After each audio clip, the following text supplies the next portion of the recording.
to day 2 of the Qatar Masters Open. And yesterday we saw the tournament elites power pass through their opponents. Will they do the same now that their tournament challenges are getting stronger? We will find out. I'm your host, International Master Jovanka Houska, and it's a great pleasure to be here calling all the action alongside someone who's been Asian Women's Champion twice, International Master Irene Sukandar, and of course we have renowned commentator and Grandmaster Evgenij Miroshnichenko. That was spot on. Thank you very much. I've been practicing. I was about to make a drum roll. Dun, dun, dun, dun. And just in case anyone wasn't watching yesterday, I did struggle with pronouncing Miro's name. But yesterday, Irene, Yes. what a day of action. Yes, it was such an exciting warming up for the top boards especially. And also, as expected, there are upsets. Fedosiev, lost to a 23 or 2400 players. And yes, there are also so many draws in the lower boards, fighting draws, because we are enforcing the Soviet rule. There are no draws below 30 moves unless there's repetition. And today, second day of the tournament, and the top boards, they are also facing a stronger opponents, Yovi. Yeah, absolutely. It feels like they've leveled up. Yeah. And Miro, what can we expect from today? Well, I really don't know, because I think what separates the Swiss system and, you know, the very top players, they are not very used to play in the Swiss system, right? So that there is a lot of pressure on the favorites compared to round robin. When you won with white, it's already a perfect start and you can play your Berlin, you can make a 20 minutes draw, you are happy. But here, in order to win the whole event, you're looking to, you know, to grab as many points as possible. So therefore, like, Magnus Carlsen, Anish Giri, the guys who are playing with the black pieces, they're under pressure, so they perhaps will be looking for some, you know, sidelines today, and I expect a lot of action and possibly some surprises on those boards at the very top where favorites playing with the black pieces. Yeah, absolutely. So you heard it here first. We are expecting sidelines and surprises. And let's take a look at today's pairings, because they're going to be very exciting. So as we expect, Magnus Carlsen will be playing board 1 with the black pieces this time. Yesterday, he was in powerful shape. But today, he will be facing off against Suleimanov, Alicia, someone from Kazakhstan.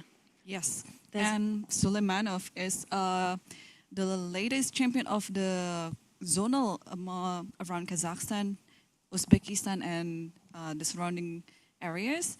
And therefore, he was qualified for the World Cup. So even though his rating is only 2500, he's progressing a lot. Yeah, and we can see a lot of Grandmaster pairings. We have Hikaru Nakamura facing off against Dai Changren, and there we can also see some youngsters in the fray. So, for instance, Bharat is 16 years old, I think, playing against Anish Giri. And then we have, going down to board 7, Zhang Tong, 15 years old, untitled from China. Now, in my book, that means a very scary opponent. Yes, I think, I don't know what are the preferences for our elite players to play against somebody who is known or rather a little unknown like Xiaotong. And also, you know, when you're looking at the games in the database, it's going to be very less. So, yeah, what do you think, Miro? Would you rather to play against somebody that you already know and then has many games in the database, or unknown players? Well, you know, the answer is obvious. Yeah, I mean, if you are a kind of player that likes to prepare and everything, which perhaps I wasn't, but yeah, that's the story. So you do want to play against someone you have an information on, right? And with younger players especially, it's very hard to predict, like this rating they have, it's just numbers, you know, like they're progressing so rapidly. So this particular game, he can be as 2700, right? And maybe he will be 2700 in half a year, we don't know, right? So there's always room for surprise when you're facing someone who's kind of little known, obviously a young stone, a rise and so on. Yeah, absolutely. So definitely a lot of exciting games in front of us today. And if we are going to go on to boards 11 to 20, let's have a look at some of the pairings there. And there we can also see Leon Mendonca from India, very talented, facing off against Mutaya Al. And again, I see a lot of Grandmaster pairings. Yes, and on board 18, I have to mention Temur Kuburkarov, even though he is now playing for Australia, but he's also one of those Uzbek prodigies.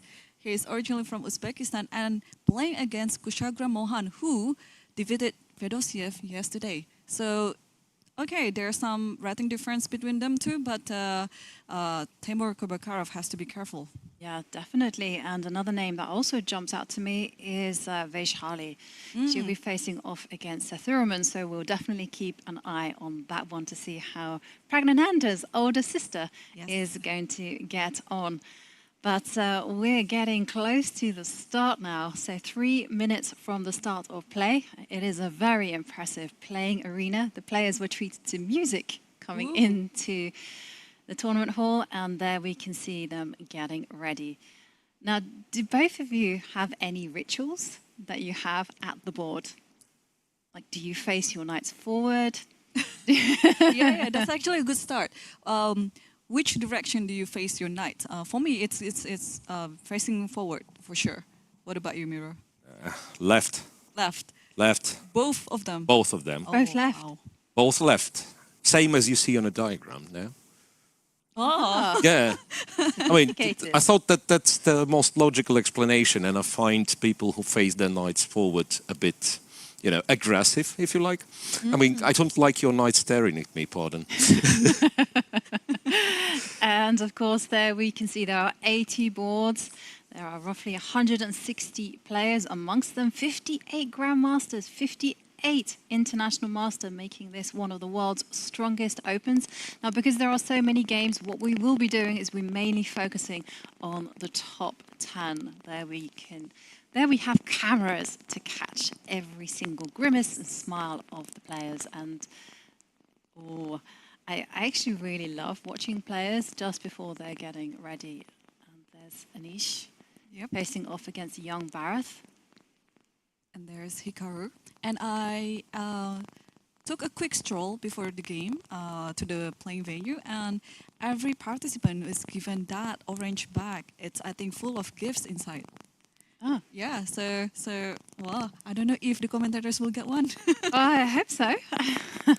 And we saw a handshake there from Magnus Carlsen. And I liked yesterday's story about Magnus.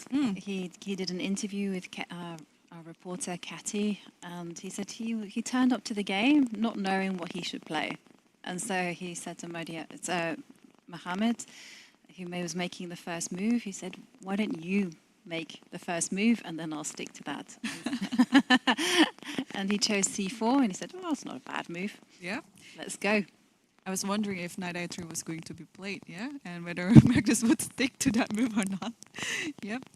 And I think it's a minute or less than a minute before the starting of the second round. Yeah, we should be seconds away from the start of play. Will there be a ceremonial first move? I think it will be, yes. Yep, and players are clapping their hands, so there's some announcement. And actually, I'd like to give a shout out to the chief arbiter of the tournament, Laurent Freud, because today is his birthday. Oh, yeah. I didn't know that. Happy birthday, Laurent. And players waiting. It is 3 p.m. Yeah, so they must be waiting for the ceremonial first move. And you'd expect it to happen on the first board, right? Yep. Yep. And here... Nope. Nope. Yeah. This is getting ready, actually.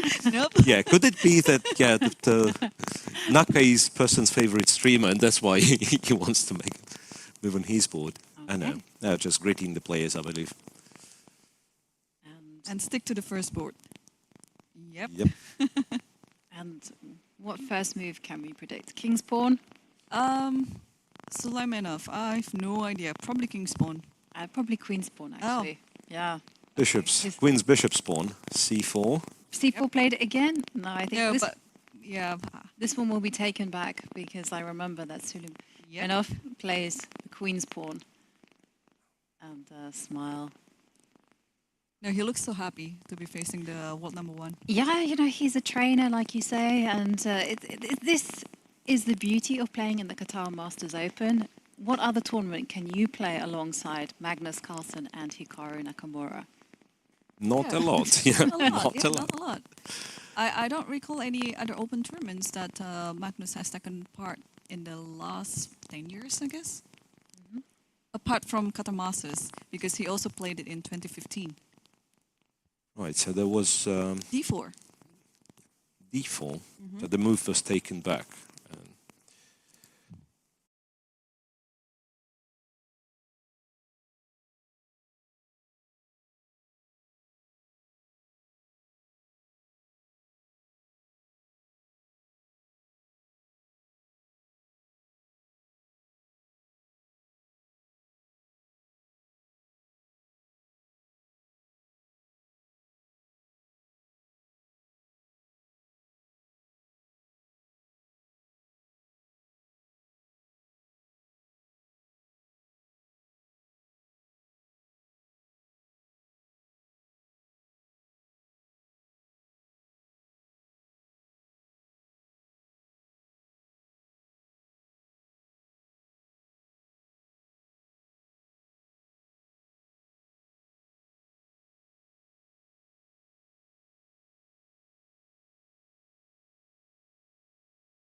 Okay, and we are back, I think, after that small technical issue there that needed to be fixed. And we can see Magnus Carlsen playing knight f6, very classically. Yes. And he took his time to play the second move e6. Probably after d4, he would be like, okay, I'll play knight f6. Whatever happened, knight f6 went first, and then try to choose which opening that he's going to play. King C Indian, or Nimzo, or Benoni, or anything. And he decided on e6. And now knight f3 is on the board. And yeah, I don't know what to predict for the third move. It could be anything. It could be d5, the main line, or b6. Or c5. Or c5, yes. Something to keep the position unbalanced, because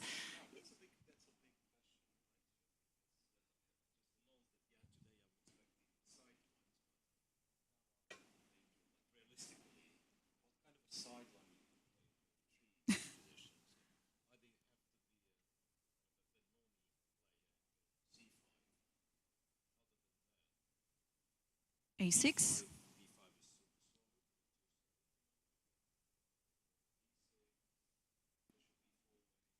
but b6 has been played.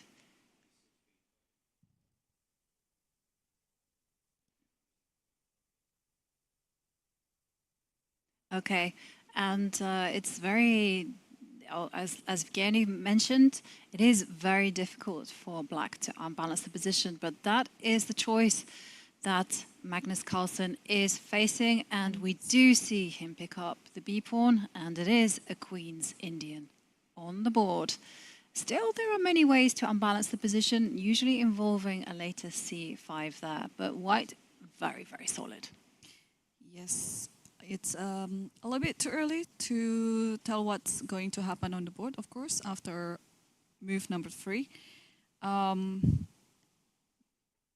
What do you think if we switch into board number 2, because they already played 8 moves? Yeah, let's head there, and let's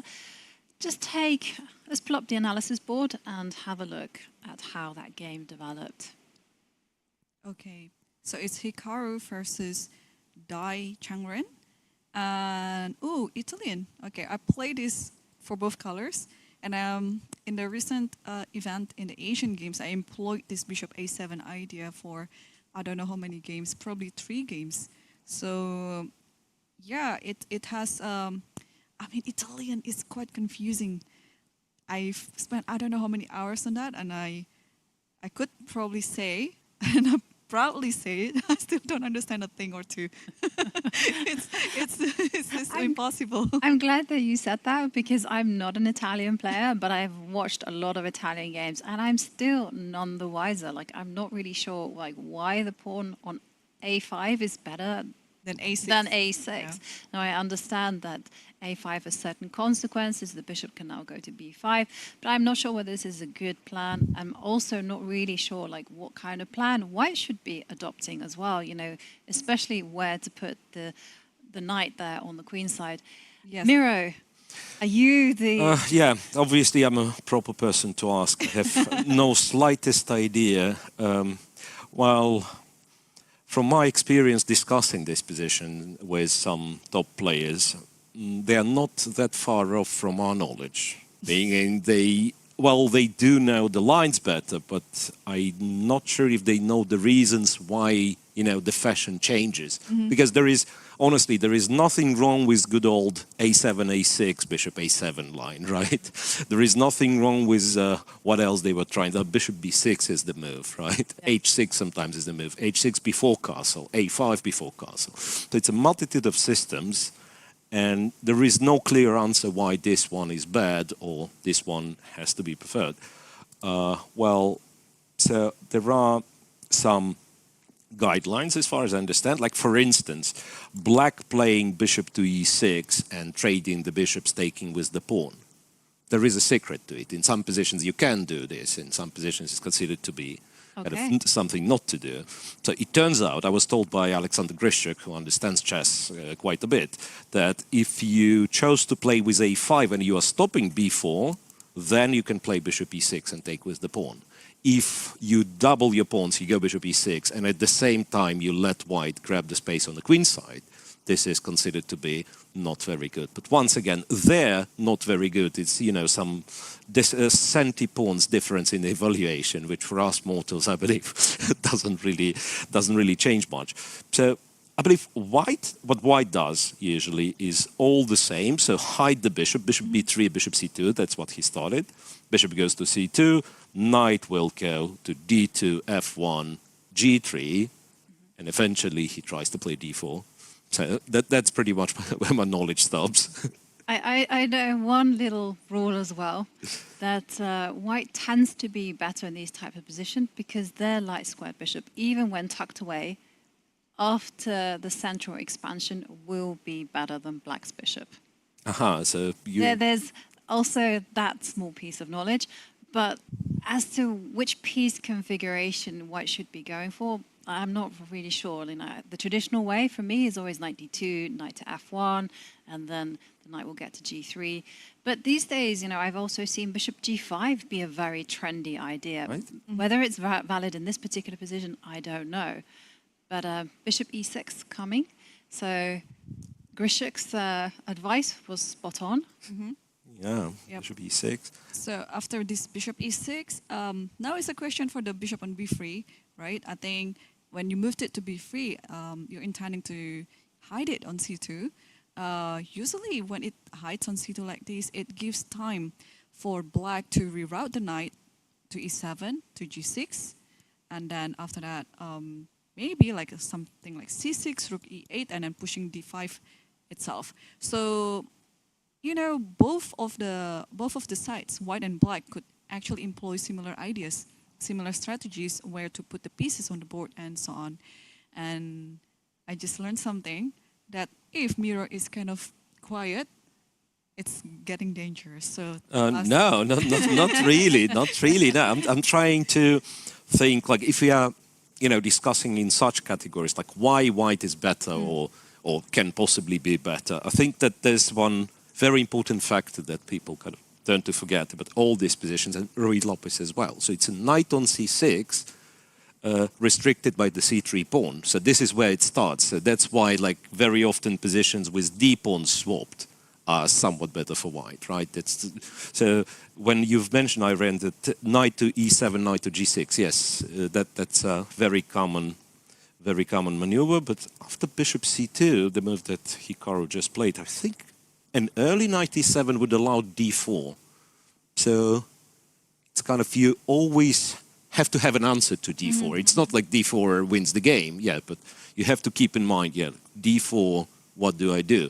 Because now, if you, once again, I want to suggest a move, but I don't know which move. Let's say you play h6, if we could move, yeah, like h6, stopping knight g5, for instance. I think d4, one thing you could do with black is to take back and go knight b4 and possibly go some exchanges, you know. Like, yeah, you want to trade the bishop, right? And if bishop b3, then swap on b3, d5, knight e4, something like that. Once again, it might be absolutely off, to be honest. I mean, once again, it looks, you know, it looks clever, but is it clever? I have no idea. Yeah, and then you go back to c6, d4's hanging for now. D4 is hanging. Okay. Right, I mean, once again, I mean, I've no clue if those lines make sense, but this is one of the ideas. Yeah, it kind of looks, looks clever. White will be always playing for d4 and always looking to get d4. At the moment, black is not ready for this. Now, this is going to be a fascinating game. The action will be happening in the middle game. But can we move over? I'm very eager to check out this game. It's between the young Bharat against Anish Giri. I say this because Anish Giri, renowned Najdorf expert, well, he's employing an opening otherwise known as the Caracan. And I think he's taken inspiration from Jordan's playbook. Kind of, yeah. So, well, when the Sicilian player plays the Caracan, right, I mean, as the kids, we used to have a joke that, yeah, so he didn't had enough for breakfast. So he couldn't push the pawn 2 squares, you know. But yeah, but I think I remember Anish playing the Caracan.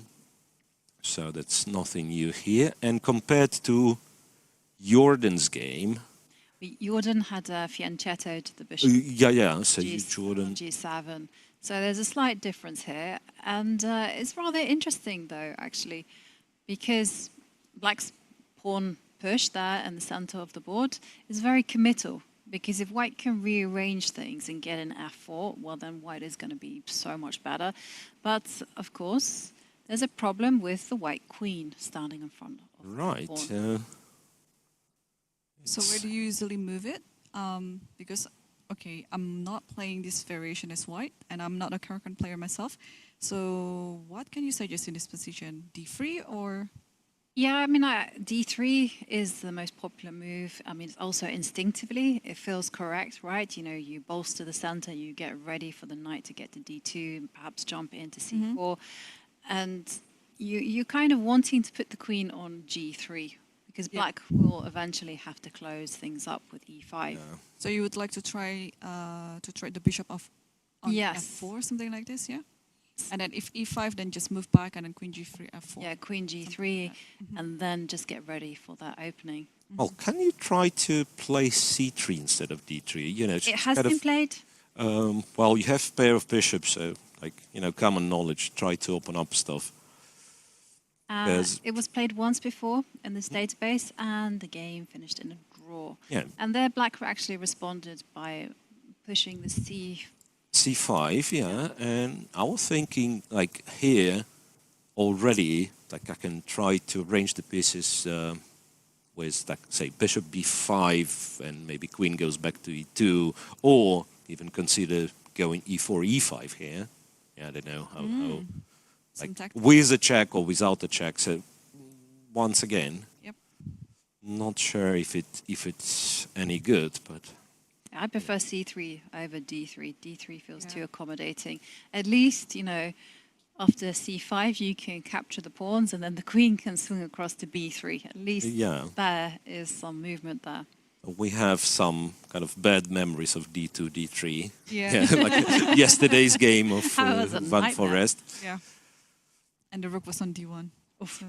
Yeah, and the queen found herself on h1. That was special. Okay.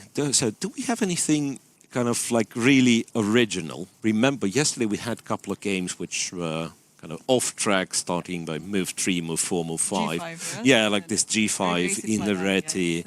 So let's take a look at Yes, the next board. Or we do have an original game. So it is between Madaminov against Masudlu. Okay. Wow. Oh, let's take a look what opening is this. And it's a Sicilian. It's a Najdov with 6, A2, A3. And a knight F5, okay. Knight F5, D5, bishop G5, D4, takes, and the knight has to go to B1. Whoa. Takes here, queen D5 and queen to D3. What are your thoughts, Miro? There is a similar line with a weird move, queen E2 on 6th move. But in that case, so you would have pretty much like, you would have the queen on E2 in this position, the pawn would be on A2, right? But in that case, black can't really go for this line. So the whole E5, D5 would be not good. Here, I have no idea, to be honest. I mean, it looks like black shouldn't have a lot of trouble, unless white is in time to block everything, like knight d2, knight d4. And I think Parham's last move It's knight d7. sort of stops all that. Yeah, so he goes knight d7, he's opting for knight c5. And his opponent played knight d2 right away.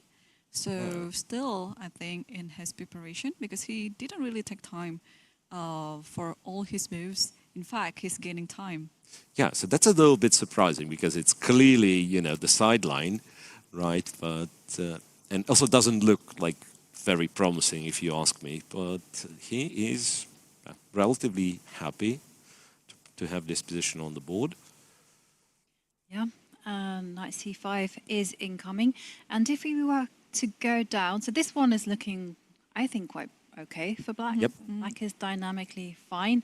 If we go down to Jordan van Foreest against Xiao Tong, I really want to keep eyes on this one, because it looks like it's crazy, but also because Jordan is playing a 15-year-old untitled player from China. Okay, let's take a look. It's also another Najdov, but in fact, instead of A3, now it's H3. The other side of the board is 6 and G4. So, I mean, it already promised us a fair fighting game. Wow, look at this. D5, ED, Queen B6. Have you seen this, Mirror? No, I didn't. Knight D to E2. Let me check just quickly. I've got the database in front of me. Don't worry, guys. There have been games in this. It looks like it's in the realm of the talented and the creative. No. There've been 22 games. Wow. And with knight D to E2, right? With this Queen B6, yeah, and also knight D E2 and. Yeah, and even like a long time ago, because I remember D5. After D5, there is ED5 is much more popular by a huge margin, like almost 500 games on high level. Even Magnus Carlsen has played ED5 instead of knight D to E2. Yep, it's a knight D2. And how about current position? Yes. The current position, the players are still in the realms of theory. Whether they know it or not, that's a different matter. But pawn takes pawn actually is a novelty. FE? Before that, everyone had been playing bishop you D2. mean, okay. White's move. D6. Sorry, so D6, C6, yeah. Yeah, so this is a novelty. Yeah. I apologize. I grew up in the time of pawn takes pawn, knight takes pawn, knight to king, bishop 3. Okay, so how to deal with this situation? Black should take the pawn back on e6, right? Or could you just ignore it and play castle, for example? Yeah, but I suppose white still could have played queen d4, right? I mean, here you could consider taking the pawn and going queen d4. Maybe there is nothing wrong with that. Like bishop takes So- c6 and then queen d4, yeah? Yeah, so I think like you take with the bishop, and then the big question would be like if I can play bishop g2 first and then say go Instead of d4. queen d4. Yeah, because queen d4 I'm somewhat annoyed with queen f3, maybe for no reason, like queen f3, rook g1, right? So yeah, so that if after bishop e6, if white can do bishop g2, And knight c6. knight c6. Yeah, there's no queen d4. There is this no time. queen d4, but there is, you know, some stupid moves like queen d6 maybe. Queen d6. No one can castle. You know? Wow. I don't know what it is. But the rook will come and attack it. Right, rook d8 and then... And then Let's give Yeah, the like... king is going to be... So bishop takes like this, and then bishop e6, for example. Bishop d7, yeah. I mean bishop d7. Bishop d7 and Pawn Grabbers Association Say, is not very happy, to No, be they- honest, because... Yeah, we can take a second one, but Let's we take it again. are very unlikely to To castle, show yeah? it. We are very unlikely to castle in this scenario. But actually, you can get away with it, right? So if you were to castle right now as black, I would immediately follow my golden rule and put the queen on d3. Yeah, yeah, And go trade. right. So we have to, I think black has to prevent this queen d3. No, maybe black castles after queen d3 goes like queen h6 or something. But you still think can queen castle. d7, queen d2, sorry. And there'll be I'll a give little back check. something. Oh, There'll there's be a check on little check. h4. Yeah, Oh, there'll be a little check. There is also trade and bishop c6 check. So. What about queen g3 after queen h6? So Yeah, so queen h6, queen to G3. g3, and you're threatening g5. Yeah, fair enough. Yep. And bishop takes pawn, then. Okay. Ah, this is still hanging. The rook on h1, yeah? Yeah, so I'm just saying that it can get very messy. so yeah, this is bad. Can get news. very messy. Yeah. This is not why you grab pawns. How do you evaluate this position? Like, for example, after rook g1 Unclear. and then queen takes, like this. Hope it helps. We like Unclear. this, okay. 3 pawns and the queen side. Ah, yeah, so Black that's is better Black that's is better one- because of the bishop, maybe. because of the bishop. Because the bishop. Yeah, has that's one funny endgame, nevertheless. Yeah. Let's put it on the board. Like 3 versus 3 like this. This could happen. This could happen. Yeah, that was a very long line. I'll be absolutely shocked if the players follow it. But But the games went with bishop e6 and then queen d4. Yeah, bishop b6, so he decided on queen d4 immediately. Yes. So not bishop g2, but queen d4. So you were saying this gives black the opportunity to play queen f3. Well, maybe that's, you know, maybe it's not the opportunity you want, right? Queen Yeah. f3. Because you can just play rook g1 and then Queen with f3, the rook then, rook but then you have to g1. get the bishop, Yeah. the queen out of And dodge, yeah. right? So you have to go queen c6. I mean, I still think it might be quite a good idea, actually. Yeah, honestly, I was originally annoyed with knight c6 in this position after rook g1, but then I realized that black's queen, even though active, it's almost trapped. So knight c6, queen b6, and bishop g2 is a huge threat. and then also queen is threatening Yeah. the b7 pawn. So it could be that the whole queen f3 opportunity possibility should be ignored. And black should just, you Take know, on d4. trade, yeah, Yeah, calmly. but if you do trade queens, Then white's better. then yeah. white is better. What is better? Because the knight is super well placed, and then the next move for white is going to be bishop g2. Yeah. I would be very uncomfortable here, and I would rather take my chances in the queen f3, then move the queen back to c6. So like queen f3, rook to g1, queen to c6. Yeah. But this also seems to be like very pleasant because now the queen is nicely placed on d4, like can't be disturbed anytime soon, right? And after bishop g2, Queen c7. queen c7. Queen c7 is the plan, and I was just kind of hoping for opposite side castling. Yeah, but And after g5, let's say, where do you put Knight h5. knight h5? bishop f3, Bishop you can f3. continue this one. Oh my Yeah, so goodness me. that's a little bit annoying. Knight That's c6. very I have to annoying. go knight c6. Yeah, knight c6, and white already can win a pawn by going queen h4. I'm not sure once again if it's any good. Like go queen h4, black has to play g6, Yeah. and maybe castles. Yeah. So this is interesting, and This it is probably interesting. comes down to styles, right? Do you prefer the dynamic position where you're material down, you're living on the edge, or the the slightly worse endgame? Yeah. Yeah, so after this queen d4, yeah, Maybe just take the slightly worse endgame. I think after some calculations, you don't have any other choice, do you? Because otherwise, it will be a much more inferior position for black. Well, that is what Xiao Tong is considering. So we'll let him think, and let's visit some of the other games. So we did skip a few games, so we should take a peek at Musavi against Abdusattorov on board 4. So this looks like the reverse London, maybe. Let's We see. should give it a verdict in excitement. Yeah. What do you think? Out of 10? Excitement. London system, you mean? Yeah. In this particular position, what would you give out of 10 in terms of excitement? 3 for now.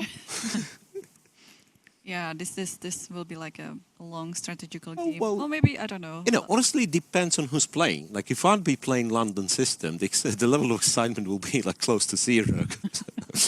I tend to trade a lot. But yeah, who knows? I say after castles, after white's move, castles, right, which is the last move, I can see someone very aggressive playing g7, g5, for instance. All of a sudden, you know, the excitement changes a great deal. Like if you see someone playing g5, which might be a bad move, but, you know, aggressive. Okay, so levels of excitement not Depend that on- high, actually. Yeah. And I think black is comfortable, so not much to see here. Shall we move on to Arjun Erigaisi? And let's have a quick... Abdisalimov, Abdimalik. Yeah. Okay, so let's take a look. Some sort of tarsh. A6, bishop e2, knight c6 and castle. Okay, still a very standard position. Been played 4 million times maybe. Yeah. Okay. Yeah, there's still very much in theory. So let's revisit the game Suleimanov against Carlsen. Yes, boss. Because lots and lots of moves there. No, I'm just saying because they're now on move 10. Yep. And it does look like a very interesting position. So we left it off when Queen's Indian, right? yes, it was a3, and then okay, this is a this Petrosian line. Yeah, you're trying to put the knight on c3 without having to deal with the possibility of bishop b4. So that's why a3 was being played, and now you're being faced with a few lines here: bishop b7 or bishop a6. And Magnus Carlsen chose to play bishop a6, queen c2. And now back bishop b7, so that you have some ideas around the e4 square. Knight c3, c5, and yeah, this is the difference, right, UV? Or Yeah, I think that's the whole if the point. the whole point, of, yeah, not to allow d5. yeah. right, provoking the queen to c2 so that d5 is connected with the pawn sacrifice. By the way, d5 move still exists here. Yep. You can go d5, trade everything, go e4, and I'm sure there were games like this. Isn't this the old... No, there's a different game. I was thinking the Alpha Zero games, but that was... I know, there was variation, g3, bishop G3, a6, pawn sacrifice, yeah. Yep. So something like that, and e4 was being played, and then cd4, knight d4, bishop c5, knight went back to f3, knight c6, and b4. The bishop went back to e7 and bishop b2. Still a standard position. 7 and bishop to b2. Bishop b2, according to the database I have, is... Well, the whole line is not very popular, but bishop b2 specifically only being played once. Yeah. Can we rewind a few moves? Because I just wanted to ask the question. So it was before Magnus played knight c6. Okay, this one. Yeah. Because I'm sure quite a few people will be asking, why didn't black just play knight g4? Attack the f2 pawn.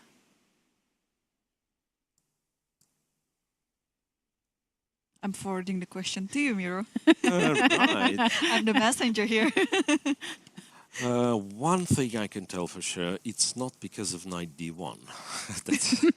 That was the not first the move move. I was thinking That's of. not the move you want to play.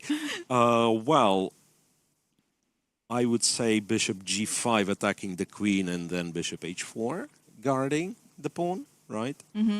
So I think it must Like be... this. Yeah, like bishop g5, but we have to check if bishop f2 works, right? Intermediate. So bishop g5, bishop f2, and it turns out white captures with the queen, then captures on d8, knight takes rook, bishop goes back to g5, let's say, and eventually this knight in the corner will be trapped, which would leave white with two minor pieces against the rook and possibly a pawn, not guaranteed yet. Or there is a pawn already, right? So two minor pieces versus rook and a pawn, which is material equal, but you know, with those weaknesses on d6, or particularly d6 square, right? So the knight b5, knight d6, or bishop f4, bishop d6. White probably would be somewhat better. There is one other funny move to meet knight g4 with, which is h2, h3. You want to take, and according to machine, white is just marginally better after this.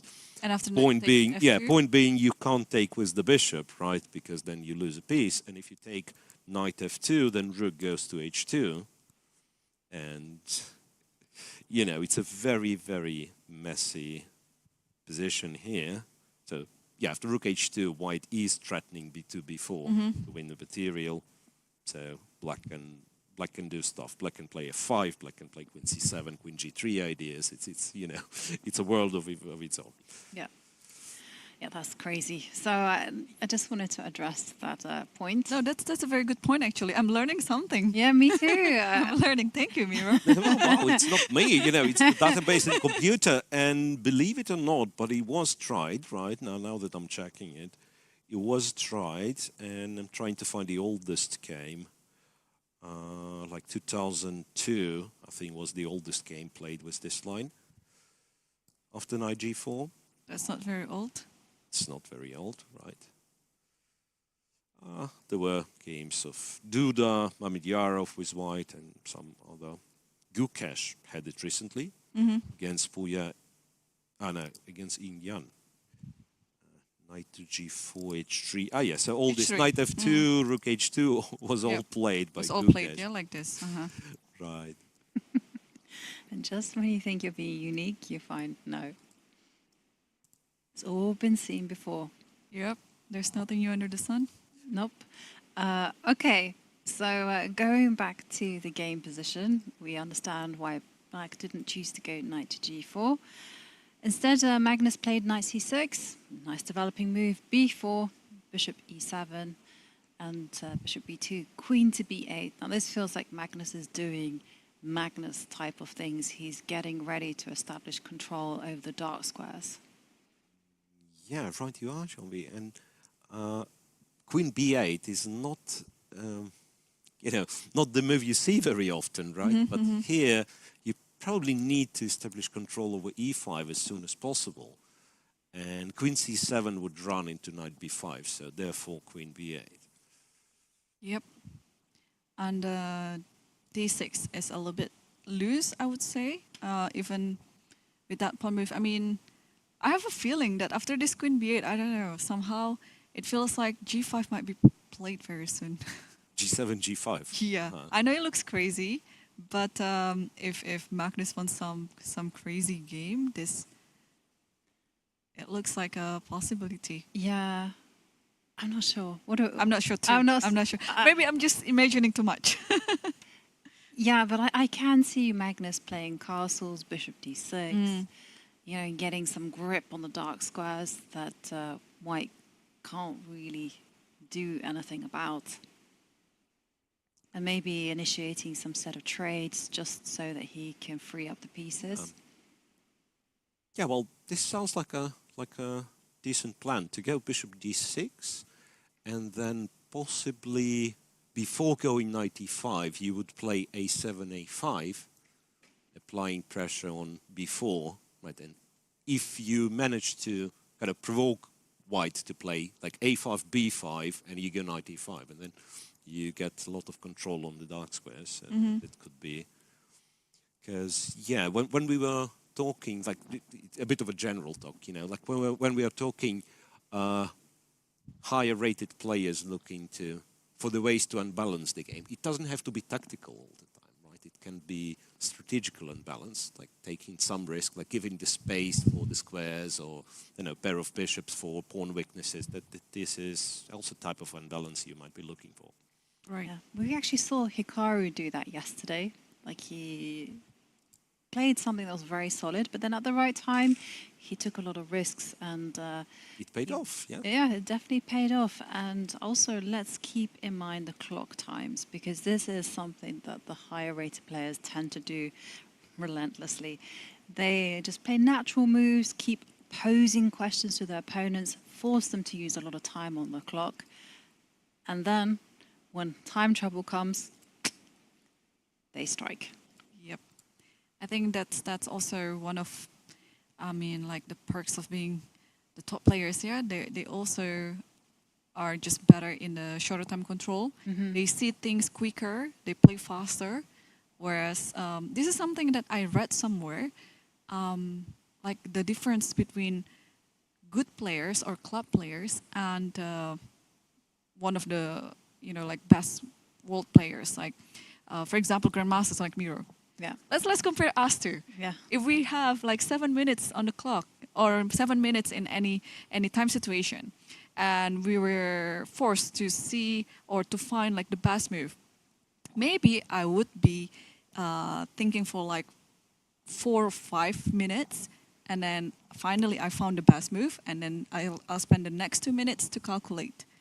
And probably someone like Miro would see it like within under a minute, and then spend the rest of the 7-minute allocated time to calculate things. Yeah, and also I was reading a very interesting book called last year, Think Like a Super Grandmaster, and they were saying that when grandmasters don't calculate more than the average chess player, but what they are calculating are reasons not to play that move, whereas the normal club player is calculating reasons why they should be playing it. And in the end, that, you know, even if they don't find any good reason, they feel like, well, I've spent so much time and energy calculating, so I might as well do it anyhow.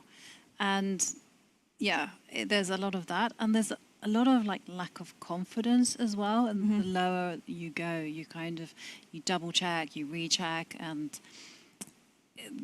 thoughts are disordered. So that's actually something, the reason I'm doing like 30 tactics a day is basically to come up with a system that will help me kind of clear my thoughts, so I can just look at a position and automatically spot all the checks, all the captures, all the threats. And that's my focus. I don't care about the tactical rating that I have, but it's just more about that basics. Wow. Right. Irene, I like your theory about me spotting the right move immediately. There is a tight spot there, though, that I'm unable to calculate anything nowadays. But, you know, as a kind of the oldest member of a broadcasting crew, I'm responsible for, you know, quotes of the Soviet players, obviously, right? And I think it belonged to Smyslov. So being asked, like, what happens when you play a game, or what's your objective, and so on, because obviously different personalities. Some wants to be brilliant, someone wants to like win in 20 moves, right? And he said, like, I'm trying to make, say, 40 good moves. And if my opponent makes 40 good moves, there'll be a draw. And there is, you know, there is some wisdom to this. Like, so not trying to win immediately, but just like keeping a little bit of tension even in the simplest positions. And that's a Magnus and some players, some other players from the very elite. I mean, what amazes me the most is not when they win something like really complicated, because we believe you guys, you are training, right? You're capable of calculation or know better, but like relatively harmless position. You would think, okay, no, sure, I want to lose this one. Here's the open file. I'll trade everything. I won't lose it. And then you play, And like with every move you make, it gets worse and worse. And yeah, so that's a real magic. Yeah. I think that's sometimes, and you expect him, in order to win, you expect him to do something crazy, and maybe instead he'll be, you know, accumulating this Santi pawns. But would you say that's more of grandmasters from the past? Because when you tend to look at the games from the Indian prodigies, for instance, like Gukesh, Pragnananda, there's a lot of calculation behind their moves. So that's, I think, you know, that's kind of a new wave, I want to say. So it started perhaps with Fabi a little bit, and then Firouzja, and, you know, the really like a huge tsunami of Indian players like Gukesh, and perhaps you shouldn't start naming them because you'll miss someone. Yeah, for sure. Like it's just too many super talented players, and I think, you know, like as the guys from the 70s, they would say, oh, okay, these guys, they don't understand chess. That they have to calculate such basics and so on and so on. But they are capable of calculating and more than this. That's absolutely amazing. So I think it's a kind of a new wave of players. They do think a little bit different, but they're just better than us. Yeah. I mean, that's a fact to accept. Yeah, that is certainly a factor. But would you say that Magnus is a combination of both the kind of classical old school and this new breed of grandmasters where it's just calculation? Yeah, well, Magnus is a genius. so he, right, he can do kind of the new trick, but he's obviously bases it on, you know, a very, very Firm broad, understanding, very broad classical Yeah. chess education. Yeah.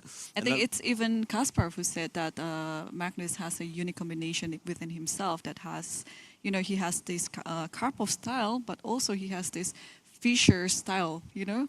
How to combine those two? They're very contrast to each other. Like, okay, we know Karpov has a very great understanding. So was Fischer, but also Fischer was very creative, right? Yeah. So, yeah, it's a very unique combination that Carlsen has. That's why he's been world #1 for so long. And I think, like what you mentioned, Miro, the new wave of this generation, they're like music, isn't it? They're creating like a new genre. What is it? Yeah, but what is it, right? Before we only It's once again, it's very old, right? I mean, whatever music genre I can Techno. think of. maybe it's once like a again, techno remix or something like that. Well, okay, but we see on the board Rook to D1 has been played, and we'll also see that Magnus has taken his time here, having a think. It's interesting, actually, because to me, I would probably almost... Disgusting. Yeah, exactly. But I guess that Magnus is deciding, is the time right now to play Bishop D6? Is this his one chance of getting that on the board? Because maybe White is threatening to go Queen D2 and stop that plan once and for all. I was thinking, if Bishop D6, this is just a quick glance. I'll just put it on the board. Bishop D6, can I just sack this? And after this, I play knight here. And after queen moves somewhere, I play E5 and then put the knight on D6. Yeah, for sure. Wow. No, this What do you think? is bad for us, for black. I mean, black. yeah, it looks terribly bad. Yeah, so I need you to check it with engine there, but it looks like just a, I don't know, like a... Then why is Magnus hesitating? Why is he not castled so... I was thinking maybe... Is there something else happening?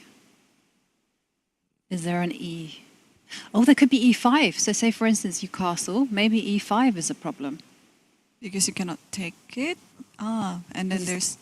Can you take it? Can you take it? I don't know. You can, because it's a check, right? Yeah. So E5 is not a threat, maybe? Then the next question is those sacrifices that you see in the Sicilian knight to D5. Are they? Is that going to be a problem? Okay, maybe we can look at it. Maybe we can put it on the board. Castles, Okay. king sides. Yeah, you cannot castle queenside here. Unfortunately. No. No need to double check it. No, not this time. So Okay. either white is going bishop b2, which is like something that you would almost play with your hand, and then bishop here- b3. Yeah, Here, you want to play knight d5 here? I'm just trying to get at No, it's why he's interesting. thinking about for so long. It's very interesting. Okay, if you don't take it, then what else can you do, right? I think you have to take it, and then take it with the E maybe, or C. See? The thing is, if you're attacking with the C, I can just ignore it. Right. But you know, the secret wish of every gambiter is to win back the material you sacrificed. So,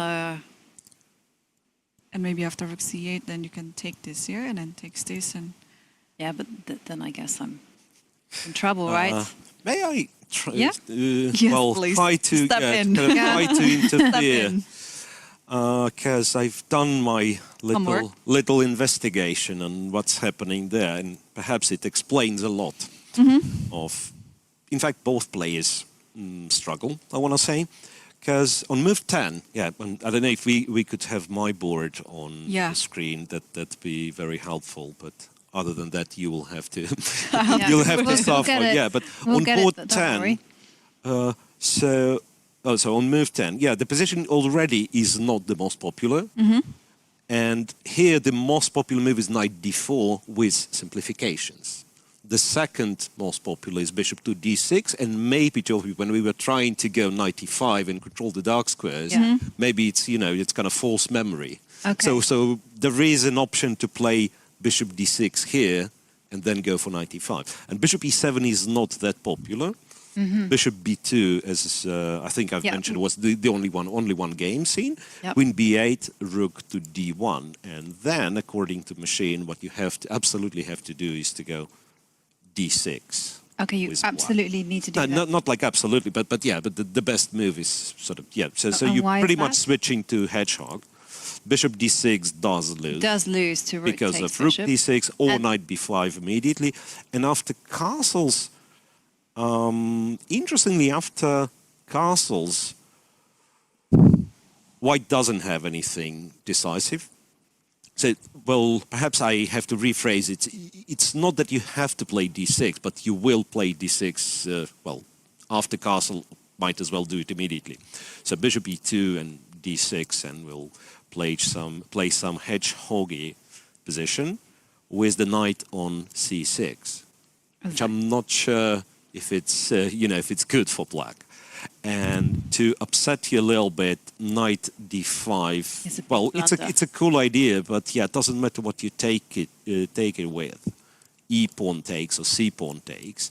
Black is not greedy; he just captures on just take on d4. d4. And, I see. Yeah, that right. pretty much eliminates the the whole purpose of us sacrificing a piece, because we end up being a pawn down and with the king in the center. No, but that's seriously, it might be an illustration to the discussion we had kind of a few minutes ago.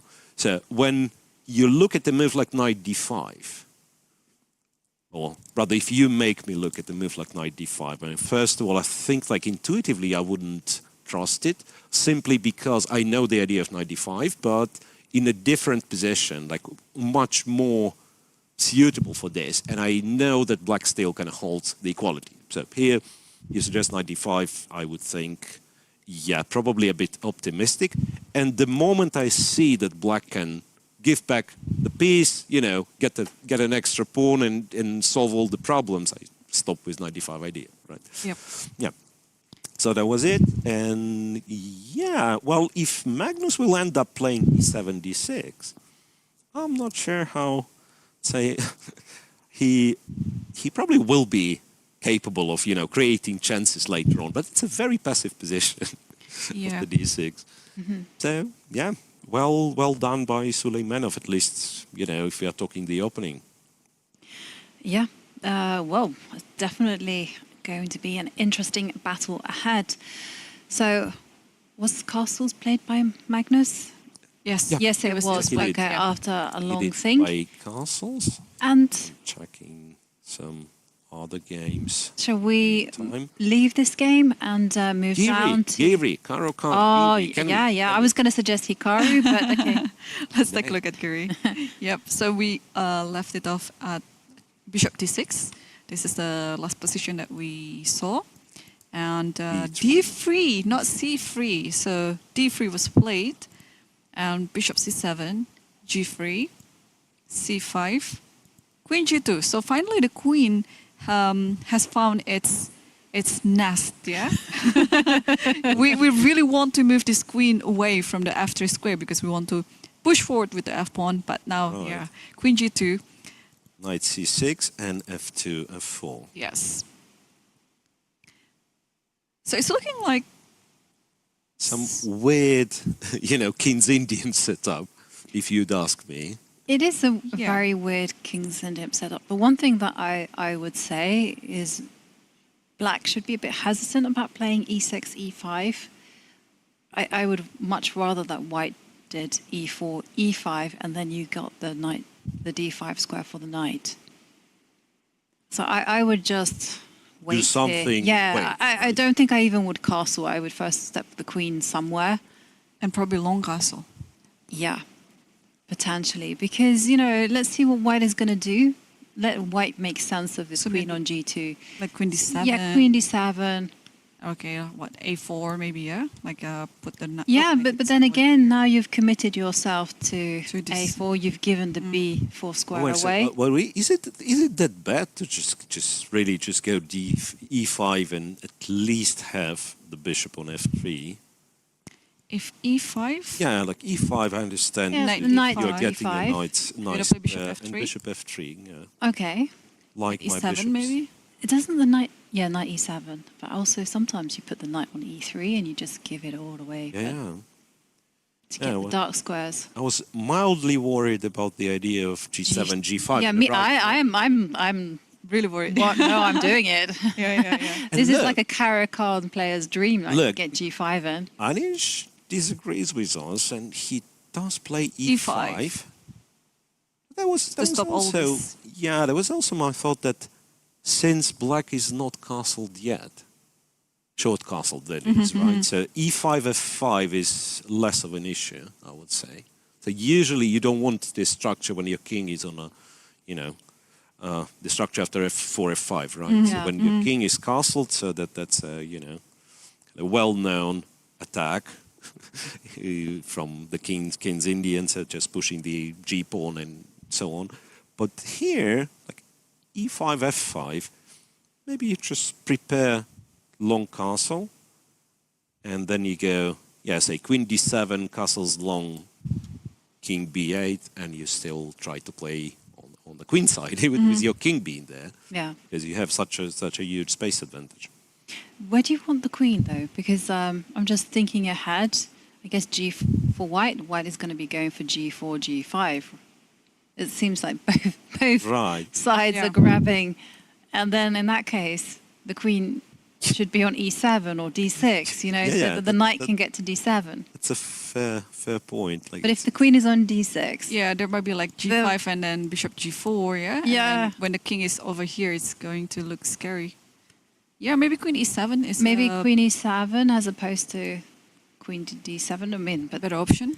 We need to get our crystal ball out and think about what does White want to do. That's also one of my weaknesses. How good are you at like thinking about what your opponent wants to do? I don't even know what I want to do, let alone thinking what my opponent wants to do. Wrong question, Yobi. Yeah, but imagine how hard it is for your opponent then to guess what you're going to do if you don't know it yourself. Right? I remember the last time I played Irene, she took my queen, and I was like, look at that. Yeah. So Anish's going to teach us how to handle those positions, because I can hardly see White kind of not playing F4, F5, at least eventually. You're not forced right now, but for how long can you keep the tension in the center remains to be answered. And then if you ever capture on E5, I think FE5, knight e5, we all agree that this Yes, knight on yes, e5 no. is very, very strong. So usually you don't want to do this. Yeah, I think White can stay flexible without pushing f5 right away. I like this idea. Just push a4, put the knight on c4, and then try to do something. Yeah. Maybe bishop d2 and then c3. I don't know, something like that, because it looks like almost the close Sicilian version for me, for White. So that could be one of the ideas. Yeah, but I also like this idea of pushing just f5 and then go with the pawn storm, which obviously Black will not walk into the short castle idea. So Yeah, after e4, I think that's one of possibly unique cases when I can play a7, a6. Because usually Yep. you don't want to do this because White A- always has some tricks, follows it up with a5, and it's a bad structure. But here I control a5 square so many times, I can play a6 and obviously kind of hoping secretly for you to go knight a3, where I'm going to play b5. Yeah.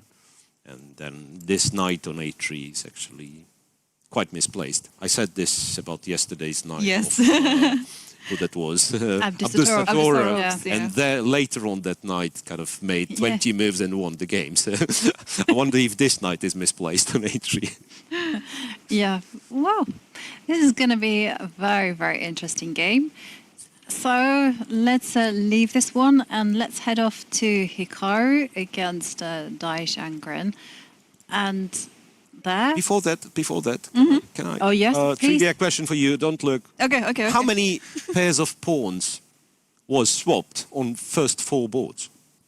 First 4 boards. First 4 boards. None. So one. One. One pawn. Yes. So, I mean, if you think of it like Magnus and Suleimanov, obviously, of at a course. CD5. Yeah, then you have Hikaru's game with Italian and literally everything on the board, no exchanges whatsoever.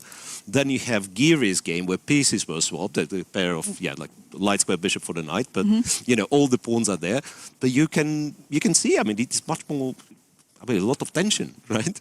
Like, usually, when they say, the one who does not simplify kind of wants a bigger fight, or I don't know how to word it properly.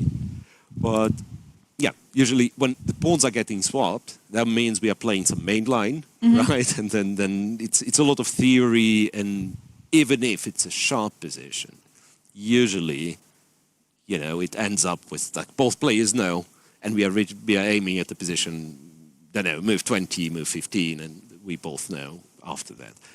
But here, like when, the pawn structure is flexible, and you don't really know how the game's going to look. In fact, that makes it hard to play from the first move, like from the very beginning, when you don't know what structure going to look like.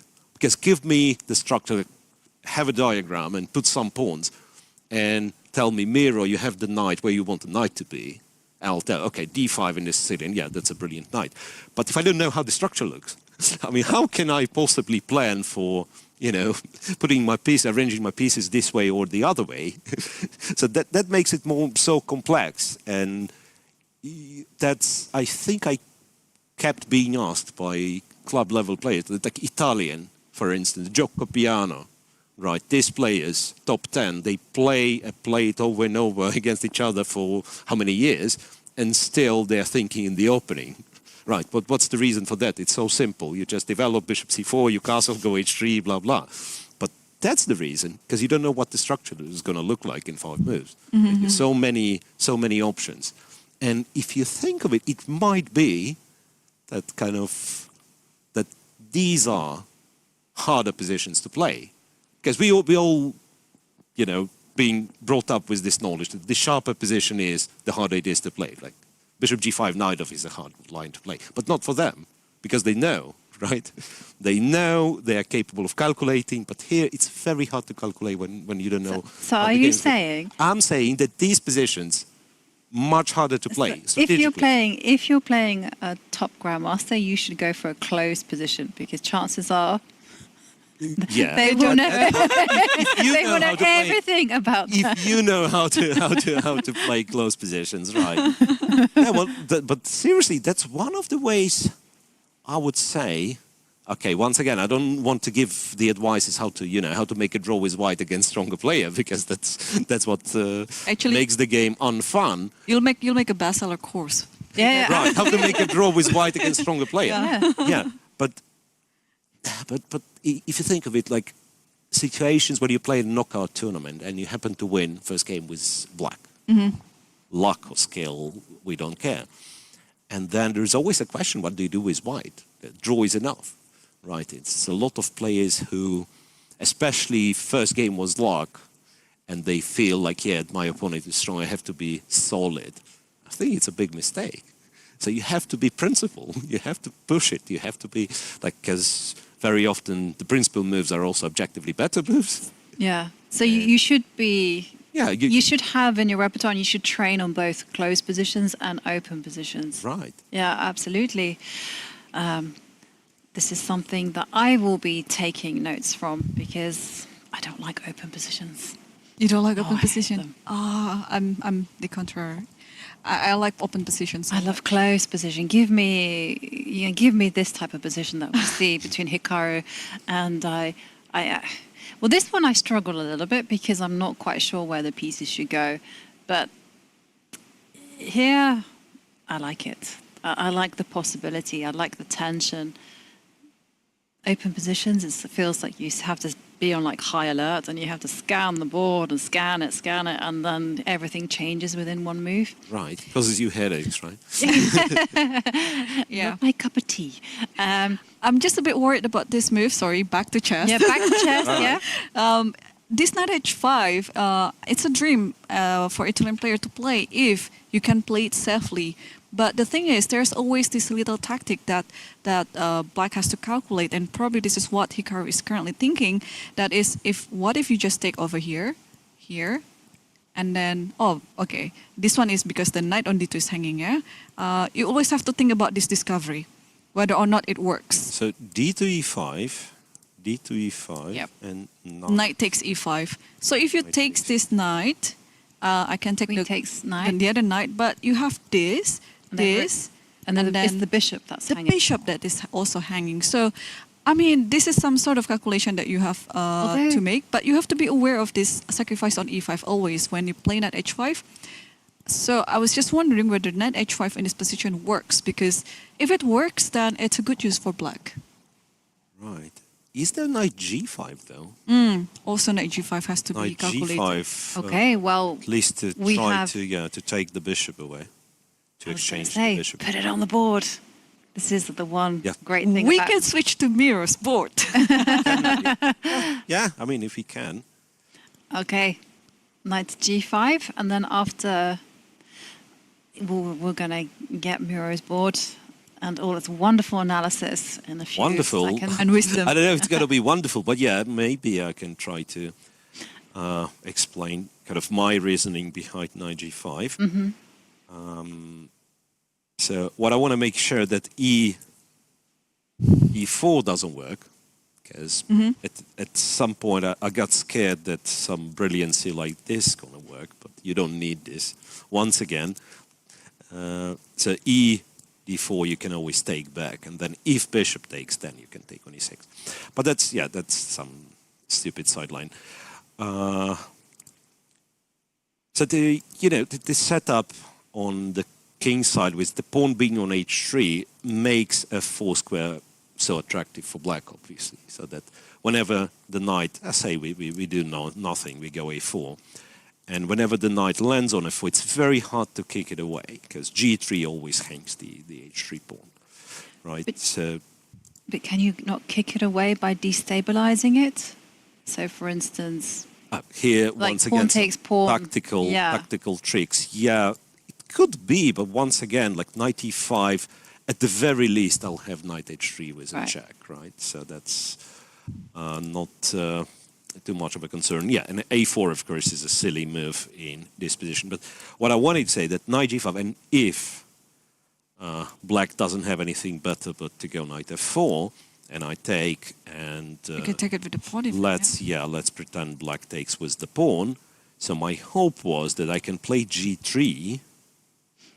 then sack the pawn, king g2, and if there is no tactic, and it's a big, it's a big if, because there might be, but if really, if black has to go back, and after queen h5, because both knights are kind of hanging in the air, you can't play h6, so you'll have to go back one more time. I think white's probably just winning. Rook h1 and h7 hanging. So, and if really, like if tactics works for white and the pawn can't be taken, that means white's much better. Because in order to save this knight, which is, save this knight might be a stretch. It doesn't, no, okay. And speaking of tactics, you just go back to f4 and you take with the pawn and you laugh at me. So, Well, you said. Yeah, like old school stuff. Yeah, I know all the squares, I know how to cover them, but I cannot calculate a single line, and that's why. Right.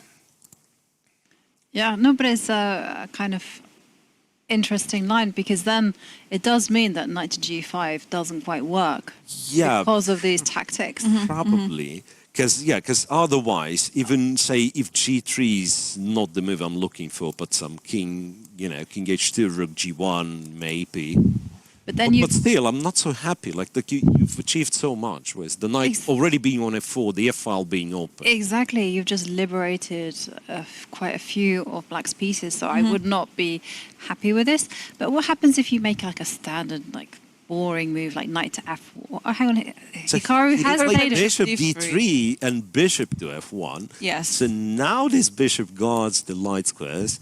So he will go king h2 and then eventually attempt to kick the knight away.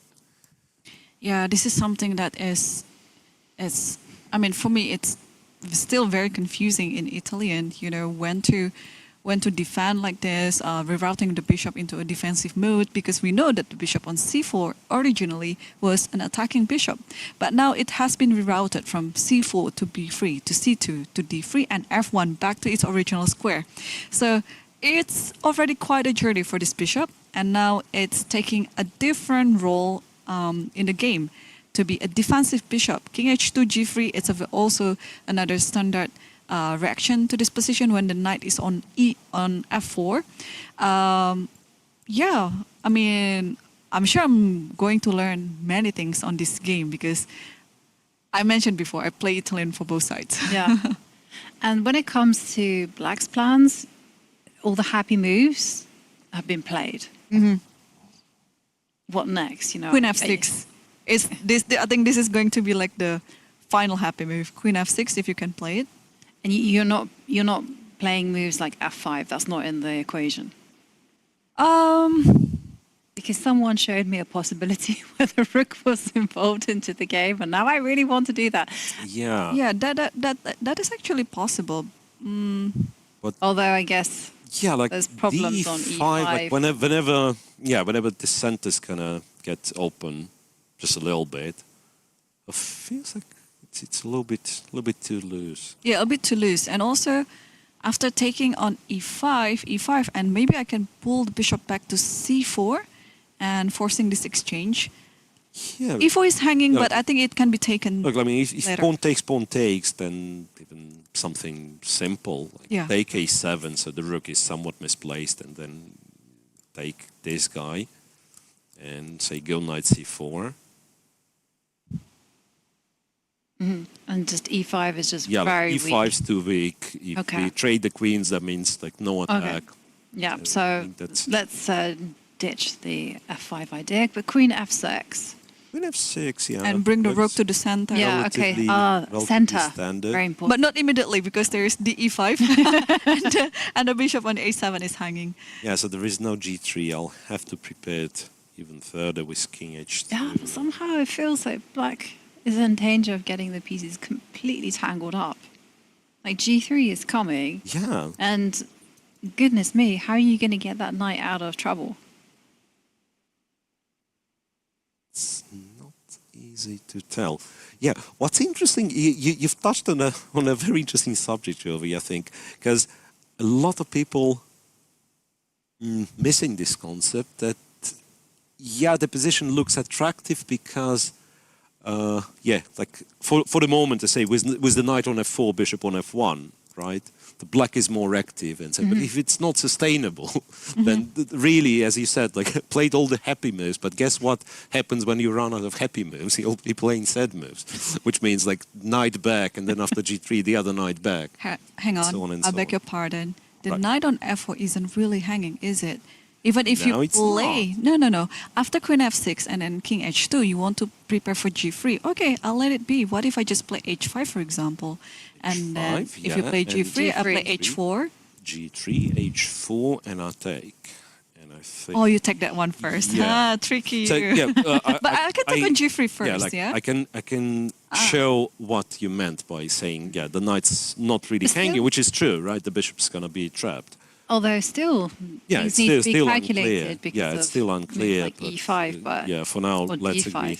Yeah, but after h4, I think white just takes. If you take g3, I take back on g3. And you're saying you can take... No, you cannot take this guy. It's a queen, right? It's a queen. Yeah. So it has to be taken, and bishop Bishop takes a7. bishop. And white probably wins material. Aha. So that means not your plan of h5. Your plan of you should go bishop b8. Ah, Bishop b8. Nice. g3 and And just a move. ignore it. It Yeah, just I just ignore. know a now h5 perhaps. I was wondering, can you even... No, I was thinking of d5, but no, I think it's a bit too loose. Is it? Yeah, Yeah. d5. Yeah, like Yeah. Let's put it on the board. wait. Because after d5, you can just take on if I e5. take e5, okay, I have a question. Like, if I take e5, And then you have what do bishop do? c5, What do something you like that. do? Yeah, like if pawn takes, yeah, g3. Now I do threaten to take the knight. Yeah, takes, and I do have some squares like b6, c5. Okay. Yeah, maybe the queen on f6 is not the best square for the queen in this position. Although it could be one of the happy moves. Yeah, let's say in the roll-up-es, we can reverse the color. Like usually when you already have such an action with the knight on f5, the knight on g3. But yeah, maybe it's not the best square for the queen at the moment. Yeah. So we can... Queen f6 might be... Yeah, I think, queen f6 is much more efficient when the bishop, the light square bishop, is actually on c2. Right. Right, so then there is like f3 hanging at times and so on and so on. So here, there is another way of setting up stuff, which would be queen to c8, targeting h3 for now, so no g3 in the nearest future. And bring And my rook point to was, d8. yeah, I like to go to d8 and try to go d5, but maybe still it's not that great. Honestly, I think like it's somewhat slipping away, the black's position. Like exactly as you said, like played all the good moves or all the happy moves, but if you don't find something immediately, something efficient, right? If you let white build up the whole thing, kind of go g3, white's going to be better. Yeah. And as we know, Hikaru is one of the world's best defenders. And I wanted to show you a cautionary tale, which was all the way down on board 42. So we will be mainly focusing on the top 10 games, but we will be trying to show you snippets of the action in the bottom games. If you were to go to board 42 and go to move 14, where white has just played bishop d2. And this is a very thematic mistake that white has made. Can you... Yep, this is the position. Okay. No, but we have my screen on Mirror. and regrettably, I don't have the number. We'll get to Oh, Irene's board. We'll manage to bring it up. Sharing is caring, but sometimes it can be a little bit awkward at times. Okay. And I've here you read go. board, and there you go. And So- this is a cautionary tale for white. So just before white played bishop d2, the position is equal. So if you just take back bishop d2, because that is the big mistake. And here one has to really be very careful, because take a look at black's pieces, the queen on c7, the bishop on b7, it's pointing to the king side.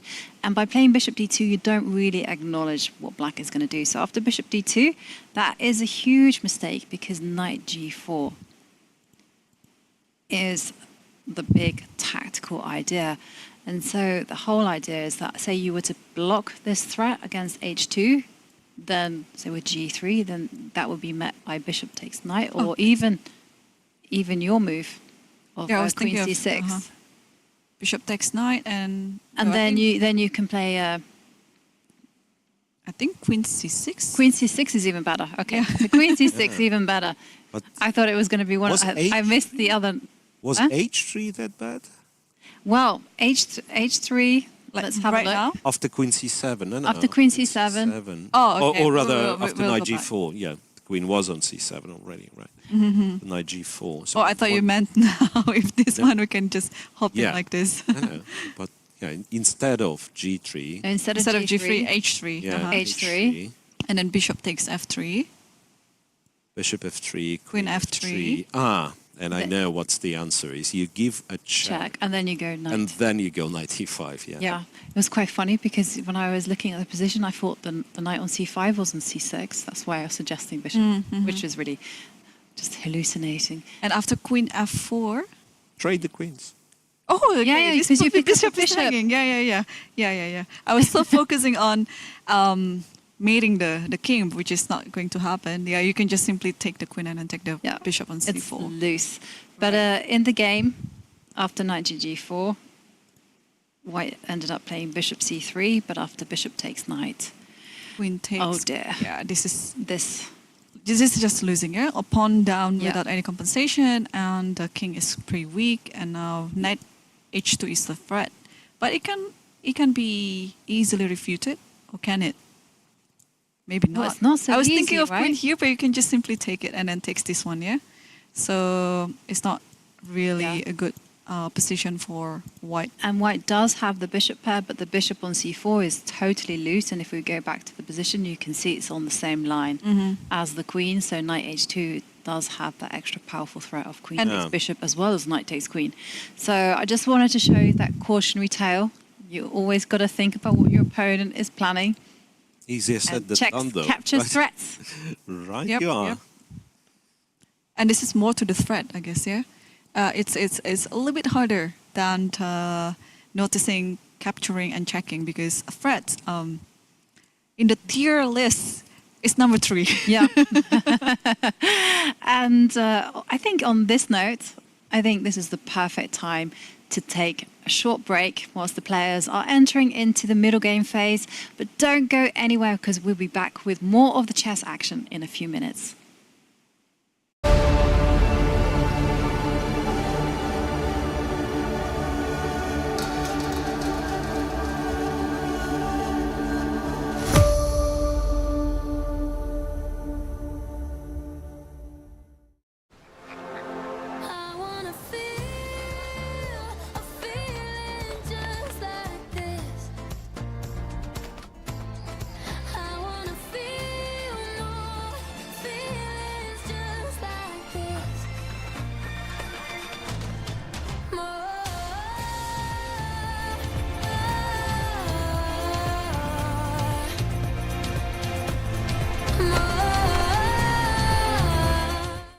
Magnus Carlsen with us. He won the first game. Please tell us how the game went today in the first round.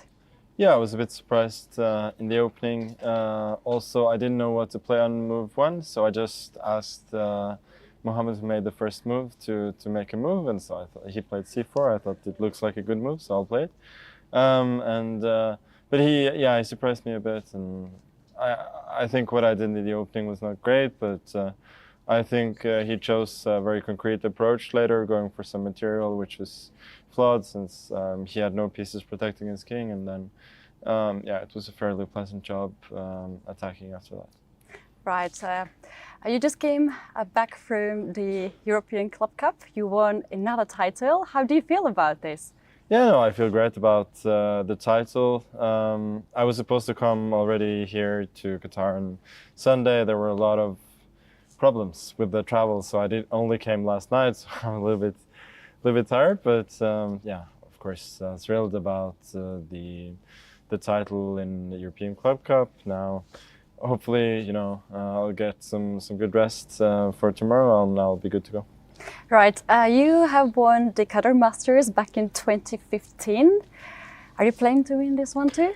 Yeah. I mean, in 2015, I drew the first round, so I'm already ahead of schedule. So it's just a strong tournament. You know, you cannot really win it on demand, but I feel that I have a good chance. And you have played another events here as well in Qatar? Yeah, I played I played the World Rapid and Blitz in 2016, where I tied for first in both Rapid and Blitz, but I only got bronze and silver on tiebreak, so I still have something to prove here. Right, and the final question is about how you are going to spend your free time here. Is there any sport that you're in particular interested to play? I think Qatar is a great country when it comes to sport. So there are all the facilities, and also, you know, the weather is nice. So all good. All right, thank you so much. Thank you. Eddie here at the Qatar Masters. Eddie, we haven't seen you for some time. Yeah. Tell us, what was your last tournament before this one? Yeah, I just played 2 tournaments in Armenia and the last one went quite well. I finished second. So yeah, I'm just happy and looking forward to the second. Right, what are the expectations for this tournament? Oh yeah, I just hope I get to play Magnus. So that is the only expectation. No other expectation, yeah. All right, and is there any other chessable course coming up that we Yeah, have to I expect? hope so. I want to do one from the black side. So yeah, that would be nice. Yeah, because I have done 2 from white, so I would like to do 1 from black. Yeah, I think I'm not sure if I can reveal it yet. I have a plan. So I spoke to the chessable team, so they have given me something. So All right. yeah. And besides Magnus, who do you think is the biggest challenger for you at this event? Oh, always Anish, yeah, Anish. And yeah, who do you want to win besides you? Besides me, nobody. Just- Yeah. Thank you and Yeah, good luck. Thanks. Yeah, thank you. In a world full of innovation, there remains one timeless world. A world that hasn't changed for more than 1,000 years. A world with devoted traditions, just like Qatar's traditions. Qatar stands as a notable example of blending traditions with modernity, much like chess. Join us in Qatar Master Open 2023, where you will witness the best chess players go head-to-head in a tactical battle. If you wish to succeed, you must brave the risk of failure.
and welcome back to our coverage of day 2 of the Qatar Masters Open. And the action is brewing nicely as the players have entered the middle game stage of the day. And let's remind ourselves, for those people just joining, I'm your host, International Master Jovanka Houska, and I'll be calling the action alongside International Master Irene Sukandar and, of course, the one and only Evgenij Miroshnichenko. Miro, thanks so much. And, well, during the break, we left you with the analysis of Hikaru's game against Dai Changren. We thought Hikaru had quite a promising position, but let's check in on our top boards. And there we can see the powerings. Magnus Carlsen this time playing with the black pieces. And it does seem that the players have leveled up. So in round 1, they were playing 2430s who were around about 21 to 24 years of age. Now they're playing 2500s who are roughly 21 to 25 years old. And there we see, well, they are all Grandmaster matchups. And take a look at the playing hall. Some games have finished. There are 80 boards, and we'll be focusing on just the top 10. And talking about the top 10, let's have a check-in on the big boss himself, Magnus Carlsen. Because according to my computer's assessment, his position is looking cramped and it's not pleasant. There we can see Magnus himself is not entirely happy with what's developing. Right, and this is the last position that we saw after Rook D1. So Magnus decided to just castle, trying to put the king into safety, and as Miro predicted, Bishop E2, a simple move that is also, like a standard move for this position as well. And here, Magnus had to decide to play D6 to stop all these E5 ideas, because now E5 it doesn't work. Bishop E2 is blocking the king so that there is no more check on the E file. And after D6, white castled and Rook C8, Rook Fe1, Bishop to F8, Bishop F1, and Knight E7. So this is the current position, and white is still thinking. And according to the computer, what is the evaluation, Yovi? It's plus 1.1. It is an interesting, because that means that white is basically has a 1-pawn advantage. And interestingly enough, it says that white can get a significant advantage by actually playing the move knight to b5, attacking the pawn. Yeah. And once black moves the knight out of the way to g6, then bishop takes knight is the reason why white has that significant advantage. Miro, please share us your wisdom on this position. I wish there was on this specifically this one. Right. So after 97, like when we've only gotten to this position, I said something about this knight on c6 being misplaced, right? So ideally, you would prefer this knight to be on d7, of course, with like very flexible. Knight protects the knight. The rook on c8 kind of targets the c4 pawn. But yeah, the knight's on c6. And Magnus's knight e7 probably aimed at going to g6, possibly looking at the opportunity to play d6, d5 as well, using the fact that, there is like X-ray on the queen. However, if white goes knight b5, the pawn's hanging, d5 I don't think can be recommended in a serious tournament because the queen is gone.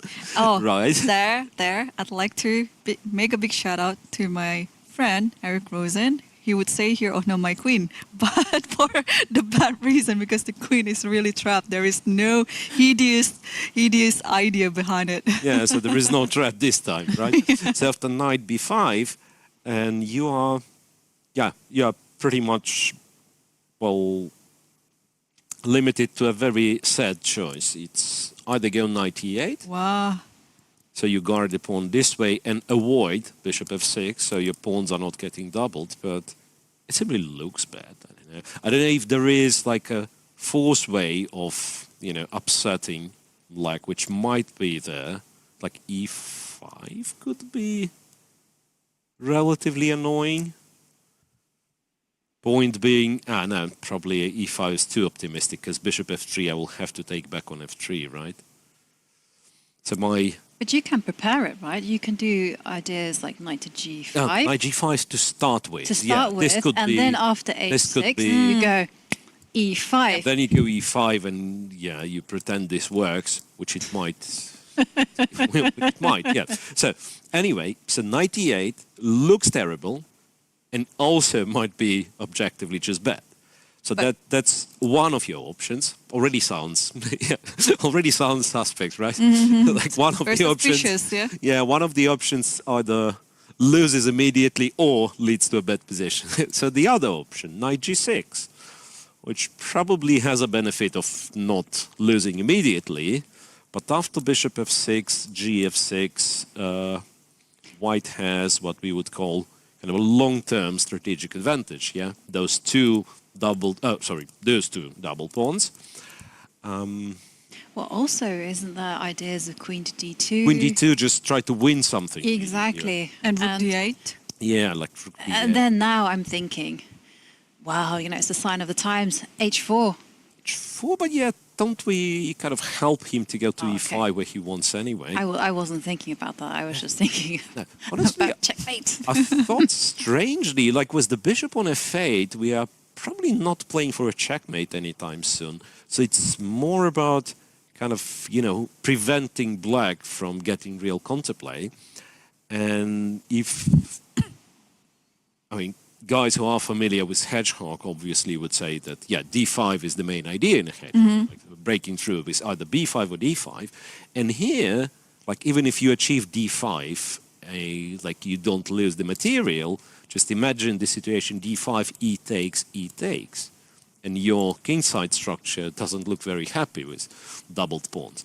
So gf6 might not be such a weakness per se, but it limits the flexibility. There is no flexibility to black's setup. And as someone who played a lot of Richter-Hauser myself with black, so you get, the bishop g5 line and then bishop f6, gf6. And at first I have a very nice pawn center, the two bishops, the king is safe, but being paired against proper player, you understand it's such a passive position. You can't really do anything. So I'm wondering if white just switches to some very slow, grindy play. Like if I ever can get the pawn to f5, I'd be super happy. Right. Yeah. So maybe. Yeah, well, still has to be precise, and I'm not sure if queen d2 has to be played or just go away from the c file, maybe queen b3. But feels like white's going to be much better. Okay, so Magnus potentially in trouble, but white does have to find this attacking move of knight to b5, which I'm sure a player of Suleimanov's strength will be considering. Shall we move down and see some of the games that we haven't checked in on? So, for instance, I would like to go, first of all, to board 4, where we see Musavi against Abdusattorov. And let's make a snap decision here, because to me it looks like Abdusattorov just standing better. He has nice pressure against the weak d4 pawn. And, okay, it might be a draw, but white will have the worst of that draw. Right, yes. So it's very likely a draw if white does something kind of something reasonable, right? But it's not a pleasant position to have with white, not the one that you can play for a win. It's a grovel for white. Okay, and let's move down to Arjun Ergaisi against Abdisalimov. Well, something happens there. Yes, something definitely is happening there, and I like white's positions. Bishop pair, a target on d5. We have another case of IQP here, yeah? Yep. Yeah, so as we know in IQP, it's better for those who are playing against IQP to trade the pieces. So the more you reduce the number of the pieces on the board, the better. Because just imagine if you go into the pawn endgame, so the side who is playing against IQP would be just standing better. And now, at any time, this bishop on b2 can take on e5, of course, but white is in no hurry. That's why white played rook a c1, trying to develop this rook, and a possible move of knight c5 is coming up soon.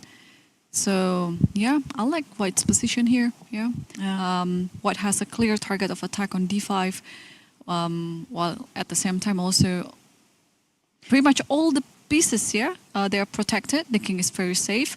So Arjun is better. Yeah, Arjun is doing well. It's just one of those kind of IQP positions where you do the old formula. You control that pawn, you restrain that pawn, then you destroy it.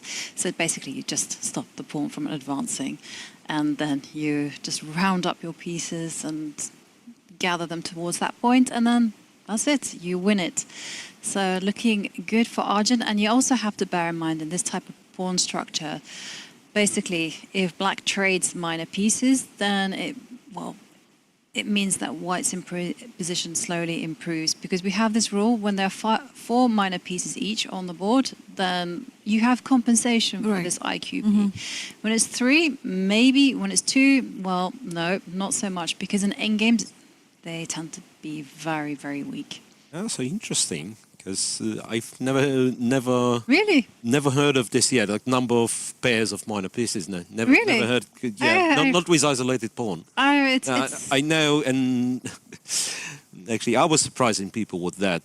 Talking about modern Benoni, like black's position is okay as soon as he is able to trade one pair of minor pieces. Yes, because it's like too many guys to fit into black's position in the Benoni. Like you have to go bishop g4, take the knight, or swap a pair of knights. But I've never heard of this one. And to add to this, interestingly, the moment when he traded on f3, like exchanged the light square bishop, which some people would say, yeah, that was potentially a bad bishop, right, on f3. Interestingly, I think it's not that hard to, so now it's my board. How do I make it happen? Because I wanted to to discuss a specific thing. Okay, I'll make quite a few stupid moves just to, just prove my point. So it won't be that, imagine this happens, right? And we would assess it to be like much better for white, like back in the day, right? White has the dream, the knight on d4, blocked the bad pieces, and so on and so on. So I was told, interestingly, not so long ago, and I thought that perhaps it's correct. In this position, do you want to trade the queens with black? And interestingly, the answer is yes. Yes? Yes, because all this, all these theories of black having the initiative in isolated pawn positions, I mean, it does not apply here. With the knight on d4, what kind of initiative you can have with the queen? And the benefit of swapping the queens off was explained to me in a very funny way. So whenever I get the king on d6, I have one more piece protecting d5 that white has attacking d5. White can't use the g1 king in attacking the d5 pawn. So strangely, it's not a dream position by any means, but with the king on e7 and swapping the rooks on the c file, black holds relatively easy, interestingly enough. So this old understanding of you block the d pawn forever and just hover around and win it, it's no longer valid, strangely. So that was discovery perhaps a couple of years ago, and since then, I keep finding more and more examples when, like in the old books, they would simply say, you cannot play like this because it's too bad. And turns out it's not too bad. And and now we are seeing a new approach to isolated pawn. So instead of blocking it, just take it. And he's going to win it in a couple of moves. I mean, that's what I'm afraid. So I have one question for you. In the position when you're mentioning about trading the queens, trading the queens, and then trading the rooks, would it be better for the one who has the IQP to keep the 2 minor pieces and in such an endgame to make a draw? Like let's say we trade off the rooks and put the king on d6, so it increases the chance for the black pieces to make a draw, isn't it? I would say so. Yeah, I would say so. So of course it depends. Like these little guys may define a lot. Like once again, like you get the pawn on a5, and you know we are opting for a bishop's endgame, and so it's not as simple as I'm trying to present it to be, right? But the whole idea that king on d6, king on e7 is good, and the other very important subject, it's not the d file but the c file we are fighting for, right? Yeah. I mean, whoever controls the c file usually, like for black, controls the c file, safe. White controls the c5, advantage. Right. I was actually taught that one about the C file when I was in my late 20s, and I was like, really? But yeah, really it is. So thank you, Miro, for that Insight. I was going to say IQP lecture. But it was very, very insightful, as Irene mentioned. So White has the advantage here, and now I'd like to move along to board number 6, because it does look like there might be an upset Matsuglu. there. Because Matsuglu is in big trouble against Madaminov. Whoa. He's in a terrible situation. And yeah, I've took a look a little bit at this one. And I think there was some moment where he went wrong. So knight d7. I think that this one we had on the board. We did. It was knight on d7. Yeah. And This was we the came to We the said, conclusion knight c5. This looks like Okay for black's black. perfectly fine. So knight c5. Apparently, White had everything planned with queen on h3, and it was, I think it was this moment when he allowed b4, where it started kind of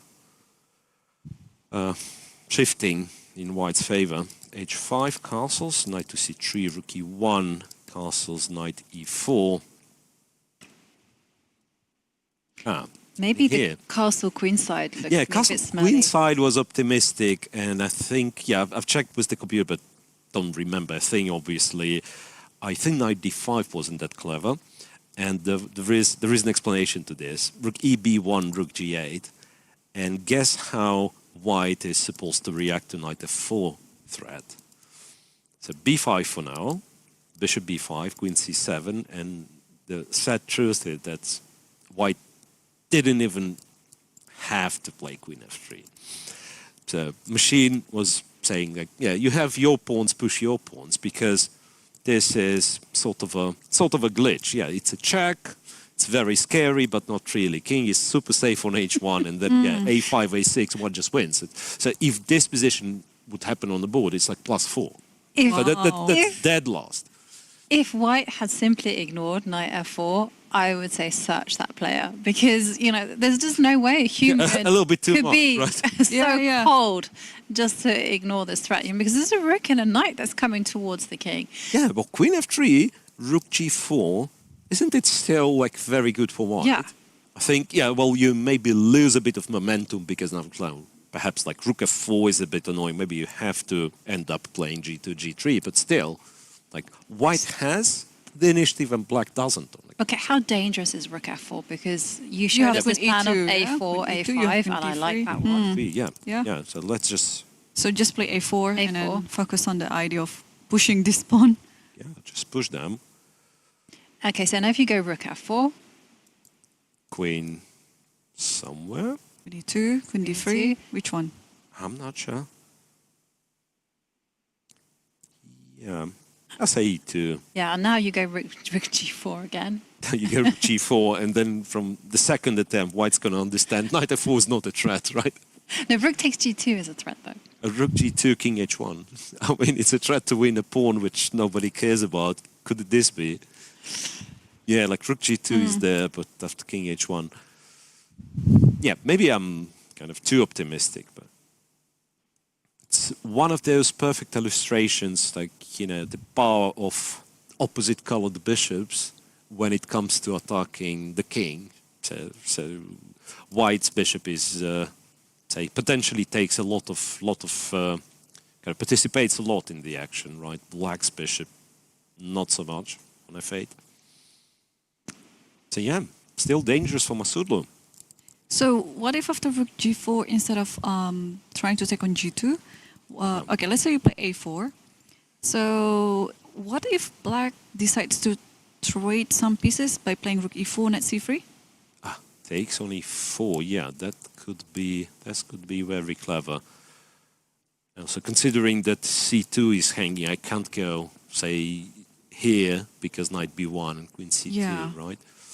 Because now the number of the pieces are heavily reduced, and this. You'll include e4 as well. I'm yeah, you afraid. might. Yeah, You might as well include yes. that one. Perhaps this is the real idea behind rook g4, and you don't need rook f4 for this, right? You can take immediately after a4, and white acknowledges this, and he plays bishop to d3. Yep. So to make sure that the knight on e4 is stable, clearing the b file, and still planning to push the pawn. Yep. Yeah. Yeah. And this way you make sure that this bishop on f8 does Doesn't not work. participate in the game whatsoever. You can play g3. I mean, let's imagine white decides to slow play it. You can play g3, rook to b3, the other one to b1, so that everything's super safe. And like white simply plays with a piece up, because everything what's happening on the queen side happens on light squares, and black has a stupid dark square bishop on f8, which can't really do much about the light squares. So that's, you know, one of those positions where it's not bad because of this, some tactical sequence. It's just a bad position, period. I mean, yeah, as long as white kind of handles it properly, it's a, yeah, so in real trouble. Yeah, definitely in real trouble there, Matsudlu. So we could see our first upset on the first 10 boards. And let's go down to Jordan van Forees against Zhao Tong. And there... So that is our original knight of line, yeah, with queen to d4. And black had a choice, you know, to either take the queens or to take risks. Yeah, and he decided to trade. Knight to d7, which in retrospect might not be such a bad idea. Yeah, I do allow you to take on e6, right? But then the knight's headed towards c5, which might be kind of a good square. Okay, let's see. So castle's long for both. Knight takes, pawn takes, bishop c4, rook e8, d to e1. And in this case, you can't play knight c5 because b4 will happen, right? So knight f8, yeah, does look passive anyway. If you'd ask me, I still believe white must be much better. c7, a4, check, and to f3. Jordan plays, you know, like a Soviet endgame master, you know, like improve the situation a little bit. So we had this position, and then you give a check, and you go back, and yeah, it's the same position, but your rook's on f3. Is it better for you? Perhaps, right? It can be doubled. Guards h3 just in case. So what do we do here? This is a big question, It's right? a big question. Do you trade rooks with rook e4? There is a Or do you just go b3? stupid bishop b5 move, which I'm not sure how I feel about, because it looks like a tactics for the sake of tactics, right? But my point is that if rook, you can't lift it because the knight's hanging, you can't take it because knight b5, knight d4, right? And yeah, let me get rid of this arrow. And yeah, and if the rook's moved somewhere along the 8th line, yeah, d8 looks the most logical, yeah, then I can give a check on f7 and there is no longer rook d7. But there's no longer any pressure on e6. Yeah, like King b8. King b8. b8. Hide it in the corner. Bishop e2, I would think. And now the knight has to there is also an attempt to go here, but I don't know what I'm achieving after knight g6. No, that must be just stupid. Yeah, just move the bishop somewhere.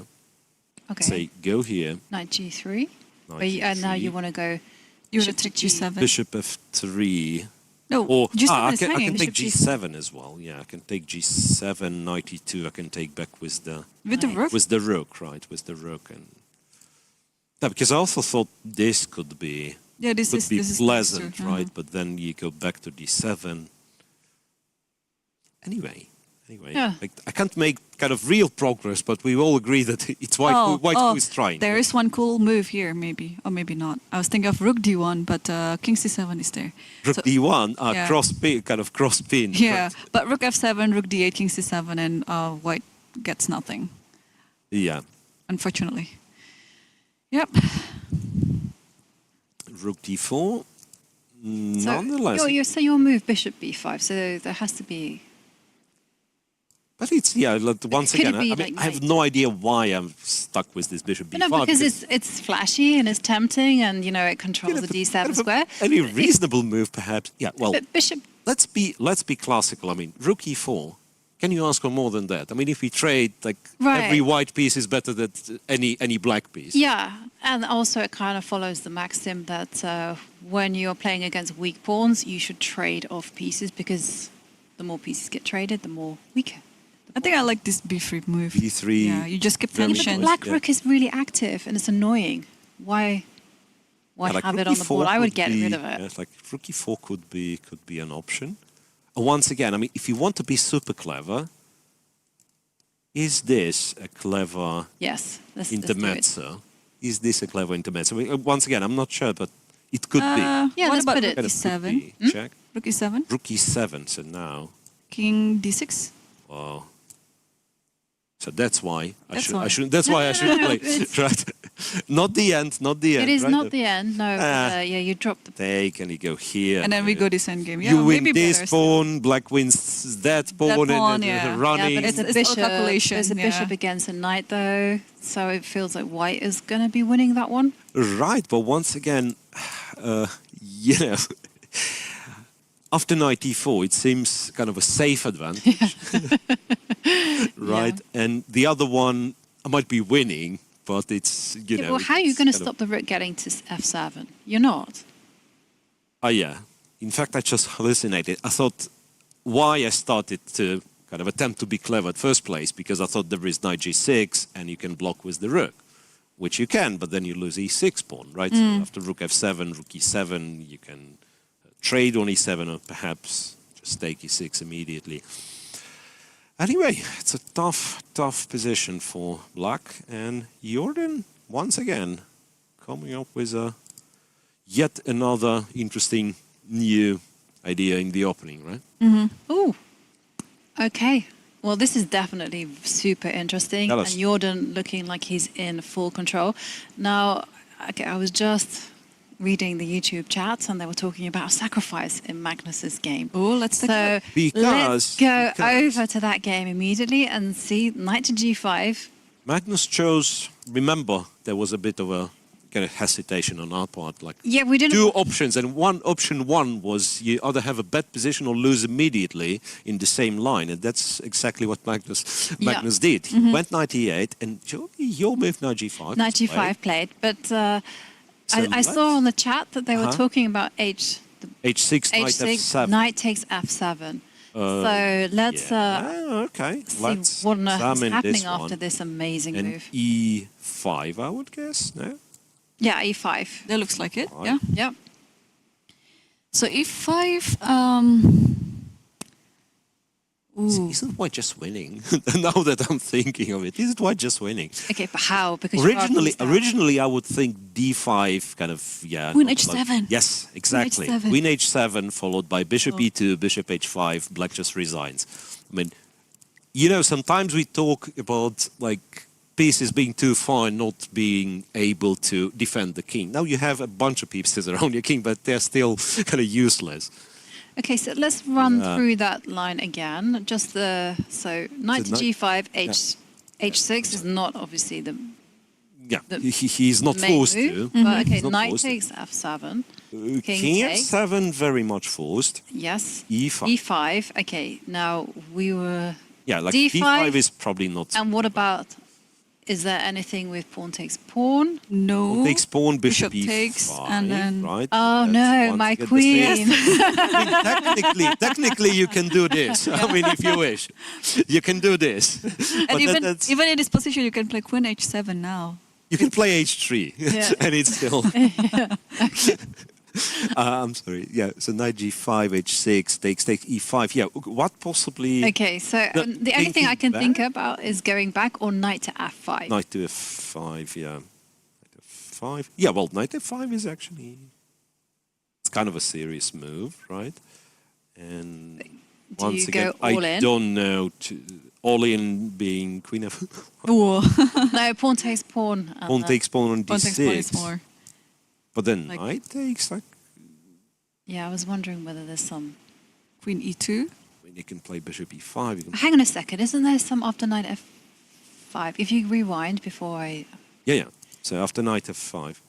Yeah, I was thinking g4, but knight h4 is annoying because you got so knight that's h3. why, Jolvi, that's why I thought, like, once again, you know, like, old... tired, don't want to calculate, and then people come up with, you know, with the rules like last piece has to join the attack. So that's why I'm looking at the bishop d3, bishop e2. I have no idea if it's any good, but yeah, it makes a lot of bishop sense. d3. You know, I mean, I do have a threat though, right? I mean, bishop f5 and with g6. And after g6, yeah, but then I can switch to the same thing, say take on d6, go queen e2, but I mean, you'll be somewhat better looking with the bishop on d3 instead of f1. That's possible. Magnus just played knight to g6, so he stops this trickery over there.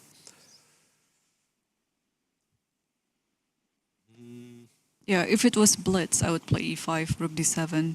Go for it. Let's do it, but we are commentators. This is one of the perks of the job. E5. Yeah, E5. E5. We're going for the brilliancy over here. Right. No, I mean, pawn takes, you'd be surprised, loses to the same bishop e5. This is possible too. because it's, you know, it's a phantom, right? I mean, you can't really take on e5. What I was worried about is that after e5, d5, we no longer have this kind of, at least the immediate breakthrough. Right. We might still have a very strong attack with a move like h4 or something. But again, you know, it's very... kind of very easy, the urge which is very easy to explain, like you see the knight on g6, how to disturb this knight, which is quite a useful piece in defending the king. h4, h5. And how does that work? Because it feels like we could be seeing Magnus losing this game, right? So after h4... Hang on. I guess he goes here, goes here. What if I just play... Okay, instead of h4, I want to go for the checkmate. Let's say queen e2. So I allow you to take on c4 if... Okay, bishop e7 is obviously there. Wait a second. You allow me to take on c4, I take on c4. There's rook h4. And also rook f4, right? No, I mean, in case of queen f3, otherwise you would have won with like either queen f3 or queen h5. But yeah, queen f3, black has rook f4, or I see him here as, or here, there is here. What a... But still, But wait one second. so many options. Like it's very hard to believe nothing works. But can we follow the rules? Like when you're attacking, you introduce all your pieces into. So instead of queen e2, which is like moving, let's go bishop d. I'm sorry. Yeah, so e5. E5, yeah. D5. That pawn is untouchable on e5. I'm thinking bishop d3. Bishop d3, and then and then bishop takes knight. Bishop takes, knight, pawn takes, and then you need your... And then I need to magically transport my queen to... Right. But you can insert rook d7 first. Yeah, then rook d7. Sorry, I keep deleting the line instead of the arrows. Right, so bishop to d3. Takes on c4, takes on Yeah, g6. like takes on c4 is not... It's not forced, but just to illustrate like, what we mean. Like takes, and rook to d7. Yeah. Yeah, and do we have to... Seriously, do we have to have a discussion on this one? I mean, yeah. Like, just look how terrible the whole setup looks. Well, we do have to have a little bit of a discussion. No, we don't, because I thought, but then you just go rook takes f7, queen takes g6. It's terrible. And checkmate. Yeah, this is... e5. What's his plan then? Maybe rook d8. Maybe he can't go. Maybe bishop e7 here. But then we knight takes come f7. here with the bang, right? Takes. Takes everything. A lot of chance. What about rook d8 instead of Bishop e7. bishop b7? Yeah, you So know. trying to protect this one. Yeah, yeah, could be. But then again, then I want my You got your free hand. H4. H4, okay, and H6. This looks nasty. now. Well, h6, you're running into this. I don't Oh think my it's goodness good. me. But h4, perhaps you're hanging by a thread by going here. And then I don't know what Take happens. H7. Take an H6. Take h7, bishop h4, and then yeah, that's Yeah. one of the ghosts people keep seeing. Like when you sacrifice a knight on h7 or g7, it's not the same when they are sacrificing the Oh. bishop, because the bishop has to be taken knight very often. I Doesn't think have to be. we've seen E5 played. e5, yeah, e5, E5. e5. So we went to E5. E5. Yeah. Wow. Magnus, are you happy with Oh. the way things look? Okay, so you know how I said bishop d3 and we looked at other moves? I just glanced at the computer engine here. Top move, f4. And it's f4. And we did see that. plus 4.6. Wow. So are we? h4? How bad is h4, Jovi? Since you have Okay, so the I have- engine, the engine. I have equipped. it somewhere in the back. Oh, that's a bad one. Bad? Well, Terrible. bad in the sense that it just threw away the advantage. No. Now it's changed its mind. It says after bishop e7, black can hold on. Yeah. Okay. So f4. Anyway, f4 is the best, and it's winning for. Bishop Suleimanov. d3 is also good. So are you saying the world is probably looking at the game where Magnus, our world number one, gonna get upset in this round? It's +4 for white if know. white plays We don't know. f4. Well, yeah, f4, but also queen b3 apparently is also a good move. Bishop d3 was also. Let me just make sure. Bishop d3, it wasn't so enthusiastic, but still plus 3.8. Wow, Whoa. that's huge. Yeah. Plus 3.8. Yeah, Magnus is not looking Sounds happy. enough. Sounds enough. And But what it actually has happened? changed its mind so that f4 is not its top choice, but now queen to b3 is its top choice with the idea of going queen. Queen b3. Yeah, I like this B3 idea. was the idea to go It's queen very- h3. Yeah, Tricky, and also yeah. if and actually, okay, this is super complicated, but let's have a go. So after Yeah. bishop e7, attacking the knight, knight takes f7. Still, and queen h3 or you just take. You just take on d5. And you take Take with again. the rook, right? Take again. Yeah, I Yeah. think so too. Wow. And This is the take and king f8. That's kind of immortal, right? I mean, and here you think. Here you think. You've done all the good moves, right? All the happy and moves. here you just go knight to d4, Knight d4. knight Knight d4, e6. knight c7. I So thought. if knight c7, yes. Queen f3 check. And then bishop c4, yeah?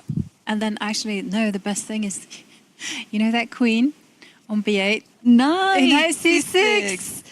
Wow. Terrible. And there's a discovery That's on terrible. e7. Yeah. And the queen is That's really trapped because nasty. queen Yeah. e7, knight e7, and queen takes queen. Wow. Well, Yeah, that was fantastic line. no, but that's a disaster for Magnus. Mm-hmm.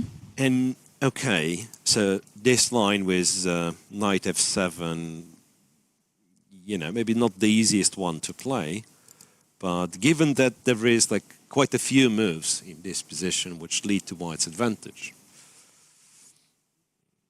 Magnus doesn't look good. Oh, is he going to make a move? Still thinking, but yeah, we also have to look at the time situation. Right now, Suleimanov has 19 minutes, and still lots of moves to be made before the second time control. So he has to play a bit faster. I know this is a critical position, and you kind of like spending more time on this position, but you also have to think about the future. You might not have enough time when you have to finish the game. Right, and someone, Krishuk, I wanted to mention once again on this broadcast that he would argue with you, like, if you don't think here, you might not have a future at all. It's such a critical in this position. You've got to start your calculating. He's reached for something. What's he playing? F4, no? I No. don't know No. yet. He did something, but I don't see. He's done it on a camera, but we don't see what he We will have to move soon. Don't worry, we will have to move soon. I'm panicking. Queen b3. He played Queen B3. One of the best Wow. moves. Wait a second. Wait a second. It's the 3.8 plus, yeah? There was now 5.1. 5.1. Yeah, this is It's crushing. Wow. yeah. You know, these young guns these days, they spot this type of position very quickly. Like what to do in this position, even when they were given lots of options, lots of good options, but still they could find the best move. But there is the critical point though, because he has to play this idea of Queen b3 with the whole reasoning that once the bishop comes to e7, he has to be prepared to go. Yeah, like not to go F7. back Yeah. or defend the knight. Yes, it's still kind of tricky. I don't think that was the idea of Queen b3. Yeah, I think he was very ready to sacrifice, and he's looking forward to doing it. I have a question though. How obvious whites win after d takes c4? And Or you just take back? You just take back. You don't have... No, I was thinking, yeah, queen h3, threatening a checkmate, you know, h7, h6, and so on and so on. But, like, sacrificing queen e6, but you don't have to do it. So if dc4 is played in this position, just take back on c4. Yeah, but let's take a look at some fancy line. Can I make this one work after queen h3?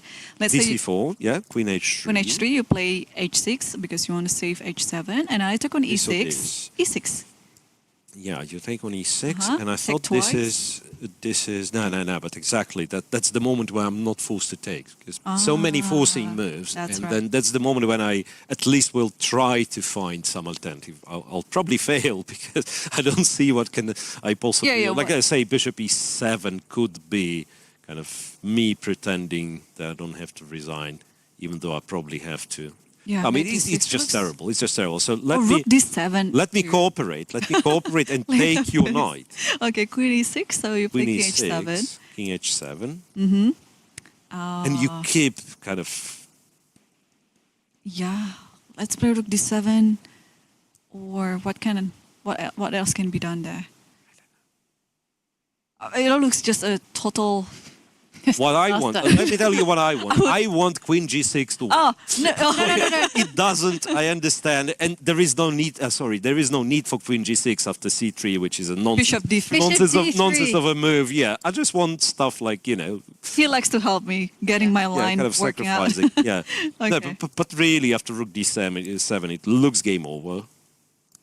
Who knows, though? Can you not go like rook c6? Yeah, bishop c, yeah, rook c6. Yeah, Yeah. fair enough. Let's c6, get that queen out of the what box. That's what I've kind of blocked. Queen f7. Still no big threat though. No, still no threat. I just want to push this pawn, yeah?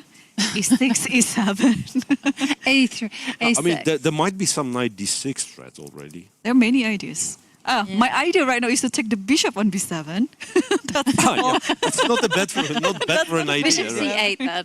Forced. And then you. And e6, I can... Oh, you want to Okay, sacrifice. but Okay, I think we queen have some e8 moves, also. guys. So, All right, like, yeah, let's wait. stick with We the- have some moves because after pawn takes pawn, bishop takes pawn was played, I think. Or maybe it might be me messing it around. might be you. It Oh might no! be you. Oh goodness me! Sorry about that. Fake news. Fake news. No. Magnus is still thinking. Magnus thinking. Right, so dc4 looks like way too cooperative, right? Yeah. But is there Bishop any other move? e7, as we know, knight f7 Knight is f7, super strong. sacrifice, yep. What else? Let me play this move. I don't know whether... Okay, a6. With the idea if you move your knight, I can probably play something to help along the 7th rank. Rook c7 or queen c7. So, yeah.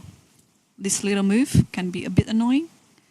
But you have this queen Like knight switch to yeah, right? f3 or even Yeah, you to can h3. go to queen h3, but then h6, and both knights are hanging. So I thought instead of going queen h3, can we just Queen move f3. Did you... Queen f3? Yeah. queen f3? Yeah, it's not that easy to defend. Oh, well, I found the defense. Oh, Beautiful It's stuff. so terrible. So my kind of future plans involve to go rook d8, bishop c8, do you have and that start, future? a new game in Fischer Random. Yep. But No, that's terrible, right? Oh, yeah. Okay, so Queen f3 must be winning. but actually, if you do go knight h8, and you just go, you No. there is still the threat on the knight, and now black is threatening pawn takes pawn. Yeah, there is that small matter, but then I go g6. Still, I'm alive. How do we do it? Brilliant. Knight d6. Knight d6. Knight. There's no knight takes knight. Oh, no, you're going to get checkmated. No, I don't know what I'm doing. Take it back. Don't put it on the board, because basically I've opened up the long diagonal. Yeah, look at the bishop, yeah? Yeah, because this maybe is like just like Magnus's game yesterday. But it looks terrible. It looks absolutely terrible. Rook c7, queen c7 is the only move that I can see. Queen c7, maybe. c7. Yeah. Why don't you open the long diagonal? Yeah, but I want to checkmate you with queen it. h5, queen h5, pawn takes, bishop h7, checkmate. Come on, this is such a terrible looking position. And we still keep kind of coming with some sort of moves. You know what? I'll take your exchange. I'll be material up as well in this position. I'm on other things. I like taking on the bishop actually. Knight takes b7, queen b7, and take on d5. Seriously, this is not the position we should discuss. Okay, yeah, that's true. Yeah, like queen f3 just puts an end to Magnus's kind of suffering. So the only real line is bishop e7, and you have to come up with the second. Okay, and so he let's did it. run through that. He did it. Bishop Magnus e7. did it. Bishop e7. Okay. Bishop e7. And now it's crunch time. So let's run through that critical line. Knight f7. After bishop e7. White has to sacrifice on f7. And after king f7, take on d5. Yep. And if or when black takes, doesn't matter what he does it with, we sacrifice again. So he makes it white's rook down currently for a couple of pawns. And then, okay, I have a question. Is knight d4 the only move here? Because we already know knight d4 kind of wins, right? Because of this beautiful idea of giving a check. And knight c6. King g8, knight c6. I just thought briefly that king e8 technically is a move, but you don't want to play that. Okay, then there's bishop c4, yeah? There's everything. But wait 1 second. Huh? You have to, in order to play knight takes f7, you have to be able to see this whole idea of knight c6. Yep. That's true. That is, so it's... like this one, queen f3, king goes... Yeah, it depends. And then knight, you have to, before making that decision, knight takes pawn, you have to see this. Right. How easy is it? It could be that you are getting lucky, because you could believe that, I'll reach this position, queen d5, king f8, it looks promising, and I'll find something. Yeah. And then closer to this position, you see, okay, but knight d4 wins because of knight c6. Or you have to see till the end. Right? But there is no in between. Like, if you would say, calculate that far, and you'd say knight c7, guard c6, after this check. That's what I would do. Okay. Like, when I'm lazy, I mean, nowadays it happens very often. I would say calculate till that point, and after queen f3, I would say, and here he goes to g8 and runs away. Yeah. So instead of calculating, I would say, and he runs away, Yeah. and I'm not happy, and I'll switch. But that's a very common mistake that, Right. but I would advise you not to do. But this is also something that I've noticed is to do with temperament. So a lot of the greatest attackers are actually not the most fantastic calculators. They're very intuitive players. And so, for instance, they will get to this position, they'll go, Let's say, great. come on, stuff, I'm winning. I'm winning. Knight takes f7. Wow. Knight takes f7. Knight and f7 is on the board. But also look at his face. I mean, he's like... He's confident. He's confident. He looks like he's in the Zen mode, and you're like, wow. I'm getting very excited about this game. No, It's I mean, this is serious stuff. And I do apologize. But this game is so excited that I think we should stick with it. Yeah, let's do it. I think when you are getting into such a position, you kind of like possessed, you know. You already know what type of spirit that is possessing your body and your mind, and you know what type of moves and what type of calculation that you have to make on the board that is just going forward, trying to get checkmate or some material advantage, like huge material advantage. And there you go. Carlsen just took it back on f7. Take on d5. Take on d5. No, he's got Wait it. a second. I would be very sure that Suleimanov has seen all of this Queen f3 knight c6 idea that we discussed before. Yeah. Do you know much about Suleimanov as a player? Is he like aggressive? He's okay, just like another young people or players these days. Yeah, he's a calculator for sure, and I don't know much about his playing style, but I know that his calculation is just so great. He won the zonals back in April or May this year, and then he was qualified for the World Cup. But then, shortly after that, like a few days after that, he was playing in the Asian Continental, and he actually qualified again from the Continental. But since he already qualified through the zonal, so his spot was given to the next ranking in line. So he's showing in those two very strong tournaments that he established his own level. Yeah. Right, so I'm looking at a7, a6. It's kind of a last attempt to mix things up. And still I'm not happy with the way it looks, to be honest. No. Not happy for black. Okay, yeah? Not so happy. well, what is it? Okay, so knight to d6 is option one, knight pawn d6, takes pawn, e d6. takes. I'm just trying to get those candidate Knight moves. d6. Queen. Yeah, knight d6 Knight looks d6. good. Safe If you knight take on d6 takes. maybe, Can you take the pawn first? Yes, you. And then... then king g8. King g8, then now you take on d6. Now take Now on you d6. take, So Bishop takes, and then Push e7. e7. There's a pawn that is... And now Queen queen to f7. Check. Akemate is on... Yes. That doesn't matter. is it? Are you sure? No, I'm not. I mean, that's the problem. I'm not sure of anything in this position. I mean, it must be. If you ask me, like, Mir, what's your intuition? Like, is white winning or not? But you can also go like f4 is one move. But then I'm slightly concerned that I might be giving too much to the cause. Okay, first of all, there's rook d7 if you want to play. Like, Well, I mean, which moment? Here? can I play it here? But what's What's the trick? I want to take on b7, but you just simply play queen d6 maybe. Rook b7. There is e8. Yeah, you're absolutely right. You can do this, but rook b7 I was planning to take. But again, it's you're right, Evelyn. Too many pieces, yeah? Rook takes. No, why? Why is you back just rank? take there's Yeah. Rank checkmate. or queen b7 and a8 is hanging. No, so No, but your line works. It's just I was. Oh, that's But back it's rank back rank. checkmate. Rook e8 Rook- check. Rook Rook takes- e8. Guys, but I don't After understand. e8, rook e8. Rook takes rook. Yeah. I'm so glad it's not just me hallucinating No. weird things. Yeah, I knew there was something. I can kind of explain. Like, I've given up on black's positions such a long time ago, so I stopped looking for the best moves.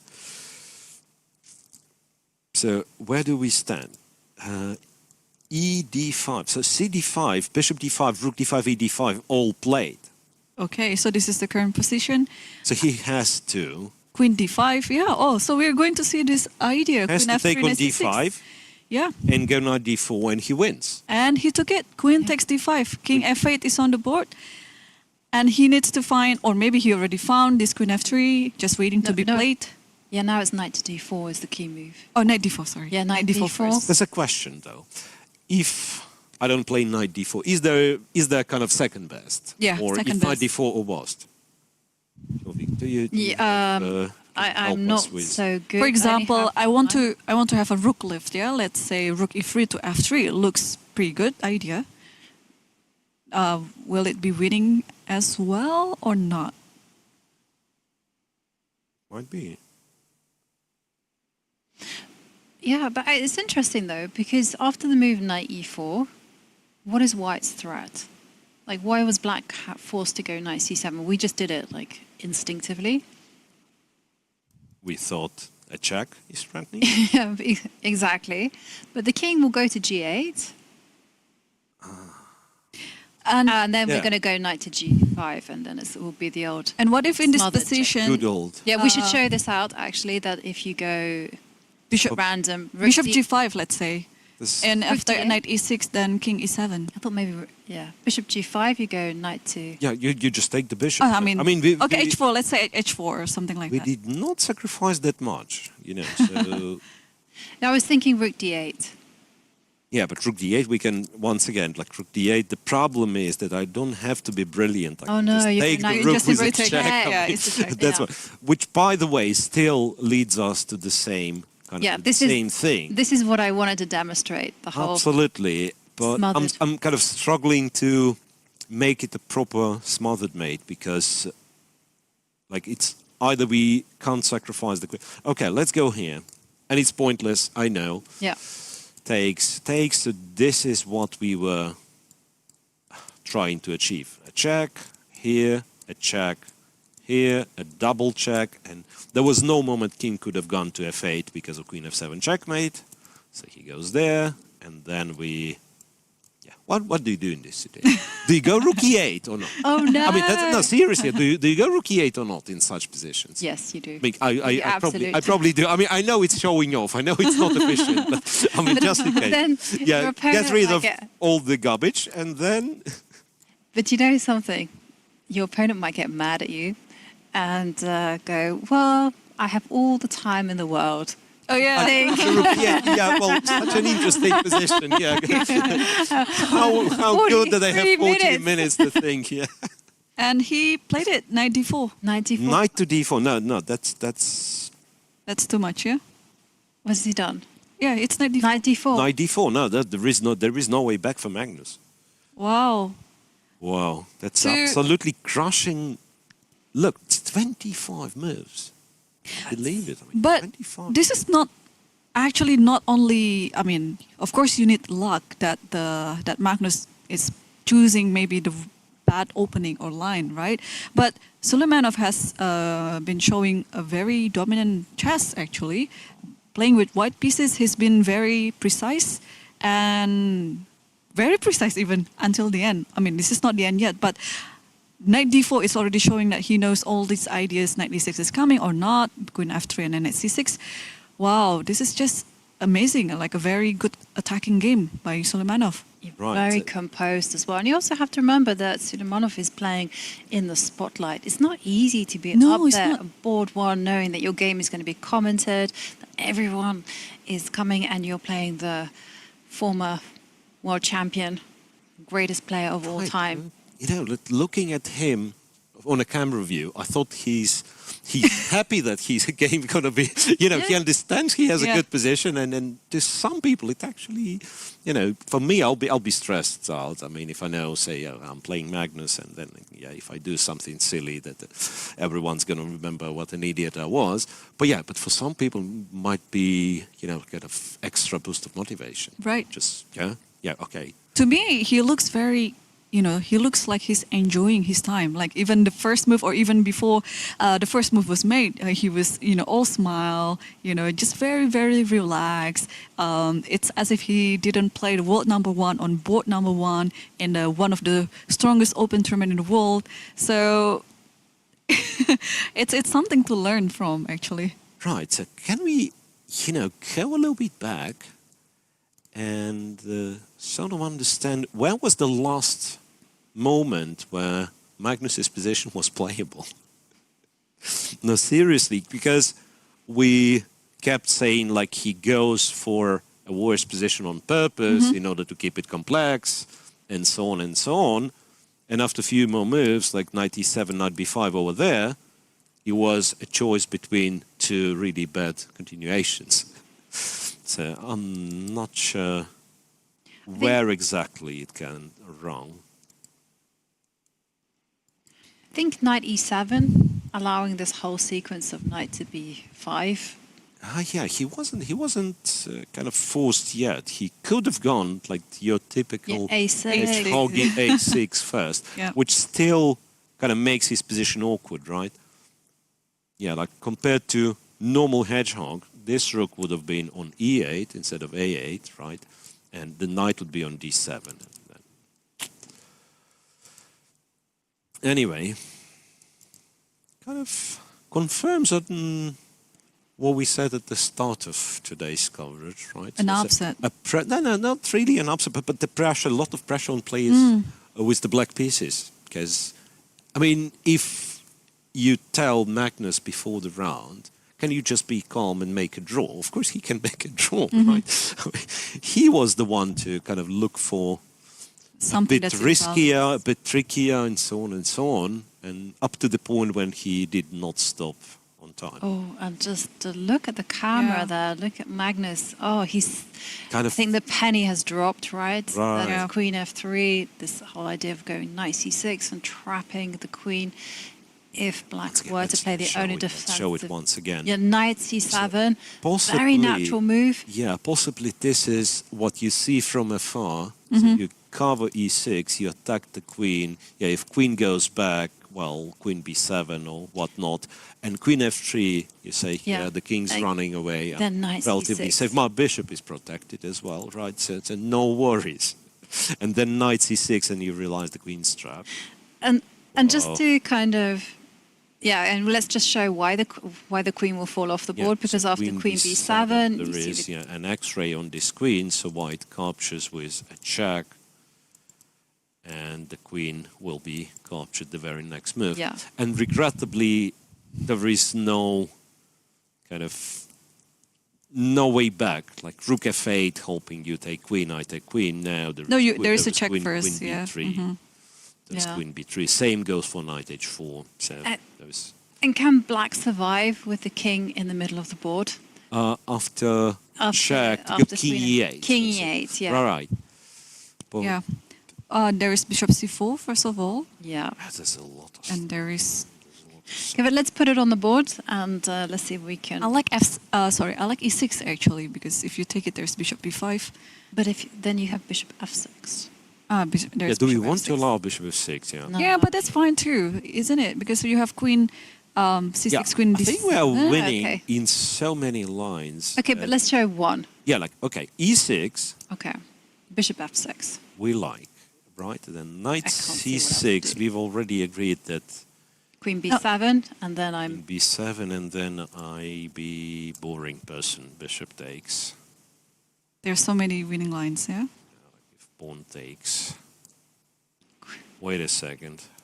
Just Well, said I'll be boring person, queen F6, queen takes and knight. queen C6, queen F7, but there is knight D5, and I might regret showing off. No, seriously, I mean, that's...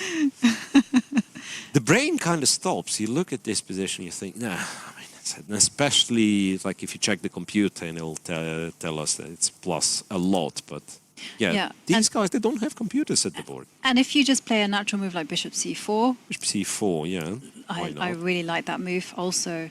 Yeah, nothing stopping queen F7, unless you play knight H8. If you promise, yeah, if you promise to play queen H7, Knight H8. Knight H8. You can even play queen H5, queen takes H7. Yeah, but that's exactly what you're gonna do. No, come on. This is That was it. it's a pain to look at.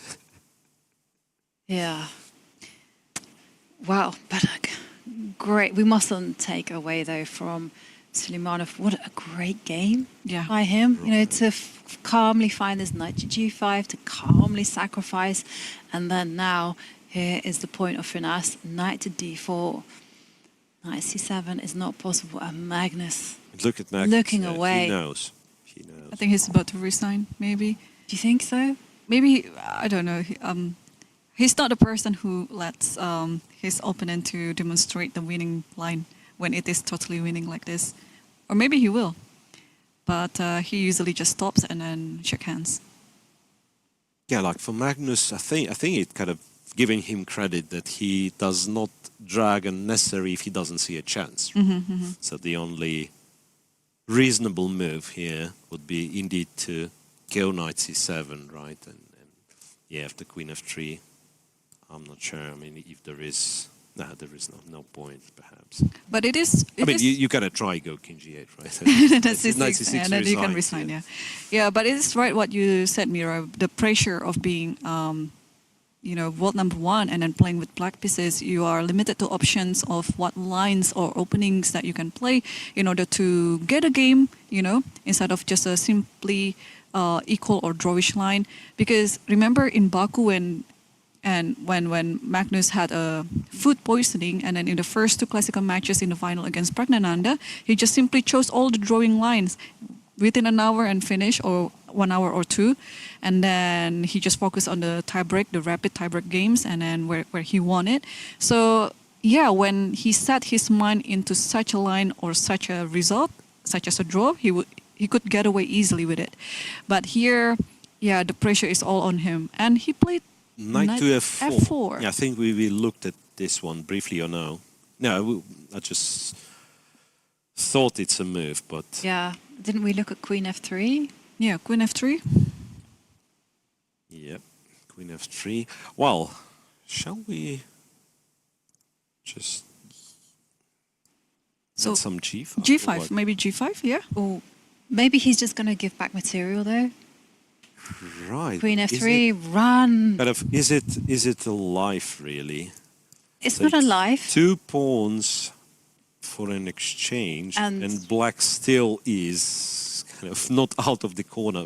Right, but it's either Yeah, it's this better than or resigning. resigning, Agree. right? Mm-hmm. Yeah, it's better than resigning. It's but- lifeless for but- black here. Did he Yeah, play queen f3? He did. he did. Queen but- f3. so the question is, do you You play G5 do you or queen pretend G8, that like kind of everything's under control and I'll go G5? Once again, worst case scenario, you can play G3 and do the same.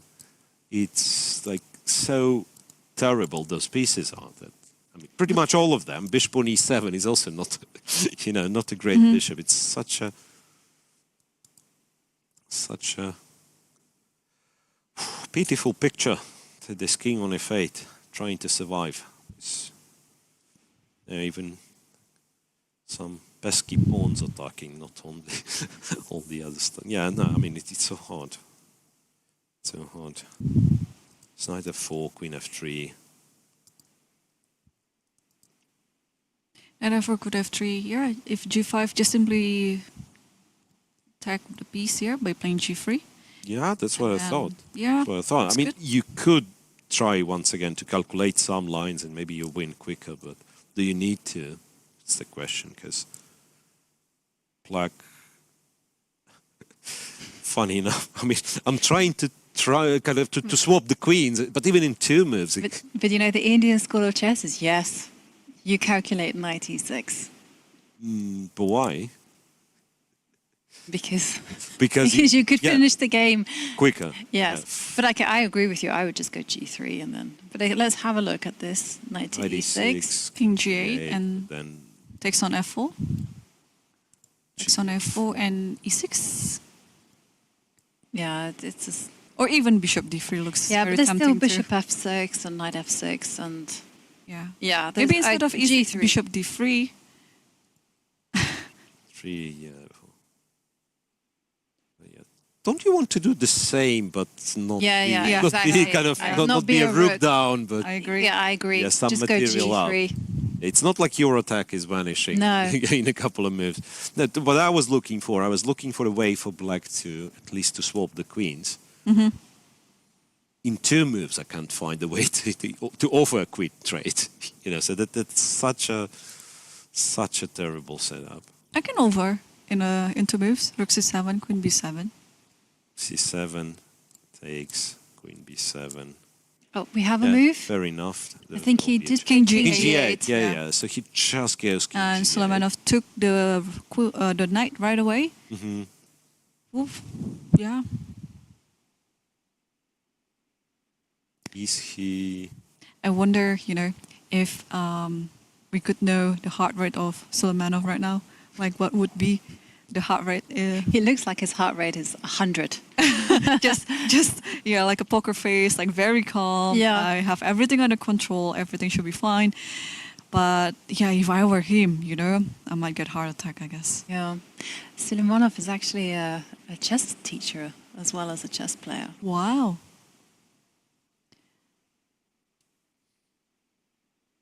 So, I guess. And now Wait. we have a move from Magnus. Queen B7 or Queen C7? Some queen move. C7, right? Yeah, I think it was B7 perhaps. But We will have to move soon. we'd better to wait. Yeah. Yeah, don't speculate. Right, and I feel awkward not covering anything else, but yeah, how do you leave this game? Really? This is the question I was going to put to you both. Should we leave this game and just take a quick peek at the other games, make a spot assessment, or Yeah, like are we were. Let's agree sticking on with this. this one? Let's stay. Let's stay. Okay. Hey, no, but I thought the opposite. Seriously, we were waiting for Magnus to resign.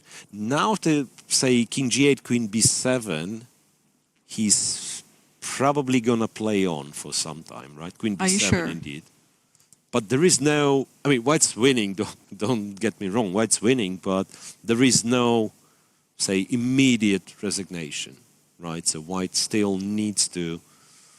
Yeah, I vote for keeping an eye on this game, but then checking Can we in on the others. What do Just you- kind of quickly click through what happened. Okay. Yeah, so that's Naka's game.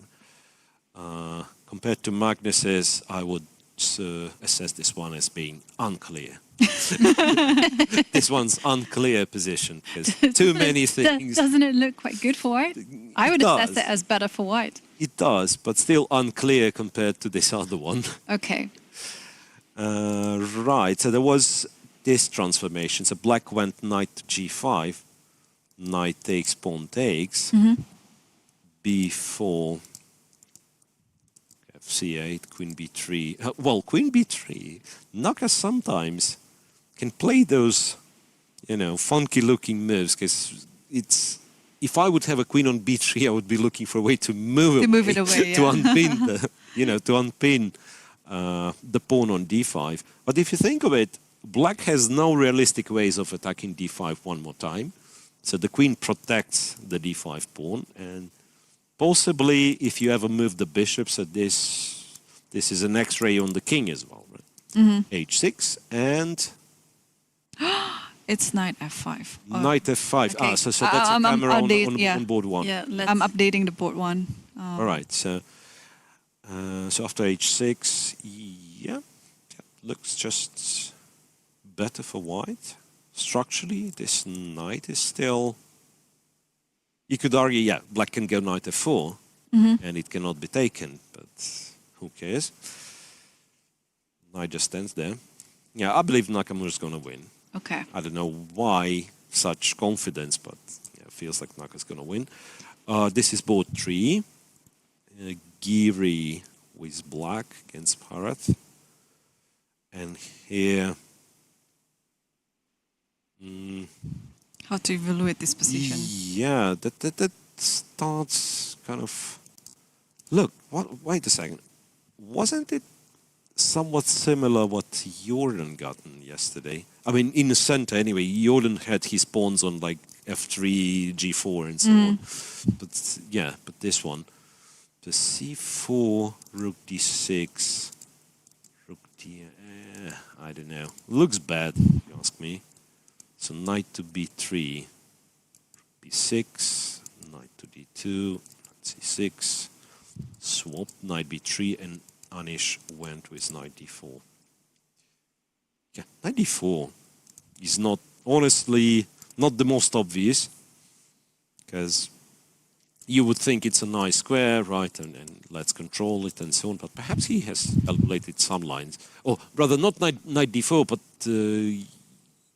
like taking with the pawn, so there is no longer open file, there is no longer outpost on d4, but it's more about, I'm guessing, bishop d6, maybe lifting the rook on the 6th rank, and trying to say your pair of bishops is not a pair of bishops. This is not a good bishop on e2.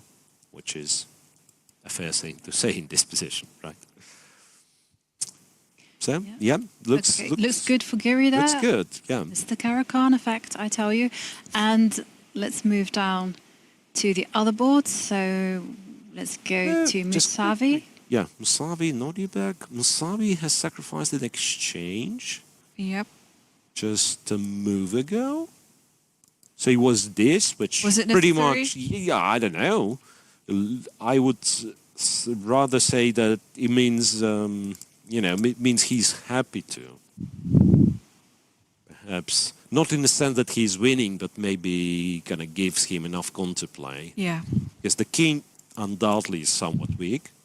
Queen is getting stuck on a3, right? And the knight on f3 might like on some knight e5. e5. Yeah. No, I mean, I can see it. Like queen f4, knight e5, you know, well, a lot of checks. And why I take away the option of winning this game from white, I'm not sure. I said there, not in terms of winning, he's looking for perpetual check. What kind of perpetual check? Knight e5, queen f4. Actually, white might be looking to to just win. crash. I mean, that's what I'm saying. Not a perpetual, yeah. That's what I'm saying. Like I for whatever reason thought, like Abdusattorov has everything under control, but it's quite easy to lose control. Yeah, especially if here, for example, if you just ignore what is going on with the black's king and just by playing queen takes a2, for example. Queen a2, for instance. Yeah, queen f4 check, king g8, and then you put rook e7. There's still rook f8 though. Yeah, but then you have queen c7. Ah, yeah. So you go That's what I meant. Ah. Queen c7. Queen c7. Or even, can you just play queen g4? Yeah, queen g4 That's also was possible. also an option, and then you probably win. Yeah, you probably win. f7, some... Queen e6, yeah? Queen e6, rook Six, f5. f5, knight e... Knight e5. I know, not take. Yeah, your rook takes... Yeah, just rook takes rook, right?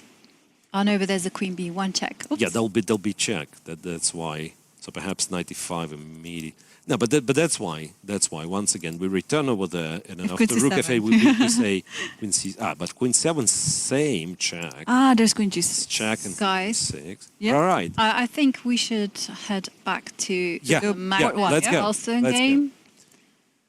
Because it's looking good, you know. looking good for white and almost over. And it's also so rare that we see a player absolutely demolish Magnus in this way. Magnus is just being outplayed. Wait a second.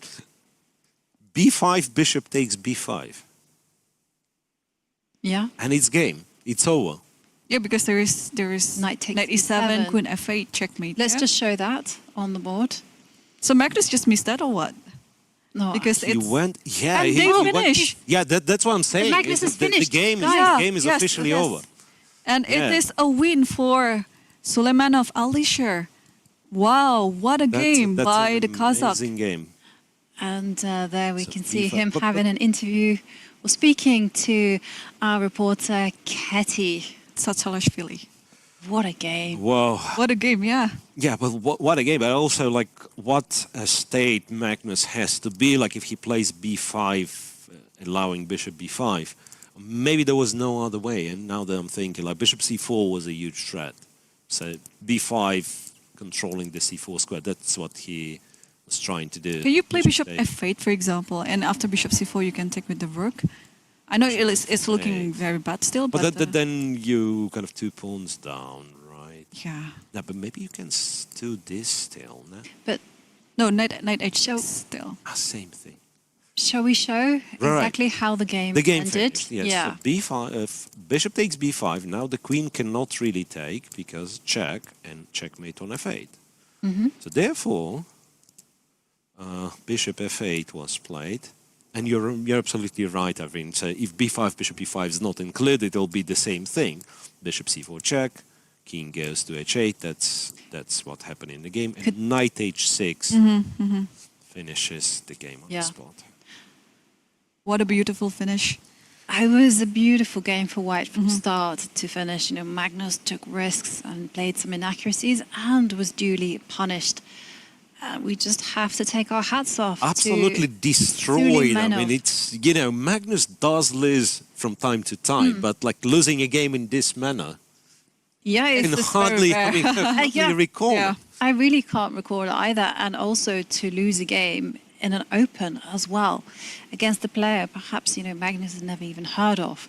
So it just goes to show about the beauty of opens in general, Yes. how the top players of the world, they're having to test themselves against up-and-coming grandmasters. Yep, and we will see, I think, many of David Goliath stories in this Yeah. tournament. This is just one, and then I think, okay, so far it's the biggest upset, yeah. But the tournament just started. Yeah, this is only the beginning. It's only the That's what beginning. you're We will have saying, many yeah. more. I know, absolutely. And after that game, I feel like we should take a short break just to catch our breaths and get over all the excitement as we saw Magnus Carlsen lose to Alisher Suleimanov in a fantastic game. Don't go anywhere because more chess action will be after the break.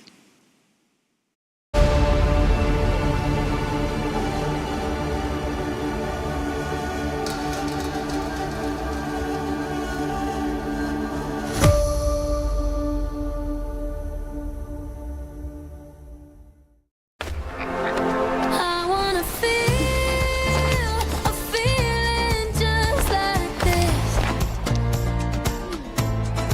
I wanna feel more, feel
Hello and welcome back to coverage of day 2. Now we've had a sensational start as Suleimanov defeats former world champion Magnus Carlsen, one of the strongest players in the world, in quite a sensational game.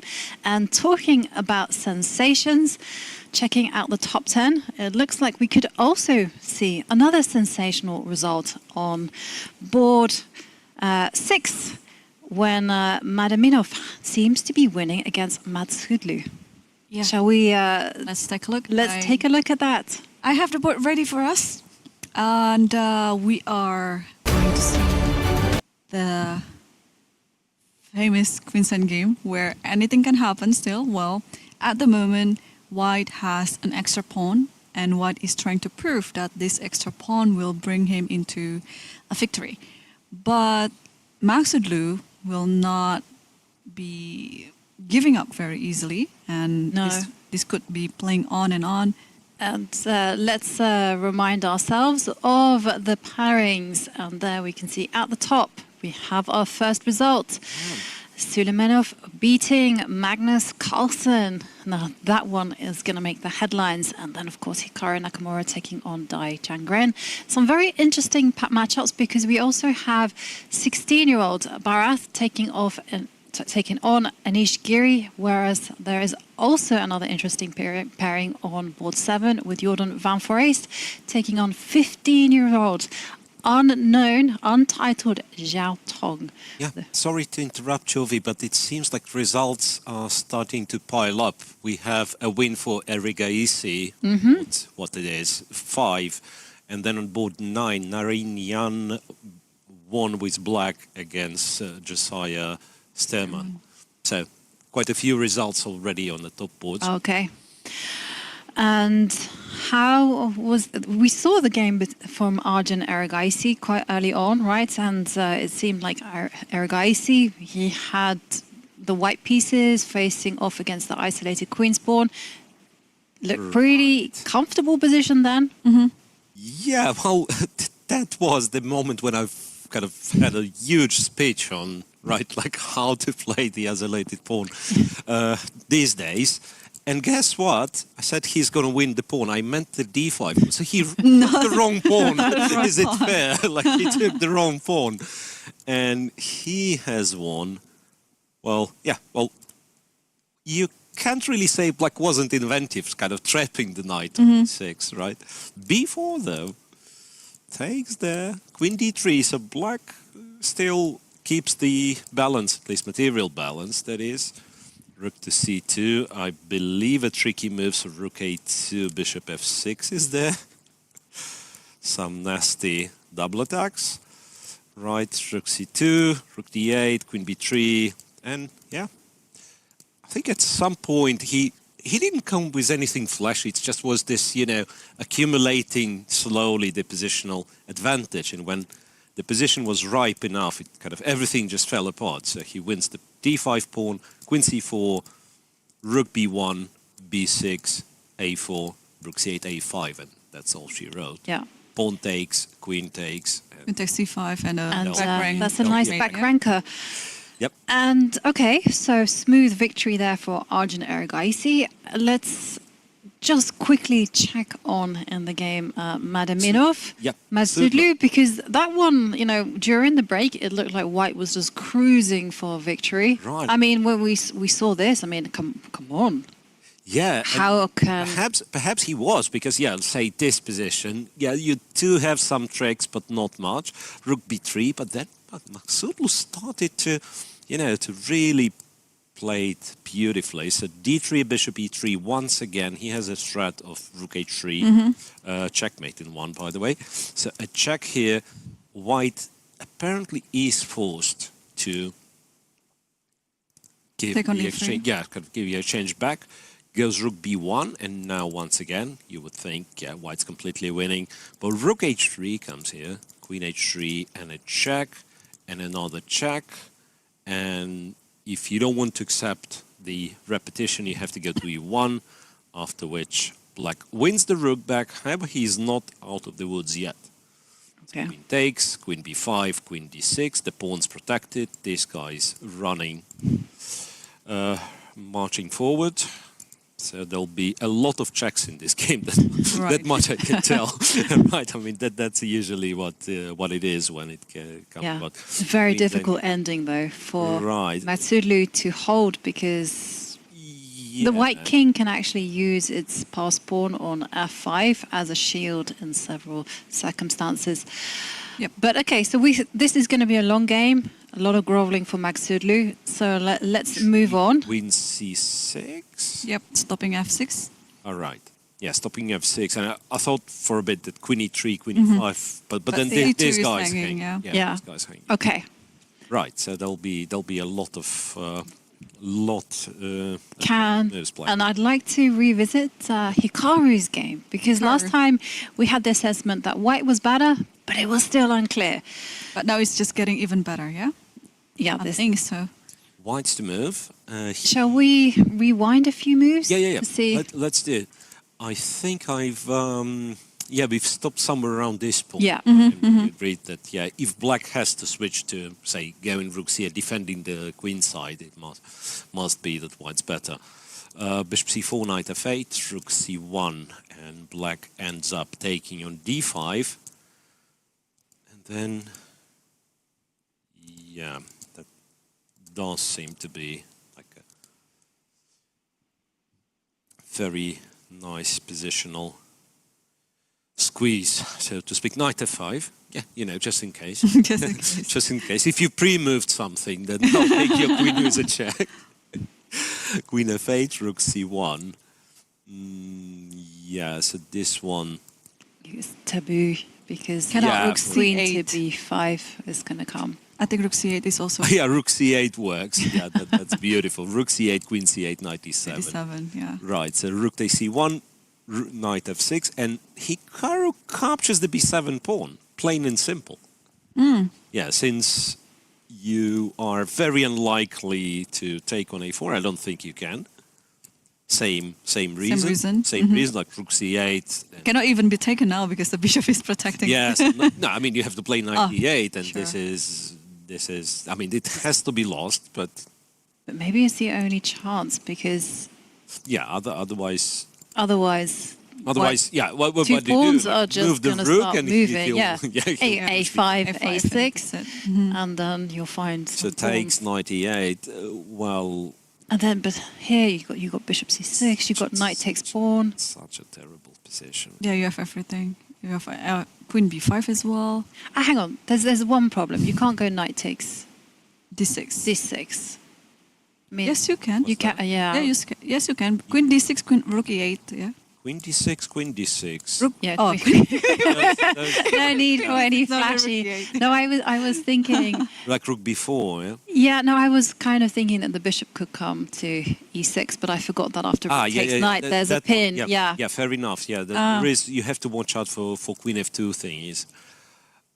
But sadly, there's nothing there. Here. And perhaps the most annoying would be that. No, wait a second. I've almost blundered. I wanted to say, bishop d5 finishes the game, but then black can take. Take on e8. Yeah. Yeah, it doesn't finish. E7, right? It doesn't finish yet, And we yeah. are. Yeah, white might be winning still, but it's better not to do anything silly. But if we take first, then bishop takes, and this is a threat. Right. Yeah, so you just take on f7 then. So we need one precise move. Yeah. Well, you have Take on f7. He takes here, and then. Back. no, because queen takes f2. No, there's back. not And f2. I mean, so you Queen see, f2. I mean, all of a sudden it turns out to be. Okay, let's go back and let's be scientific about this whole thing. Oh, I know. Take on e8 now, rook, and then queen e8, and then knight d6, and you have queen d5 next move. But there's still Queen, Queen- I mean, there was queen c6 as well. There was queen c6. And now, I think we But have it's kind not a draw. But it's not a draw. The queen on d3 is holding everything. So after queen f8, I can simply take on b7. Yes, right you are. And after queen c6, Uh-huh. we'll take queen d5 and maybe win the endgame, maybe not. Maybe not. No, but my point was that we probably missed something very easy. Yeah. Yeah. Kind of getting carried away possible. with this line. Yes. So- Knight f6, bishop b7, rook a4 is what we said. Rook c8 Rook c8, has to be correct.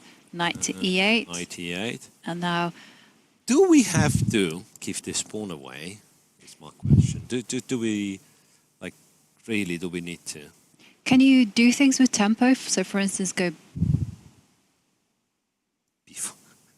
Yeah. Or it's a bit of a, pensioner's move, so, but Pensioner that's is good. what I would do. That's what I would do. Like, yeah, I want my pawn. I don't like to give my pawns. Yeah. I recently played on a team called the Chess Pensioners. I wasn't that enthusiastic about the name, I'll grant you that. But Pensioners, power is good. Yeah. But anyway, bishop c. No, we were doing knight d6. If we start with this one, is it any different? Rook takes, Rook takes. B4. Bishop takes. Bishop takes. And then you still can't go take knight. there. but you can go Take with queen the takes. Queen. And I'm threatening queen e6. Yeah. So this looks like I've Well, you still have Rook b7 though. rook b. Oh, no. There's still queen e6, right? But also Queen there's e6, queen yeah. takes queen, and then Rook takes bishop. Oh yeah. Yeah. Rook e4. Yep. There's actually the same. Yeah, that's the same trick. Yeah. Nice. And if rook b2, let's say, then I mean you can do it. Yeah. Still do the same, but queen e6 wins because now king h7 you just take, and it's not the queen on f2 but the rook on f2, which Yeah. is And it's not, going to be not a as checkmate. efficient. Yeah. Yep. Yeah, so So there was little doubt Hikaru's going to win at first place, and now, yeah. Black already made his move, I guess. We will have the move soon on the board. Right. So he did play He something. played Rook d8. Rook d8. d8. Yeah, but then Okay, f5, a6. yeah. Hang on, Hikaru's- let me just make sure I'm not giving you fake news because sometimes... Yeah, no, the Rook d8 is on was D8. played. If you look at the camera, the rook is on d8, yeah. And Hikaru's perhaps like he's in this comfortable situation when you're probably looking for the way to minimize any chance you go wrong. So, Yeah. Yeah, because I guess the only way black can get any form of activity is d5. yeah. And as long as you've calculated You might d5, consider going bishop d5, by the way. But then Yeah. again, it needs some calculation. Not. I did kind of want to end the game very quickly by pushing a pawn. Yeah, but then who knows? Like this d5, isn't it? Yeah. Somewhat like queen b4. Like the moment I understand black starts making active moves. Okay, let's play some principal move, yeah? Let's control the 7 rank. Rook c7. Yes. What Okay. moment? Instead of a5. Instead of f5, rook Okay, c7. well, there's nothing... Rook, Wow. bingo. Rook You got it. c7. Rook c7, Then d5. his hand. Only chance. There's knight e7 even, or there's so many things here. No, king h8 played. King h8. Rook d8. Rook to c7. King h8. Yeah, but now... Now bishop the d5 bishop's going works. to be hanging in all Yeah. those lines, yeah. Yeah, bishop d5. Yeah, bishop d5. Wait a second. Now bishop d5 he's going to take. And after pawn takes, there is bishop g6. Oh, still. Yeah. You still have g4. Yeah, so like it's not g4 takes the queen. And, yeah. Still fine. win the endgame. Yeah. So our plan of winning this game quickly failed, right? But still Still winning. winning it relatively comfortably. Shall we move on? Yeah. Because this one, at least it We'll looks keep it- decided. We'll right? keep an eye and see when Hikaru does win. But let's have a look Anish? at the other games. Anish Yeah, let's on take a look board at 3. Anish. Let's update ourselves on that game. So that's how it looks for now. The bishop on e2 is still a silly bishop. But white might have some ideas of breaking through with g4, g5. Hikaru's played something. I'm not sure. Well, look at the camera. What a nice set. So you're playing in a tournament hall, and you can see this this tower with games broadcasted. Yeah, if you want to look at other games, you just simply look up. That is why all the chess players, if you see it on the screen, they keep looking up, just like in the Queen's Gambit. Make a big joke. I made it as a joke. But now it turns out like really maybe they're looking up at that diagram up there. Oh, I was just wondering. They're playing in an arena, but was this one of the arenas that they hosted? I think it's hockey. Hockey, okay. Could it be hockey? Ice hockey. It's something. In the desert, right. So bishop to c5. And I'm trying to make sense of this last I've just move. been told it's a handball. Handball, yeah. Yeah. Okay. G1, queen c5. So, what did you say? In that game of Hikaru, instead of bishop d5 or all these moves that we are talking about, he just simply played queen c2. So what do we do? Do we stay with this one? Do we go back to Hikaru? Do we go... Well, this one looks Further like on. it will Yeah, keep G5. on going. It will be a lot of maneuvering. So, whereas the Hikaru game does feel like Yeah. it could end any Queen minute now. C2. Oh. Was that Anish Queen just striding it Yeah. and making he a just move? he just made a move Anish. very quickly. I think it has to do with the g5 and then he took it with HG5. HG. Yeah, HG5, okay. Because I thought that's very confident just to... And the game on the fourth board between Musavi versus Abdusattorov might end anytime soon with a perpetual. Shall we... Oh, this is the game, yeah?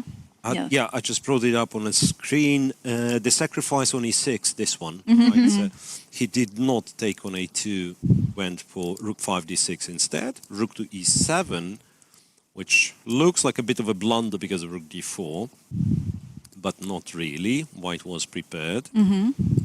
Rook to d7, rook straighted, knight e5. It turns out you can stop the perpetual, right? So a check here, king h2, and then queen f3 is a threat. Okay, can we show the perpetual? So it's just the knight. You mean over here? Or, Yeah, because or at the minute we... Yeah, so the final position. No, the final position. So king h2, king to g8, queen f3, rook d8, and I think... Queen f7, check. Queen f7. King Wait a h8. second. Is it a perpetual, though? So here... I guess And you I have to thought go... move the queen, but I'm not sure if it's f5 or g6. Oh, Let's say g6. If g6, there's... Oh, I cannot play queen d6 because Queen just d6, take... No, just take a knight Queen f7. takes, Yeah. rook takes, and the And white knight is wins. no longer pinned. Right, that's why knight f7. So after queen g6, Modern rules. what do you do? Knight f7 is a threat. I guess. Wait a second. Can this ever be better for white? I guess you have to really. go rook f... Yeah, just go rook f8. I mean, just go rook f8. Knight f7 you take. You take a2. How can you lose? Right. Yeah. This should be it, yeah. So realistically, black shouldn't be in trouble, but neither is white. Right? And talking about no one being in trouble, Jordan van Foreest did finish his game against Xiao Tong. Remember, 15-year-old big talent from China.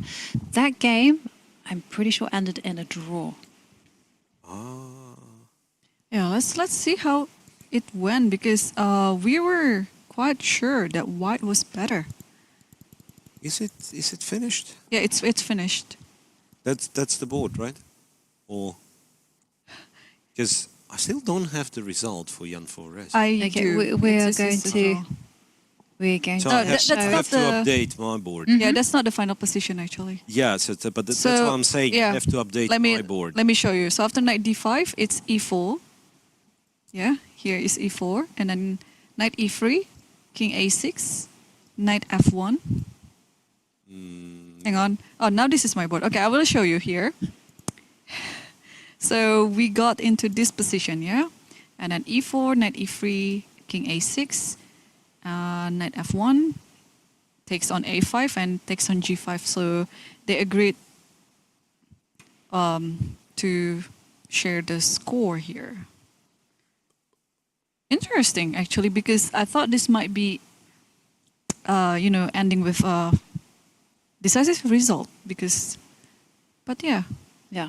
The computer shows after this position, the last move of king takes g5 is just 0-0. And it will be 0-0-0, regardless of what, whether you agree the draw now or 20 later. moves down the line, because simply the pawns will disappear and white might win the e4 pawn, although that's still a very big ask. It's just going to be one pawn and a knight apiece, and that is a draw. Yeah.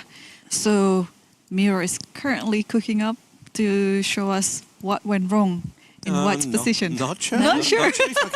If I can show you. Okay. Because it was better for White, yeah? It was, yeah. Like Let me what's quickly check. happened there? Yeah. Let me well, quickly check what was the. because it's time trouble phase, I'd like to come back to this game All right. and perhaps stay on games where people are pressed to make moves. So someone who is in time trouble is Yavokir Sindarov, young Uzbek grandmaster, one very, very talented, and Whoa. he does have a big advantage on the board, but he only has 1 minute for 9 moves. No, Oh, This is Sindarov on board 8. Sindarov. This one, yeah. Wow, this is still lots of pieces. Yeah, that's so surprising. You check other games that there are some end games, yeah, and some people Intuitively, and this is already like really almost end game. swapped everything. Yeah. But here it's a middle game. So c takes d3. Oh, okay. So Nordirback already agreed for draw. They make some repetition. So yeah, so it's board number 6, Madaminov versus board number 4, Musavi agreed. Xavier Abdusattorov, it's a perpetual. It's a draw. Right? Yeah, it's a perpetual with Okay. Winnie 8. Yes. Yep. And now this one, Sindarov Jovokir versus Nordirback. Yeah. If I'm not mistaken, both of them are in the team, in the same team for the Asian Games. I think Nordirback is also playing there. But anyway. Could be right. So this position, Miro, c takes d3. Looks like black is... I don't understand what's going on. Isn't knight d4... looks like knight d4 wins material now. Knight d4, yeah, and he did it. Hanging, knight's hanging. I'm not sure. Like, probably has something in mind, like some jumping, right? Knight to c4. Probably. I thought you were referring to him jumping up and down. Which is No, which is no, bouncing. not jumping. Jumping with the knight, obviously, not jumping in your chair. It's Which some bouncing people in the do a chair. lot, to be honest, like during the time trouble. Yeah. Yeah. And one of Sindarov's big strengths is that he's a very tactical player. Excellent at calculation. And, knight d4 did happen. And takes on... 4, queen d8, rook is d8, so white can capture the exchange on e6. I don't understand. After knight takes d4, or knight c4, not knight e4. c4. But this one, knight Knight e4 is just c4, giving up the knight. Then So trade takes, the queens, takes. capture. He's already captured on e6, fe6. And now it's a little bit awkward. Like this, yeah? Yeah, how to protect this? Oh, he just took it. Gave back the exchange. Maybe this is a good practical He decision. captured And then he bring the king captured- maybe No, now. he captures on a5, I think. Yeah, and then you the could point drop the is, like, bishop back to Capture c3. on a5, you put the Uh-huh. bishop on c3 when it's safe, Yes. and then you bring the king. Yes. So you're a pawn up, and also, control everything, so the pawns are not running anywhere. Yeah. Yep. So he took it already? Yeah, he took on a5. Yep. And after rook d5, you said Rook- bishop c3, yeah? Yeah. Oh, I was just thinking that if the bishop on f5 didn't threaten rook on d8, maybe black could insert g5, just trying to weaken the e5 pawn. But there is no tempo to do that. And after this position, yeah, it's just, I think, quite. Yes, lovely. Is there still some play based on your g5 plan? I think you can just put the king. Okay, if you could reroute the king and the rook, of course, put the king on d2, and then put the rook on e4. Yeah, that would win quickly. Or That's why we need to do something with black, right? okay, this is after bishop a5. Black is currently thinking still. Also, maybe just like what we discussed, like after rook d5, bishop c3, maybe also the other plan would be like just h4 and then g5, stopping all this idea. And now you can safely reroute your pieces. Wait a sec, but do you need to stop anything? Honestly, I thought just bring the king to e4 and you are the one who wants f5 to, to just... Oh, to g5 and f5, yeah? Mm-hmm. Yeah. That's also... Well, also with the king on Like, e4, you can play rook c1 and then you rook can c1, pounce bishop on d2 is bishop brilliant. d2, Yeah, you right? just collect all the guys, yeah. But after rook b5, Bishop somewhere. back to c3, B4 and then take another possibly. plan. b4 possibly, yeah. Okay, so yeah, despite being in time trouble, but I think for the next 4 moves, I think Yeah, I think white has successfully Yeah. navigated the complications, and now I it's agree. just a case of making the moves. And shall we revisit Hikaru's game? Yeah, he just made his move 40 Yeah, and it looks completely Yeah. hopeless for black. absolutely hopeless for black because no perpetual check in any shape or form anymore, right, with queens being exchanged, and connected pass pawns are still there. if bishop takes d5, and he did actually, would you play knight g6 and then have this position with rook versus 2 pieces, but you have 2 connected pass pawns? That would be much easier, I guess, to play instead of having a rook on the board. You I mean, it's still winning regardless. probably do. Like even if you take on d5, of course. Like Yeah, but you probably do. I think this one's easier. You're right because also the king is cut off. So it's not that you're going there and winning a kind of a But piece there is for a the passed pawn. pawn on the board for black. The e pawn. The e yeah, pawn, the yeah. e-pawn. Yeah, fair enough. I mean, Oh, do you that's true. engage? Like if this, Yeah, like do you, yeah. Well, fair point. Like, do you really want to? Yeah, like b7, bishop. No, Oh, yeah, you did he's it. going for it. He's going for this idea. e2. Wait a second. He's going for this E2. idea. Hikaru, but there is a passed pawn on the board. What's your plan about it? Because I He have no calculated idea. everything, I guess. Well, I guess course, he's yeah. much faster, right? Yeah, he's he just- can go B, A or B? B5. No, but that's exactly what I'm struggling with. Look, b5, e4. Yeah. Yeah, you take. You go You take the B6. horsey. Okay. King f8. Yeah, b5, e4. Yeah, he moved it. He moved B5, I guess. Yeah, e4. And then B6, yeah. And then e3. And now you can even go, if you want to, king to g1. But Or maybe, I'm feeling, maybe that's what you have to do. Yeah. Because b7, bishop b7, rook b7. and you can't And stop the after Like pawn goes after e2, two. rook b1, And knight D1. d1. Yeah. Oops. Not part of the plan. But king to g1. So this king G1. Yeah, yeah. And giving up another Yeah, so- pawn, just here, yeah. But yeah, Yeah, but you still, stop this guy and then... you Yeah, have- but if you don't take that pawn and instead go knight to d3, I'm still praying for your... Three- Yeah, there's still... B7. Still some... Yeah, b7... I was just wondering, like, if this sake, going to right. happen. I'll take. There is this go one. e2. And then a race of the... Okay, let's say. A race between the knight and the pawn. Can you stop it? You stop it on time. No, the knight d3 is a bit unfortunate, I Okay, thought, so he because you doesn't- could have gone check knight d4 instead. Yeah. Okay. No. Yep. Oh, yeah, and then it stop it, yeah? Knight d4. Yeah, and then this one, Knight c6, C6. and So, black is slightly better, so I would say. so this doesn't work.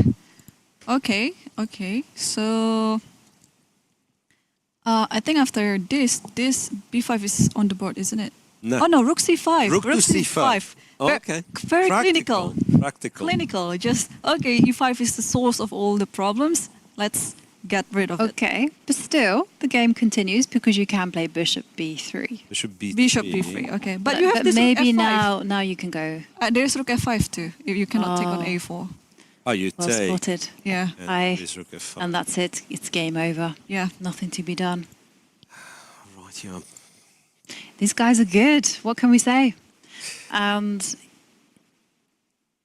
yeah, I can see there's some other results coming in. Salem did Salem, beat 2 out of 2. Sanin. Yeah. By the way, Great Salem game as well. won a great attacking game. Let's see it. Shall we I see think it? yesterday as well, And but today, I'm sure, especially. Well, he's an aggressive player, so he enjoys attacking his opponents, and of course, today was no exception. May I? I mean, if you can bring my board on a screen, Oh, yes. because I'm in really like I'm so captivated by the way he played it. Yeah, so it was a Prostalima Sicilian bishop b5. So nothing too surprising here. d3 is not the most common, but anyway, knight d4, a4, and this is where, and I'm kidding, just to clarify, this is where Black made the final mistake. So he captured this one.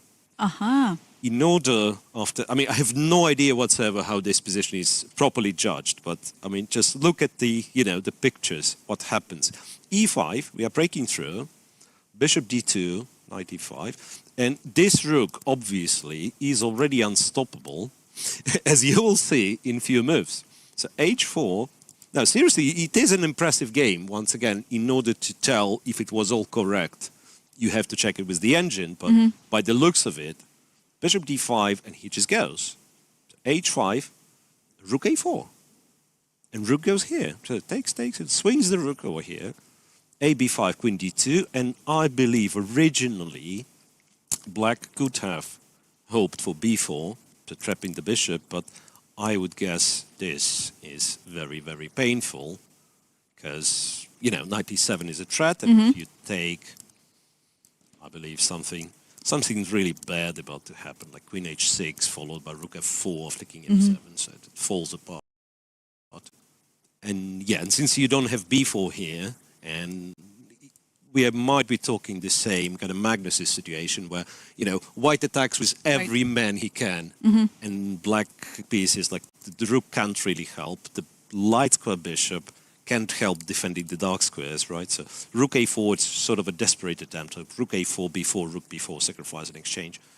But yeah, but it doesn't stop here, so the rook is still active. I know. Now this is a trivial. Yeah. I was hoping for for spectacular Yeah. finish, but this is already kind of trivial. Anyway, well done by Salem. And the other rook comes to the h file. No, it was a great game from Salem, and I love the finish to this game. King has to run to f8, and as Miro is pointing, queen h8 simply wins material and the game.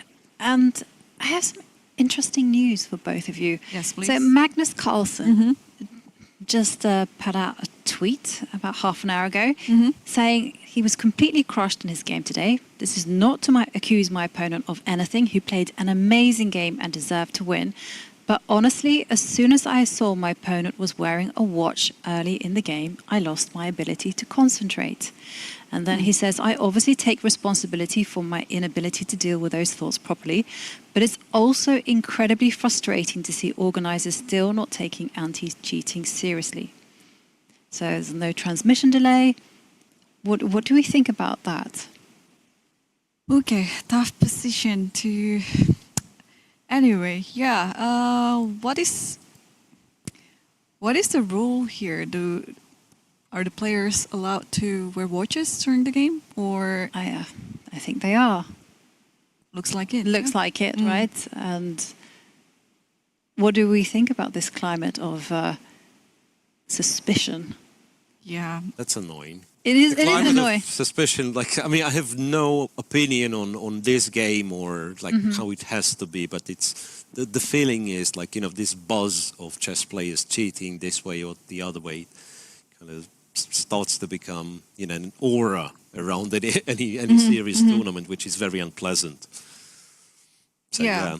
But So- if I think if I were in Magnus's situation, if I felt a bit uncomfortable about it, could I just ask the arbiter about it? And then my opponent Yeah. is wearing a watch. Can you please do something about this thing? But yeah, but if there is no specific rule, Yeah, if there's no cannot specific wear rule, the watch, yes. right? So if he's not breaking any rule, you might. So that's a tough situation. It is a tough situation, especially when you balance out the fact that a lot of these anti-cheating measures, they take away from the joy of the game. Like, for instance, it's very nice having spectators in the room. It's very nice having, you know, local children, local ambassadors come in and see us play. And I find it very sad if we're forced to watch everything online. So there is that element there. But definitely, I mean, we have to move on from the drama. And the great thing is that Magnus does acknowledge that his opponent played fantastically, which he absolutely did.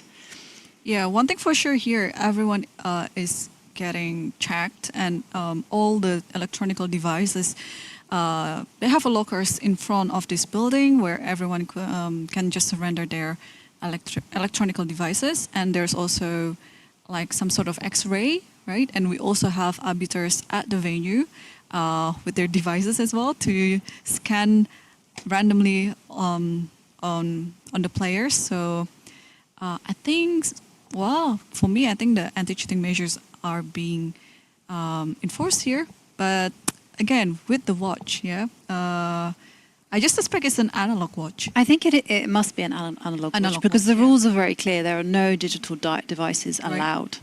So Right, but then, you know, perhaps for a small inconvenience that you cannot bring your watch at the game, we would get rid of those situations that we enforce, you know, the security guys or anti-cheating guys to become experts on watches.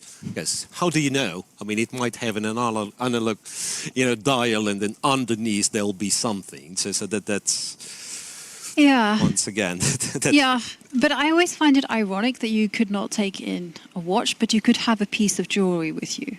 Yeah, transmission and Yeah, exactly. I mean, there are some rings with some digital, what are they called? Aura rings that do track your health. And okay, well, let's head back to the games. Hang on, I was just pulling Yeah. up the regulations, and it says here, players are asked not to bring mobile phones or any other electronic devices, even switch off, into the playing hall. Bringing any device to the playing hall will result in forfeit. So it doesn't really mention about a specific thing about watches, yeah? It's just, but if it's not Electronic device. It's not electronic device, yeah. So, but again, there's, random checks of players may be carried out before and after every game. before, during, and after. Yeah, and Right, so I think we need a little help from our friends, right? yes, because our computer screen, well, not a computer screen, but the TV screen has gone black. So you do need someone to come and wave to it and say, "Hello, we are there." Yeah. And It would actually, sorry, I want to get back to the topic that we're talking about. If, and I think it's a big if, Magnus appealed, what would be? well, what's once the gonna game go- is once the game is over, and he already it's signed over. the score sheet too, yeah? Yeah, but once again, if the rules were not broken, if it says like you are not allowed to bring electronic devices, and this is not an electronic device, and I can understand how upsetting it can be for Magnus, because in round robins they're playing, there's obviously like no watches, no nothing. They're not allowed to bring their own pens, as far as I know. Yeah. Right. Yeah. Yeah, that's a No, I mean, Yeah, That's a rough subject. It is a raw subject, especially in this day and age. But I think it's a pity as well. I think you do have to trust the implementations that the organizer has put in place. Like Irene says, players are checked very thoroughly. No electronic devices. They, of course, have those. What do you call them? Those. Yeah, the stick. Yeah, Those stick screening thing. With the metal detector. Yeah, metal detector. That they use to check. And, let's move on to the chess. And we can see Hikaru is in full killer mode. He's in a fantastic position, about to win. Yeah. Oh, and he's in calculation mode. Yeah, calculating. I like this. Second. I like this gesture. Also, sometimes he trying to reach some invisible mouse. Right, yeah. You know? I've seen that. Streamer Hikaru. Yeah, he does that so many times. Like he is trying to reach the mouse, and he forgot Yeah, that but wait he a was minute. So playing it A5, over the board. Okay. Oh. E5 played, so now say knight d3. What did Well, do? I guess Black's only hope is that can he's managed. take. Oh, right. So after knight d3, right? Are you saying rook takes can- bishop? You can take and Take go and an e6. a6. Yeah, the knight is not quick No, it's enough not- to not quick catch enough. it. So yeah. that's why he played a5 so confident, because I wasn't sure. Yeah, but a5. Once you wait. see that Hikaru is doing this mirror, tick, tick, tick, Yeah, tick, yeah, tick, yeah, you could be quite certain about it. There's no miscalculation going on. No, Hikaru is a great calculator, and yeah, great spot there from So what do we Hikaru's. have? But maybe Black can play bishop to c4. Now, Not, it's a spin. well, not immediately. Not immediately, Yobi. I know, but that means the game's over, right? I mean, I used up so much of my energy yesterday finding the best moves, and now I'm gone the You're reverse. back here. I'm back here, and I'm showing why I'm an international master. Just inconsistent. Okay, yeah. Okay, the move the king. Oh, then The handshake, A5, and that is it. yes. Off you go. Hikaru Yeah. wins. that sealed it. And Hikaru won both games and is 1 point ahead of Magnus Carlsen. He is 1 point ahead of Magnus Carlsen, but it's still very much early days. And it's nice to see Hikaru and his opponent analysing there. And that means we should move on down to some other games. To Anish game. Yep, let's head on down there. And that bishop on e2 is very doomed. Yeah, it didn't move. How many moves have it been? Like since it's still move there. 6, Since move 6. I don't think it ever moved from Wow. E2. It's not a, So, And now it's already move 40. and yet they've just reached the time control. So It I think didn't there move was- at all. There was like a critical moment where Yeah, you're right. The bishop didn't move since the bishop move did 6. not move. No. It was an interesting moment when g5 was played, right? So h takes, h takes. Amazing. yeah, He went for this opposite colors, but once again, Yeah. Black's argument is that I have a bishop and I don't know what you have here on e2. Big pawn. It doesn't really move, right? So queen a5, king f3, queen a4, and queen to c2. So there is always a problem. So whenever you do something of that nature, I'm afraid that, yeah, like Black is getting to this king on dark squares, But- queen d2 and queen Well, e3 or queen f4. Yep. I was going to show one thing. If Yep. you try to play queen to g2 to defend the bishop, Here, yeah, just to defend the that bishop. is a check. You would self-mate yourself, because after queen There's f4, a check. you've successfully taken No. away your exit squares for the white king. Yeah, you could, But, you could go queen g1, so still kind of not to resign immediately. You can go queen g1, so you guard this one. But, Yeah. but then I suspect that Bishop d2, bishop e3. bishop What about instead Mm-hmm. of queen to g1? Because I want to keep the queen active. Queen to g4. here, queen g7. Show to me the queen checkmate. to g4, right? Yes. Maybe there is no checkmate. Well, there has to be, right? Because maybe Otherwise, wait a second. Maybe what I'm doing is, or maybe you're just pushing the A see. pawn. There is that. or there is a kind of counter push. Are we sure that it's as winning as we are trying? Yeah. to But if you go back to the position after Queen to G4, I think Rook takes. yeah, so Rook rook takes takes was fine, fine. right? Yeah.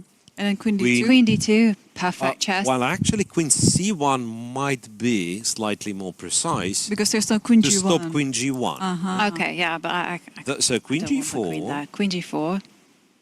And then now, this is my big idea. You're going to be super impressed. Oh, Yeah. did Is that the one? Mirror, don't spoil it. But you said it already. I thought yeah, that's Yes. your idea. Yeah, you Okay, said yeah. push the A pawn. push yeah, the I'm A sorry. pawn? Yeah. sorry. No, I'm just winding you up. This and this and this bishop once again. Yeah, I won't stopping. stop showing this. Yeah, this bishop does work while this doesn't. So it might as well be that White's lost in here. It's very likely he's lost, right? Yep, we are going to see that We because can see Rook this, takes yeah. pawn Yeah. has been played. I mean, what else can White do? I mean, they're completely And crippled in the this position. Wait a second, that's one game that is still up in the top 10. Then we have Maksud Louis in this never-ending Queens Endgame. Yeah. game. That one's going to be. And Sindarov, right? Sindarov against Nogerbeck. Looking like he's in full control, Yeah, actually. yeah. So let's see what Anish is gonna do. I think he will move Queen C1 Rook right to away. G7, Yeah? Rook takes, Queen takes, already being played, and Queen he's reaching the goes queen to. there. Yeah, but the way he's reaching Oh, for Queen his D2. queen is Queen D2, not. He's reaching Queen D2. Maybe it's the same. You can just move A5 next move, yeah? After Queen G1. Yes. Yep. And what about Mhm. if you just go for broke? You know, that Queen G1 is lost, Queen G4 is lost. Why not just go Queen takes E5. pawn? Queen takes. Yeah, Queen Yeah, E3, but Queen everything, E2. everything drops with the check. Yeah, Queen Queen E3, E3, Queen Queen E2. Yeah, I know. I was aware of that, but I just thought that that you could find something. Yeah, exactly. And now just stop pushing. I like Queen G2. If you play King F6, Yeah. or maybe not. No, I'm hallucinating. Yeah, just take. the pawn. Take everything. Take the other pawn. Push the D pawn. Yeah. Yeah, it's Yeah. a simple game. I mean, Right. Okay, yep, that is. I completely agree. Okay. So Anish looking well on the way to scoring his second point. So shall we take maybe a look further down the standings because Right. I can see that on okay, let me board tour 13. click through the games that are Yeah. still in progress just quickly. Please Okay, do, So and- this and is a lot of the- Masudlu with black against Modaminov. Still can't trade the queens. Still Mm-hmm. a pawn down the queen's endgame. Can go forever. 30 seconds increment, you know. Board, what it is. Ooh, can Two I- boards lower. Sindarov is winning. Yes, but I would like to revisit actually one game that we haven't checked out at all, but I Yeah. really promised everyone that I would keep an eye on this. This is Seth Thurman against Vaishali. Yeah, the one that you've... Yeah, Whoa. Someone's getting checkmated. Wow, look at this. Girl power. After this one, Queen G4, and then Rook F3. Wait a second. Is he getting checkmated? Because it's the second time this position's on the board. Oh, there's no checkmate? Queen isn't that G4. E5 though? Whoa. No, E5 you go Queen A8. I don't know. E5 is brilliant, Jovi. Jovi, Two, get back to the venue. No. two, After I have two blundered pins everything. with one queen, right? Yeah, but Queen A8. I didn't see Queen Queen A8, King A8. H7, King H7.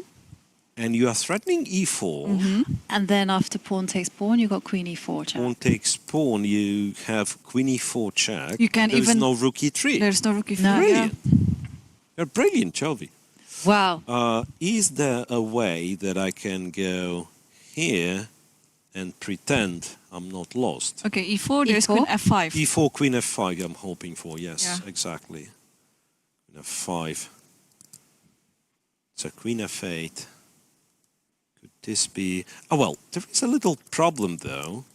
Because there's a there's a check from C2 since the queen left. Oh, and after king f3, I think we E4. E4, yeah. So it's actually E4 it must be winning.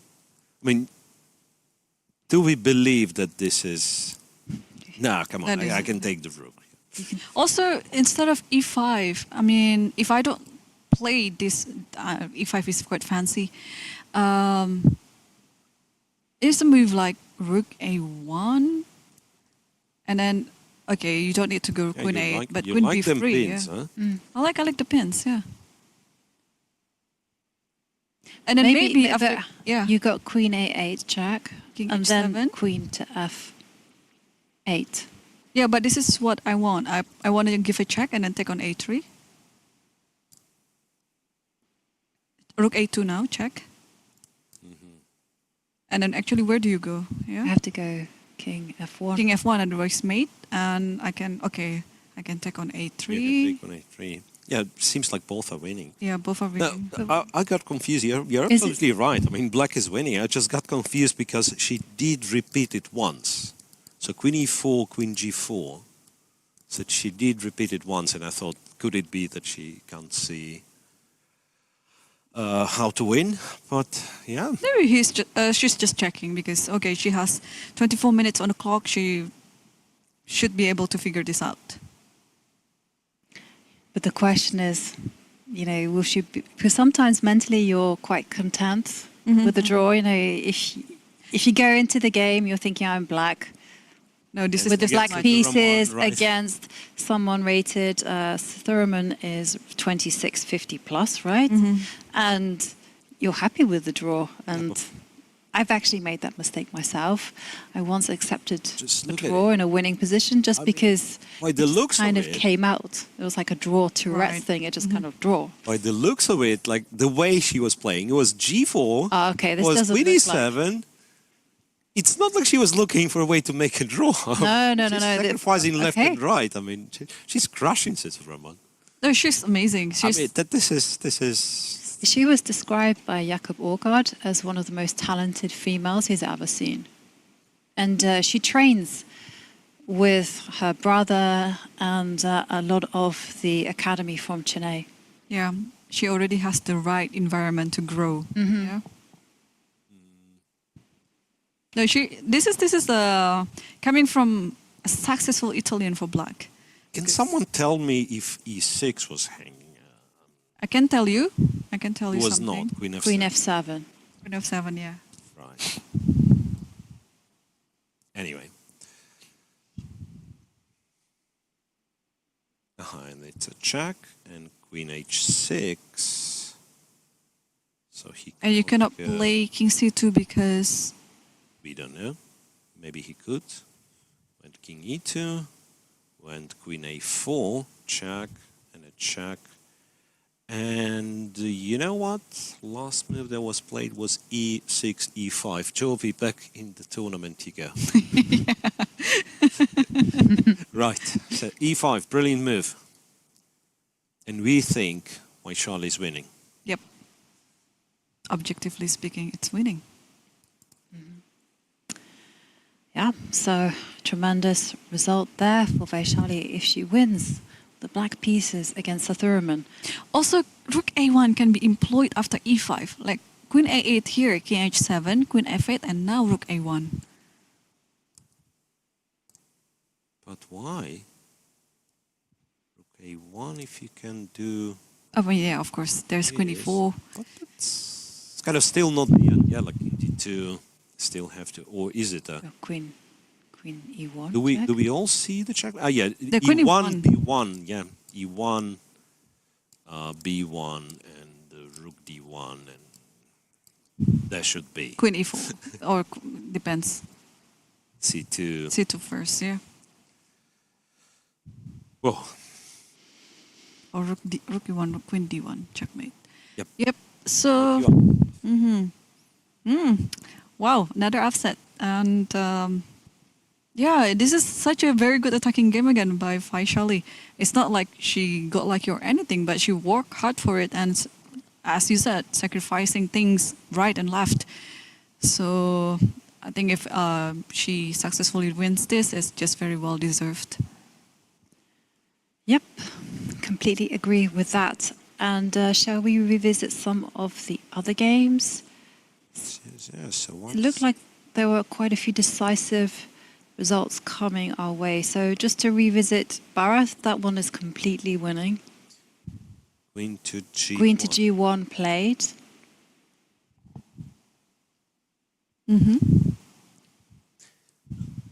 Wouldn't you agree that Queen C1 was Better. a bit more precise? So you have everything that you have after Queen G2, and he can't play Queen G1, even if Queen G1 doesn't save. Like you, Yeah. I mean, I just don't see where Queen D2 is better than Queen C1. Well, It does exactly all the same, right? but Ah, why wait. is Queen G1 such a good defense? Because I'm talking nonsense, first of all, because I've realized what the difference is. The bishop's not hanging, so King G2 is an option, right? So that's why Queen D2, because here he can go King G2. Why Queen G1 is a good option? Because I don't want you to give me a check on E3, but so you that's still why. have the problem of A5. Of A5 moving, yeah. And he's reaching it. He's reaching the pawn. Yeah, but then you go This and somehow, Queen F4. yeah. and then But for the time being, you can't play A4, right? That's true. I believe that you are winning, but still, but it's still like not that easy. A5 Bishop play. D2. Yeah. Bishop E3. 3, Yeah. right you are. I like such a opposite colored bishop endgame like this. And in the game between Madaminov versus Maksudlu, I think the white king will find some hiding spot because it's just approaching. So Madavinov's winning, you're telling me. Yeah. It's billion checks, right? Yeah, but here, So we've seen, yeah, can we just quickly, yeah, we've seen the moment when he captured the rook, and it was Queen C3. So just quickly, what was there? So a King E3. I love such pictures. Like Queen guards Everything. all 3 pawns. Yeah, even guarding the king. yeah. Have to get rid of those arrows. Check and a check. And capture D5, lost A3, but he wouldn't care. Queen D5 once again, guarding both pawns. Queen D4, king goes in, and Queen to D5 back. Queen H6, and King B5 5. is And what there is no we're more looking at, check. right? No checks for now. Yeah. However, what's your threat? I want to well, ask. I want to give a Queen check on the 7 rank. D7, Yeah. King A6. Yeah. Therefore, Maybe precisely would be like Queen D7 and Queen E6. There's also Queen C6 as well. C6, Queen yeah, C6 as well. There's Yeah. a lot. Or Queen lot. E6, actually. Wait a second. And Faishali I just am- signed the score sheet, and I think she won it. Yeah. As we saw the game. Can you Let's- pull it up quickly? Vaishali, yeah, And exactly the line, yeah. So a check here, King F8, Queen E4. And resigned. Yeah. wow. Well done. Well done, Faishali. Fantastic game as well. To just go out of the opening so aggressively and to finish with such a wonderful attack. Congratulations, Vaishali. It moves on to 2 points out of 2. And let's revisit. So, Maksudlu, big Yeah. trouble after King can we B5. just quickly go back, because he didn't play King B5 after this check. He went with Queen D6, and after this check, for whatever reason, King King to D7. D7.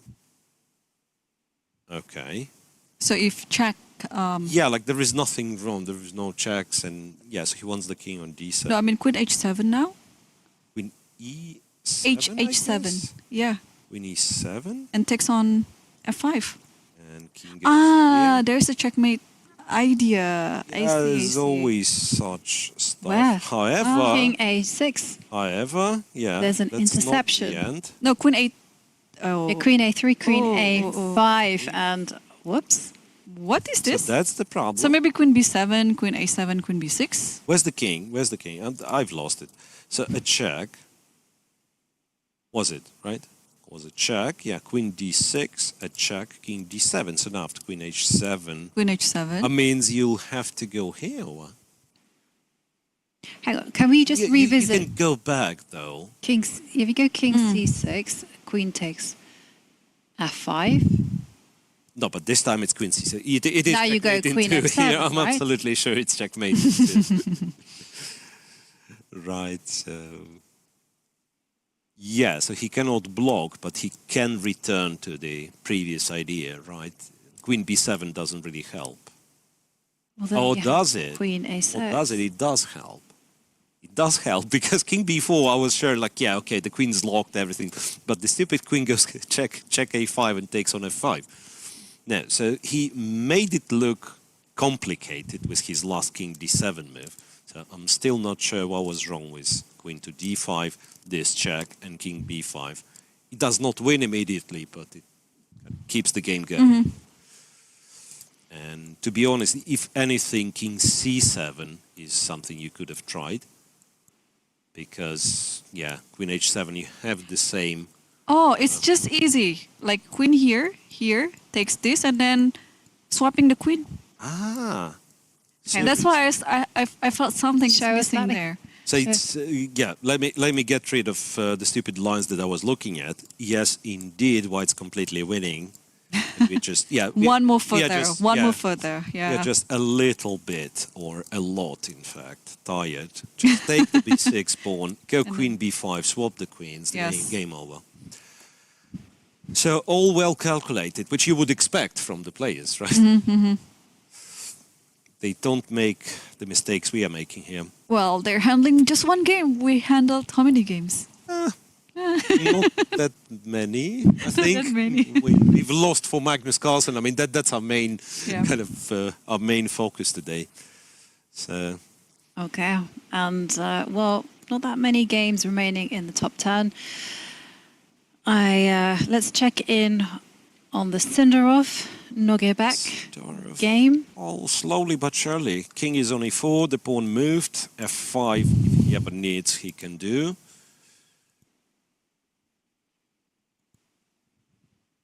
Right.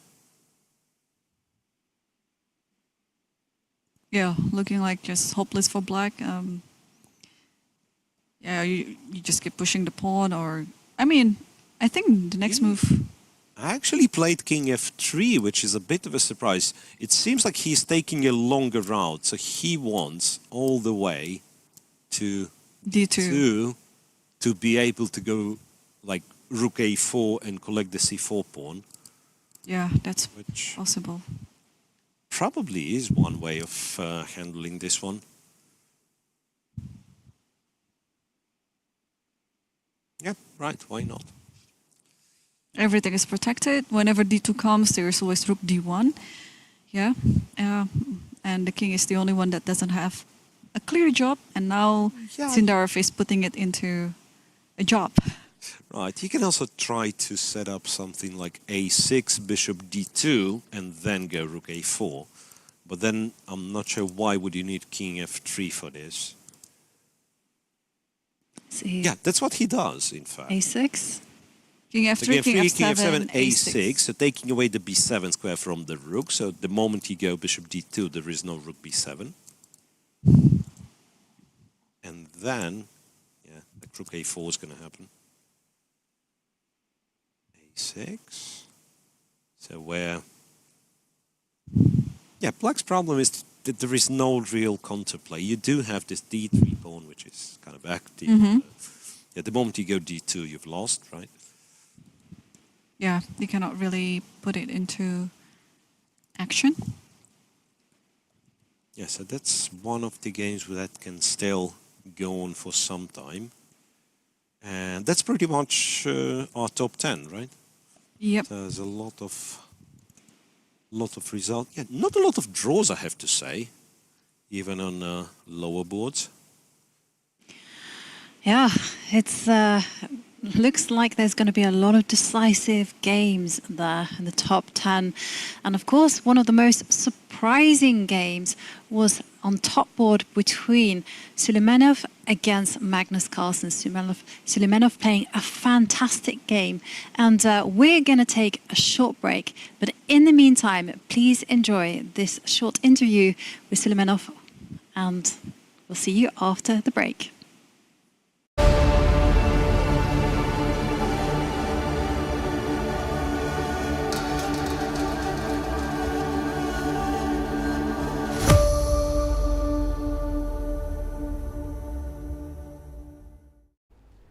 Grandmaster Alisher Suleimanov from Kazakhstan won against Magnus Carlsen.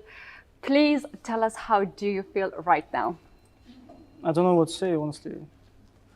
Shock? I still can't believe what happened, that it is reality. And, yeah, before the game, honestly, I was dreaming about the draw, and I thought the draw would be a fantastic result. And I talked to my coach today during the breakfast, just by phone. And he told me, like, don't think about the win, like, the draw would be absolutely fantastic result for you. So just play according to the position. But yeah, that's what happened. You sacrificed a piece on f7, then you sacrificed an exchange on d5. You have calculated this from the distance, probably. Yeah, when I played queen b3, I already was intending to sacrifice on f7. And honestly, I didn't calculate till the very end, because it really felt like it's just absolutely winning for white. Of course, I saw knight d4 from the far that when he played knight d4, he played knight d4. Yeah? So he could have played knight e7, and at the first glance, it looks like after knight e7, there's no attack. But I have knight queen f3 check, king g8, and then knight c6. And I'm just trapping his queen because he cannot go queen b7 in view of knight takes e7 check, knight e7, and queen takes b7. And that's the tactic that is working there. So that's why knight d4 actually works, and it's probably the cleanest way. Right, we saw you on cameras that you were very confident, you were not showing too much of the emotions that a person can feel when you're winning against the best chess player. What you were feeling during the game? Were you thinking, I'm gonna win this game? Or what was the moment you knew that that was your game? I think after he played bishop to e7, I already felt that I'm just winning, and the only thing that I need to care about is just to calculate variation properly. All the variations that I need to calculate. And yeah, I tried to be calm.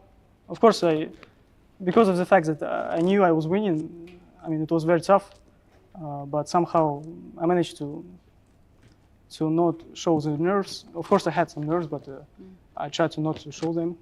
First of all, not to show my opponents that I'm nervous. Right. You just became the Grandmaster this year, right? Can you please tell us a little bit about your chess career? What was the last tournament that you played? Actually, my last tournament was 19th Asian Games, recently in Hangzhou. So I played very badly there, honestly. Yeah, my mood was not so great before the tournament, but I was trying to somehow come back to my normal routine and so on. So. Yeah, my last tournament finished just like on the 7th of October. All right. Our commentators were speculating what was your chess style. How can you describe your chess style in one word, according to what we have seen today? In one word? I don't know, let's say calculative. And after winning the first rated chess player at Qatar Masters, who's the next? What is your plan for this event? What's the goal that you came here in Qatar? Honestly, my goal was just to play much better, or at least slightly better, than in the 19th Asian Games, which was held in Hangzhou, China, team event. So I didn't have any specific goals. I just wanted to play better than the previous tournaments. Right. Thank you so much, Thank you. and best of the luck for the remaining games. Thanks a lot. I wanna feel a feeling just like this. I wanna feel more feelings just like this. More.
Welcome back to the final portion of our coverage for day 2 of the Qatar Masters Open, and it's been a day full of surprises. We've seen Magnus Carlsen get crushed with the white pieces to Suleimanov, who played just great chess. Suleimanov. Suleimanov is another chess Azeri, player. which Yes, is from I Azerbaijan. Yes. know. And there we can see the playing hall, and we can see that many players have finished. And here are some of the top results of the day. Suleimanov, he is definitely going to be a name to watch out for, as he won a fantastic game against Magnus Carlsen. Hikaru Nakamura, where he was in business against Dai Changren, and other results that we see, Arjun Erigaisi. But that's there on board 6 that we saw another surprise where Maksudlu fell victim to Madaminov. And we were looking at that endgame. It did look very hopeless for Parham, but perhaps we can take a look at how that game finished.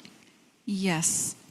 Well, we discussed something that is completely taking a different turn, because I didn't expect that the game would end in such a way. We thought that there should be some trading and something like that, but we were here. Queen h1, king to d7, and we were thinking about queen h7, so apparently it didn't work because of this sequence, takes, and after here, and then there would be a swapping of the queen on b5, and this is just game over. And thus, after king d7, Parham chose to play another move, that is queen h5, queen e6. I think this is Miro's favorite move, just guarding every pawns. Guard everybody. Yes, and after queen d1, king c8, and it's looking very hopeless for black right now, because there will be some checkmating idea on the 7th rank, and a desperado move by Parham, b5. And Mukhidin says, okay, I'm not going to taking it, I'm not going to complicate the position, and then just push c5, also hiding the king on the c file, and this is where Parham resigned. Yeah, Queen checkmate b6, is being Queen b6 threatened. is coming. Queen b6 is coming, anything actually, anything. Queen d7, queen Queen b6. f7, I like queen f7 as well, Yeah. or queen d7, yeah, many things. And, well, fantastic game there from Mukhidin. Let's take a look at the 2 remaining games that we will be focusing on. Remember, this event is a big open, over 80 games, and we will primarily be focusing on the top 10. We also saw another sensational result today where Vaishali beats Thurman in a fantastic game, one that is well worth playing through. There's a lot of blood on the board today. Yes, and while we're looking at the game between Bharat and Anish Giri at the moment, I'd like to draw your attention to a lower board. Here we go. Fedosiev is currently losing against Santil Maran, and as we know yesterday, Fedosiev lost the first round, and now it's looking like he's going to lose again. Right, but it looks like a transmission error, to be Is it? honest. Like, I mean, if you check last couple of moves, It doesn't make make sense. sense. He's probably lost for a very long time already, and perhaps that's the last move in the game, and the game is no longer... It's no longer live, it's yeah? no longer live, But it's yeah. still pretty No, that's a huge result. big. Yeah. It's a right, big result, yes. That Fedosiev has started with 2 losses. 2 losses for 2,700 GM. Yeah, I mean, the Wow. last time that I saw this happen was actually in the Isle of Man. So I saw it happen with, I think it was Wang Hao. Started with 2 losses. 2 losses, and definitely Vladimir Kramnik. Right. Wow. Okay, so this game, we thought that Miro, I need your expertise here. Yovi and I were talking about this during the break, that after this move Queen G1, we would just push the A pawn, like, you know. Yeah, but that's we don't what he care did. about it. Yes. I mean, yes, he did after this one, but after this Queen G5, Queen F1 here, we'd like to just move it. Let's No move it. hesitation. Let it rip. Yeah, just move. Why didn't he move further? Right? Exactly, that is my that's question. That's a good question. Because it looks like a super logical move. Yeah, it was. It was. I'm not sure. So what he did, though, also makes a lot of sense. So he puts the bishop on d2, and he goes king to b6. So he wants to bring, despite white having the queen on the board, he wants to bring the king to b4 and possibly c3. You know, still speculating on the fact that this bishop, the light square bishop, is absolutely useless. So I think I like the way Anish decided to play it. Bring the last piece into the but game. if you want me to check, was a4 a possible move or not? So after queen f1, a4 was by far The best move, The best move, right? So Because after a4, you can push to a3, yep. and white has to be very careful, right? Because the bishop must keep Maybe contact with this a pawn. Yeah, maybe what he was afraid of is this one, queen d1. Queen Because d1, if you- yeah, exactly. This one And, there is queen a4. you know, that's the You have to problem. be very precise. That's yeah? the problem when you are watching a game with the computer, because you think, okay, a4 and computer gives plus or minus a lot, black is completely winning, and you would think, Giri missed such an easy win. But after queen d1, you have to play b5, b5. b5, c, That's b5, not king, easy. ba, Yeah. and then it's No. winning for you. Yeah. I mean, okay. this is okay. something. Okay. Now we got the answer. Yeah. Yeah. We got the answer why a4 isn't. But I that easy to reckon make. once he had gotten into that position, he probably would have found b5. Yeah, Desperate right. When you were times, needed, desperate yeah. measures. Yes. Yes. Yeah, but on the other hand, like you see a4, queen d1, something's happening, and you decide, oh no, I have full control, right? I'll win maybe a longer way, but without kind of. Also, let's be honest about this. This is the kind of position where Anish can just enjoy everything. He can enjoy getting the king to b4. I mean, what is white going to do? White is just reduced to just perhaps putting the bishop on a4 or just moving it around on one diagonal. Yeah, but wait a second. So if white puts the bishop on a4, though, what do we do? Do we go king b4? Maybe bishop c1, just stopping the queen to cross the other side over. Yeah, we could. Or maybe this one, like bishop e3 check, and if you go king e1, I'll go queen check here, and then queen h2. This looks lost. And then I will offer a trade of bishops. Oh, Queens. queens. sorry. Okay. It's been We need many to, hours already yeah, here, and then check. there's a check here, yeah? And then here, I don't know, probably here. I like this. Yeah. Just And- total domination like this, yeah. On the dark squares, yeah. Yeah, playing on the dark square, and the king is just so safe on c5. Yeah, perfect strategy there from Anish. Yeah, so he's going to win. However, it's going to take some time. And we have the other one, which Yep. is Sindarov, right? Wow, Sindarov now with the Aguirre rooks, back. the rooks already traded off, and we are seeing another bishop endgame, and they just finished. Yeah, And that's not because much, there's of nothing to talk about here. a, not much of a bishop endgame left. Yeah, there will be. One Creative side was going to be conflict playing yeah. minus the bishop in a bishop ending. So white enjoys the the bishop's endgame with an extra bishop. Okay, just quickly take a look. We were around Like king f3 moves, here, something maybe like that. something like yeah. this. Yeah, okay, let's take a look. So here, just push the pawn, takes, and then rook goes to a1, and then now trying to collect all the Finally, pawns. rook a4. Bishop e3, now back. Okay, now rook b4, rook b7. It's And that was it's it, forced. Yeah, gotta be traded off. And now just check, bishop d6, and that's it. And thanks to the king on f3, this pawn is no longer a threat.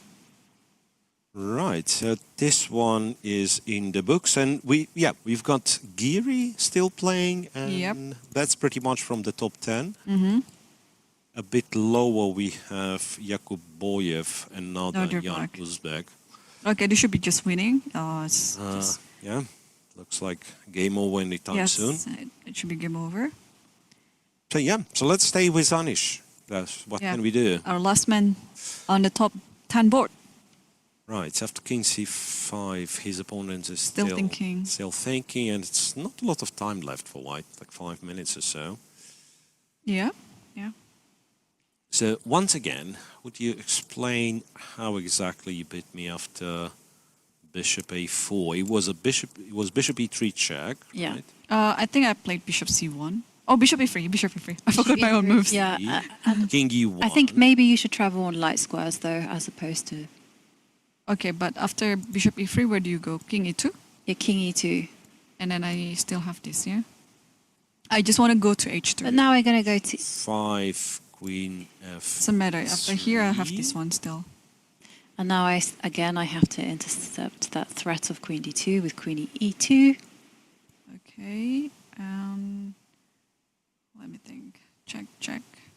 Yeah, but you win with queen g3. Yeah, right? just Oh, no, here. no, not really. Oh no, it's just like maybe this. And now I have to This one. run away. Now this queen one. d1. And then what? But Now it's isn't different. it- But no, but this is the same, isn't it? This is the It is the same. same, Yeah, because- yeah, because- exactly. Station, Yeah, now you have to go queen e2 and, Yeah, yeah, and then and then let's queen show g1, that yeah. maneuver again. Okay, let me try something. I thought bishop a4, you immediately play king b4. Bishop a4. Yeah. Oh, king b4 is also working, of course. So if bishop a4, if you get king b4 immediately, Yeah, this is. There is also an idea, Mhm. which is to go king to e2. After? Okay, so maybe I Instead just of move the bishop bishop. Maybe I... Yeah, no, unfortunately I have to get rid of the bishop because otherwise I get checkmated. But Hang on. Like this, yeah? And then yeah, so bishop to- d1. Bishop d1. Hang on. no, king b4. King c5, this is the King position, c5, okay. this Yeah. is the position. So And if what I do you if I want? just put my bishop somewhere, okay, I have to go bishop a4. Okay. Yeah, bishop a4. And if you go king to b, Oh, king b4 now. king b4, I'm going to have to go bishop b5. Like this. Yeah. And then my plan is to go king to e2, But let pray, me pray. Yeah. and push my f pawn. Okay. Yeah, but wait a second. I had something in mind, like, is a4 a move ever? After bishop b5. Bishop b5, a4, yeah.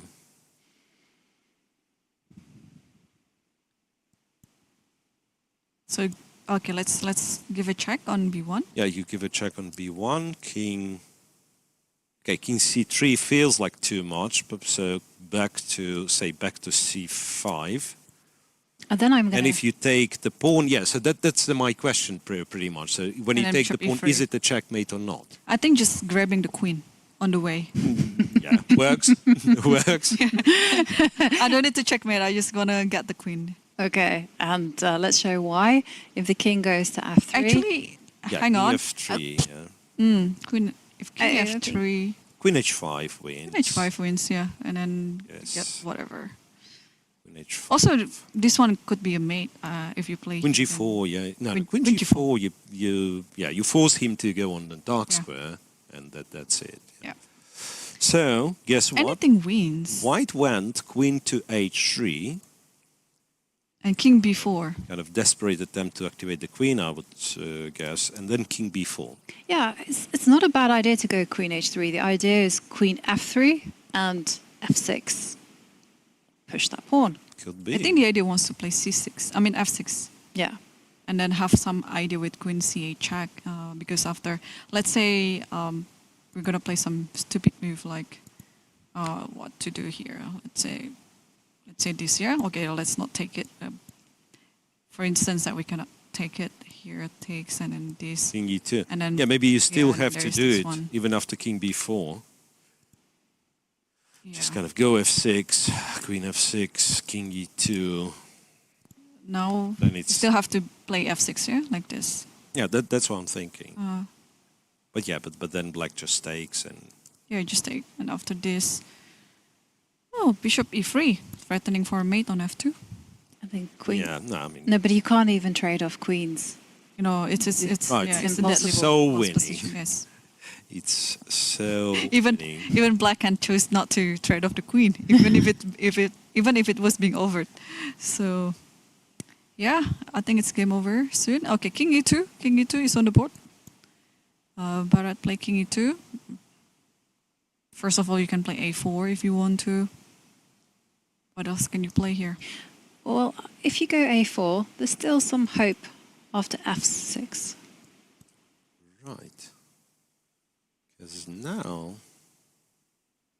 Okay, okay. I'll just play some dumb chess. Yeah, I can just go here, takes and takes this. Is it drawing? I mean, whenever you have this, I have this, and your king on e2 cannot participate to the other side. How to stop this one? I'm sure there is a better way, but at least well, why would you need a better way? I mean, I think you've found a brilliant way.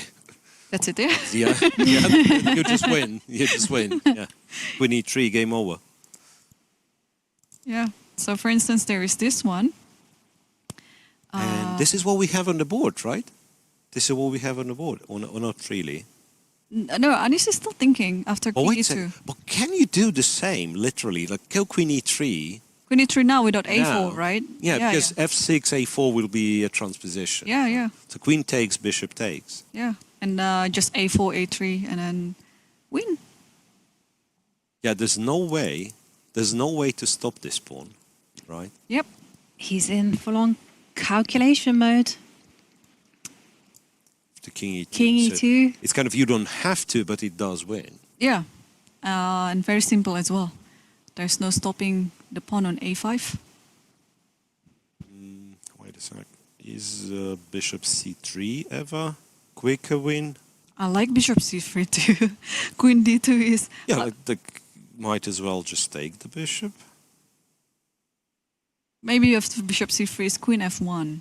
Yeah, back to f1. No, there's a checkmate. Oh, on a3, okay. Self-mate on e3. Yeah, bishop c3 might be a win as Yeah, well. bishop c3 is... Yeah, good. so we are, I think by that point we can agree that, you know, Giri is winning and he is going to win. Just a matter of time. Okay, let me... But one thing I just want to note that Giri, despite being completely winning, takes his time, doesn't rush things. His opponent just has just under 2 minutes. Yeah, I But- think because he learned it from yesterday's mistake, yeah, because he was winning, but then things kind of slipped away, and he gave his opponent an opportunity to make a draw, but unfortunately his opponent failed to seize the opportunity, and then He's reaching. he's reaching the queen. He is reaching queen. Okay, if Queen queen e3, e3, it would be just clinical. You can do many things there. Yeah, I mean, if you're reaching the queen, where else would the queen be? Yes, Apart from queen e3, right? I think that Queen h6. No, Queen I'm just I'm just messing with you. No, the queen is Queen coming e3. in. Queen e3. e3, queen takes, bishop takes, There you right? go. And this, queen takes, despite being a and bit bishop takes. in and game of that's it, opposite yeah? color bishops, is going to be a win for Anish. Black's a pawn is unstoppable, and the black bishop can simply hold off the advanced f5 pawn. Nothing to be done. Yep, probably we're going to be in the same transportation as Anish again, like last night. We're waiting for his game to finish. And pardon me for keeping quiet, but I'm looking for, you know, the position will finish today. Yesterday Yeah. was Jordan's position after Okay. going in some middle game, which was completely winning. And I think for today I found one. But yeah, it won't be as surprising. And there you see it. Bishop h6. The f-pawn can no longer advance. And white is faced with a grim choice. Either resign or bishop takes pawn. Yeah, bishop takes, pawn, king takes, but then... But you're white just is- prolonging the game for Yeah, a white few is more moves. nowhere near being on time with, say, running to... And Yeah. black's pawn on d4 is just too close for there to be any form of compensation. Yep. So Anish's opponent just thinking, sometimes it's very difficult just to extend the hand and accept the result. But there we see Anish looking around. I just want to point out this idea. Oh, f6. Oh, sorry, f8 first. Okay. Let's do it. What Did is... we just miss this all? And King D2, King and D2. A3, King C2, and is it kind of an awakening? Did we just? Oh my goodness me. Maybe. That's why you don't stop. That's why you don't stop. Just play, right? I mean, why You guys would you? tricked me. You were like, it's We tricked everybody. I was the one Oh, to wow. say, okay, Did it's a Anish miss nice, this? Okay, let's it's a nice way of winning. Trade the queens, No, it's still Anish. winning. It's still winning. It's still winning. Don't worry. I've tricked everybody. Don't worry about that. So But I literally announced that, oh well, seriously. So how could we miss? this? No, yeah, I mean that was a surprise, right? So you No, go, you're gonna get the you go D3 pawn. A3 Yeah, you Okay, go let's A3. show. and you go A2. Yeah, and then just get the D3 pawn like this, okay? And then go like this, and then if you were here, I'll chase your bishop. Wherever you go, I'll go here, and then after taking this pawn, and you'll win another pawn. Okay, maybe not, but let's say like this, but this pawn is going to decide the game. So you can... Wait a second. You could fight better Okay. with Bishop C8. I mean, with the king was on E2. Okay. Here, and then bishop Fight C8, yeah? better, yeah, Bishop C8. And then here, bishop B6, here. C5, and I would B6, ask you if C5. you're sure you're winning. Yeah. So you Also, you probably can win play- with King D3, Oh, C5 first, because otherwise bishop and C5, that's yeah? it, yeah. No. But after Bishop C8, you have to take D3 and Hang on, Bishop can I B7, play B5 here? C6, C6, okay, takes. Bishop A6, Okay, I have to play this, yeah? Bishop D6, right? Bishop B5, King E4, but do you want to? No, I don't I mean, want you this, probably yes. win it, but Yep. but it's already, that close from a draw. So I Okay. think after Bishop C8, the easier way would be take on D3, Bishop B7, and go Take on to D3, C2, bishop B7, King take. C2. Oh, a without little even bit- taking, yeah? A little Like, bit of shouldering. just like King this, C2, and then that push the pawns. the D pawn Like wins. this, just push, if checks, and then just go over here, and then you are safe and sound. Okay, but I'm sure Anish will find this, but it's kind of... Didn't see. It's a shocker, right? I'm sure he didn't see this as well. No, he didn't see it, he didn't see it. Neither did we, yeah? Like we've all blundered. So he's lucky this time that This still works, yeah? it still Okay. works, and moreover, you can't go wrong. So you have literally the only try left, which is like Yep. sack the A pawn, get the D pawn, and it works. Okay, so just to run through this variation again, it's just to go A3. Yep. White is A3, forced to go King C2, C2, A2. A2, King B2, and now the key point is you give White the taste of their own medicine. You promote, maybe not to a knight, because the knight will not be able to get out. Actually, It's just messing around. yeah. Okay. And now the king comes in to C3. Yep. And okay, is there any better defense? No, I don't think so. You But have there are a few tricks though. Yeah. After bishop F1, king. Okay, you want to see this, yeah? And then King E1, and then bishop here. Yeah, that's what. And you have to we go here discussed, to yeah. stop bishop F1 back. Yeah. And after this, Bishop C8, can and just now you have to be take. very careful not to go B6. here, and then King C2, and then promote this pawn. Yeah.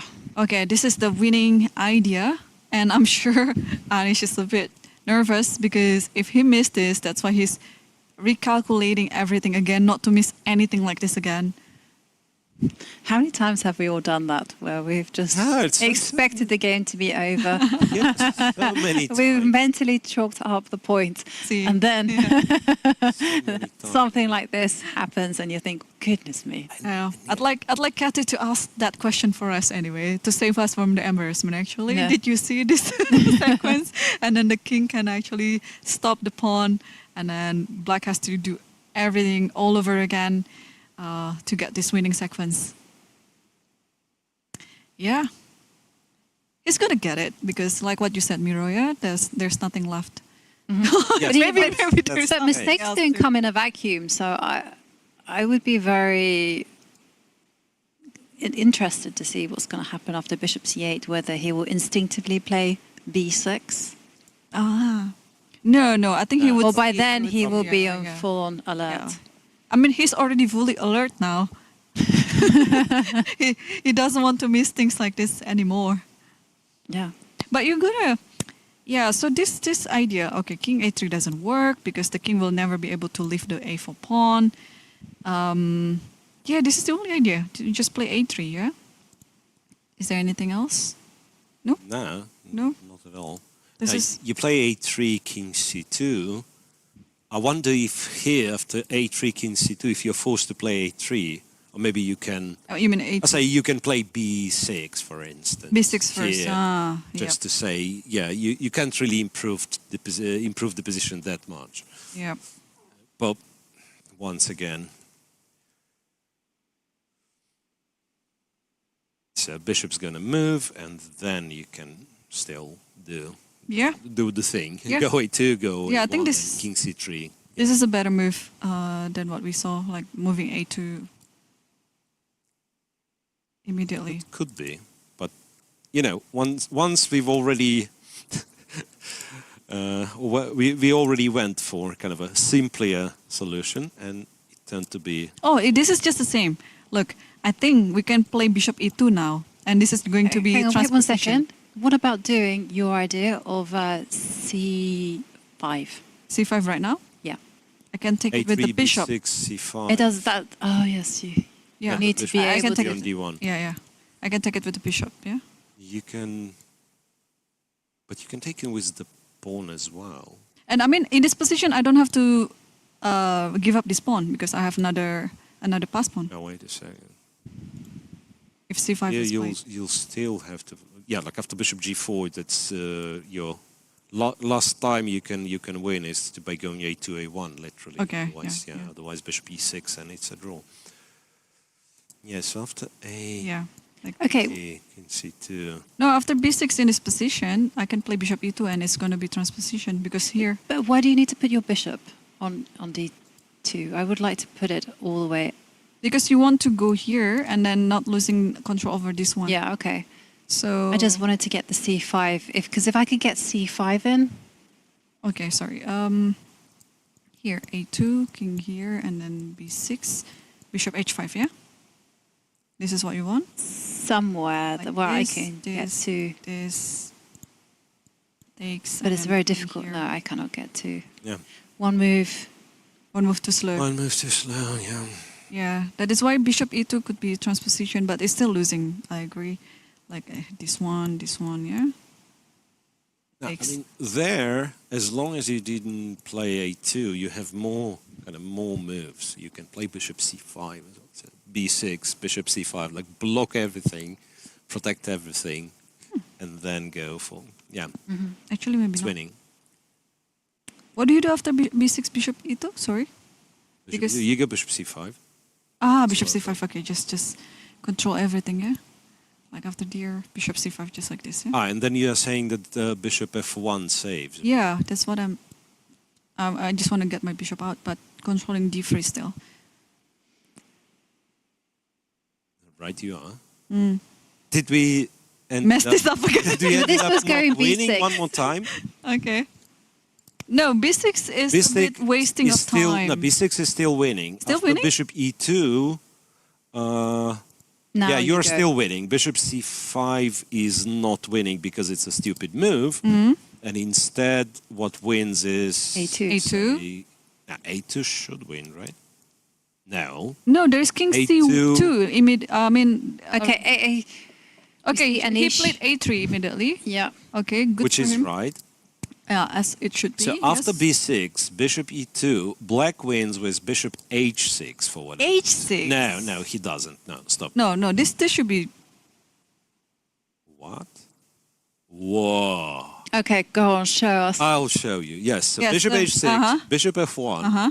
and bishop to C1. No way. This is crazy. So now I'm threatening A2. Yeah. And when the king takes, I go king C3. Yeah. So you go to B1. You have to king B1. And, well, okay, I trust the engine. I mean, I have no idea Sure. if it's winning or not, right? And then apparently some king D2, king King A2. Yeah, like king d2, you King take D1. the d pawn and maybe Like this, yeah? still win. Okay, but we but that's never gonna happen. No, I mean we have this sequence before, but with a bishop on the board. Exactly. I mean, it's never gonna happen. We have this. We totally have this position, but we still have a bishop on Yeah. F8. No, just go So a2. A2 bravo. on the board. Okay. Simple chess. So this is how winning the position is, yeah. Even in that sequence of moves. I'm not sure. Anish Well. about to promote the pawn. Into A rook. Oh, a queen. Okay. not the queen. bishop, okay, not the bishop, please. Oh, that would be funny. with two dark squared bishop, yeah. Okay. King takes A1. And now we're just king seeing C3. king yeah. C3. It has to be king C3. Yes, and he did it.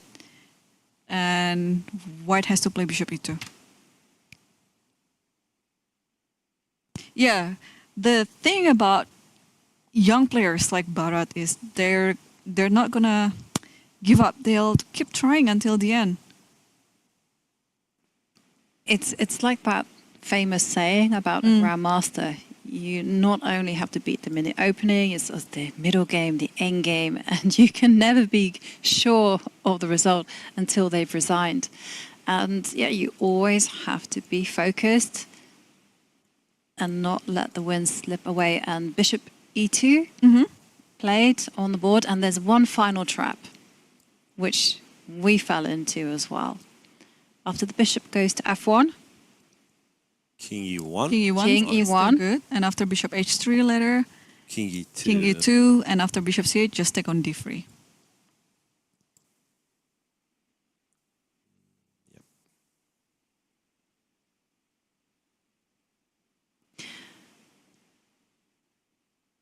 Okay. But here's the moment of suspense, though, because we know, and Miro, can you put on the board the final trap that black has to avoid?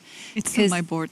As your board. It's still my Oh, board. sorry, Yeah, so Irene. bishop to This is H3. This is it. King Just E2. and now after bishop to C8. Yeah. Yeah, and you could Do not- automatically play b6. If B6 happens, then Hoping C5. that, yeah, okay, white tries bishop a6 and I will block on c5 and I will win. But yeah, white goes c5. If you take something like this, then this is just Yeah, drawn. this is just a draw. So after C5 is just drawn. So if Is it? I'm not sure whether it still is because Well, it'll there is go still king takes. d3. King yeah, D3, yeah? King D3. D3. Oops, oops, totally not bishop H6.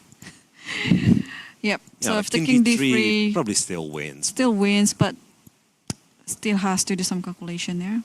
Yeah. Maybe and you go, it's annoying maybe as you go well. king c2, not bishop d6. I mean, to be more precise. I wanna- So first kind of, after c takes b6, so last move, go king c2. King C2. I mean, just make sure that the king is not helping. Yep. Bishop d6, Yeah, and then- we are piece up after all.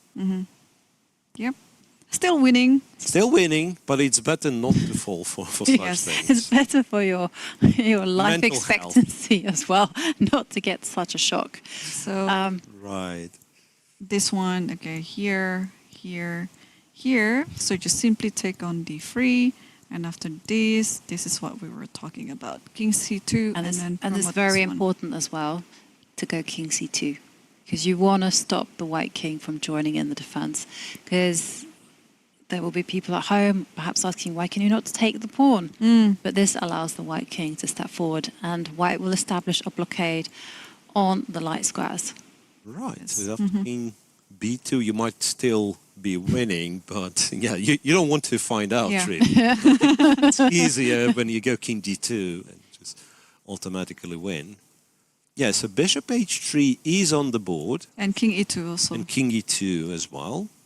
Right. Yeah. Anyway, like king e2 is your only chance of winning the game. And now bishop C8 has to be the move. Could it be that he's gonna try something else? Like King B2. Yeah. Like King B2, yeah, he did.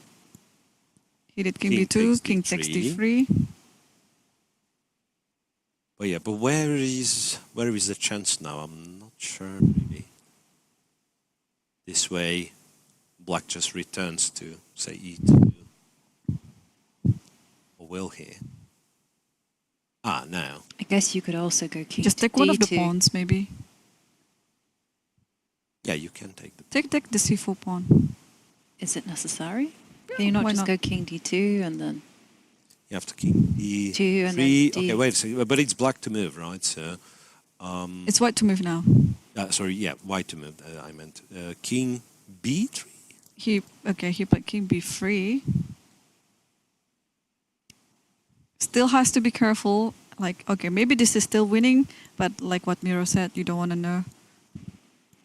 Like this. Oh, I think it should be winning. How to stop this pawn? Yeah, d3. Okay, so after king b3, technically you can take on e4, I guess. Maybe you should take on e4. You know. No, what about just king something king like e2? this? Yeah, wins as well. So if you give a check like this, then okay, I think I have to play here, yeah, so that I can just But why do you need to play? What's wrong with... taking What's wrong with... I don't understand what's wrong with king d2. king d2 here. Oh, okay, you're going to blockade me on d... Yeah, I kind of wanted to go king c1. I think you can just take- with d3 and king c1. yeah. That's what I... Is that not possible? I think it's possible. Why not? The moment you go d3, Yeah. I say black. Yeah, king d2 is fine, right? So white has to do something. I say pass. d3 bishop f1 is how you kind of not let black to go king c1. So bishop f1. Yeah, let's say bishop f1, whatever. But yeah, but white's problem would be that, say, bishop c5, and it's sort of a zugzwang, right? Yeah, c5. but maybe white will wait with king b2 and king Yeah. c1. d3, king b3, and there must be, yeah, like after bishop. No, not king b3. king You b1. have to wait with king b1 to d3, stop the king to c1. No, but then, yeah, but what's the next move when the bishop appears on? Oh, d4? bishop will go. Yeah, like bishop d4. And Yeah. Yeah. slowly. So that's the problem. You're gonna have to keep an eye on the pawn with white, right, to be successful. But you don't have the diagonal to do it from behind. Like say the bishop would be on b5, and then there'd be no zugzwang for white. Yeah. So he still wouldn't save, but at least like not letting this pawn to promote. So the game goes with after king b3, Anish just simply took on Chopped it e4, off, yeah. and then king bishop e4. g2, and back to d3. So again, yeah, if you take on this, you can just promote this pawn, yeah, just keep pushing it. e4, yep. Yeah, because this king is being shouldered, cannot really stop the pawns. So after king d3, okay, he took it. He took on b7. Not much. Nothing much that white can do in this position. Yeah, should be 7, e4, Yes, and this is e4. autopilot. Yeah. Yeah. His pawns are going to promote, nothing to be done. And But for the second consecutive round, Anish makes it look so hard. well, there was just that Yeah. small Did you moment, see? right? Did you see? He was just flinch, and then he was like, "Oh, Yeah. yeah. Why did I allow something like this?" Why did I I should have get kept the myself on the queen. second score Yeah. sheet? Yeah. But okay. But really, he has to work for it. You would expect him, like, being a participant in the, in the Open tournament, to win first few games relatively easy, and then he has to work for it. But in fairness to Anish, it has been relatively easy, and he has been getting excellent openings. He's had these winning endgames, and somehow there's just been one small slip up, which in the first game had some serious consequences. And in this game was just a minor blip, because instead of winning immediately, he won. He still wins. Yeah, but he won for 30 much moves longer. later. Yeah. So e3. So, but you can see he's kind of double checking himself now, right? Yeah. e3. Next move e2. I was expecting king c1, but c5. no, king c1, of course. e2. And this is. Oh, it's the moment to shake hands. Oh no! No, He went played c5, sorry. Yeah, but the question is like, what's Okay, just the take it. culture? That's so interesting that he captures this one. I mean, there is nothing wrong. I mean, it's one pawn less. Yeah, Yeah, I mean, once- there's nothing to be done, because if you go king c1, he just goes e2. Bishop a6, Bishop e3. a6, king e3. You're still going to have to give up the bishop for a pawn. And that's it. And That's it. So Anish bishop c5. Giri wins with the black pieces. And I would say it was relatively smooth sailing for Anish there, despite this small blip. That just meant that he had to work harder. longer, I would say, to convert. And well, after that result, the top 10 boards have all finished. And Irene, what a day. What a day. When was the last time you saw Magnus Carlsen lost in a classical game like that? Well, he almost lost against Vincent Keimer in Baku, but didn't really happen. But wow, and then it's just such a fantastic win by Sulejmanov. It was a very dominant attacking game, and he deserved the victory. Yeah, absolutely. Sulejmanov playing a fantastic game. And actually, we have some tweets where someone did go through the statistics and said probably the most shocking loss in the last 15 years. For Magnus. To Magnus, yeah. And this is just in terms of rating difference. So the last time he lost was in 2022, was against Niemann. That was also quite a big rating difference. And then in 2015 against Yannick Pelliater, very strong Swiss grandmaster. And there we can see a lot of decisive results. Two big upsets there in the top 10 with Sulejmanov beating Magnus Carlsen and as well Mukadin Madiminov beating Matsudlu.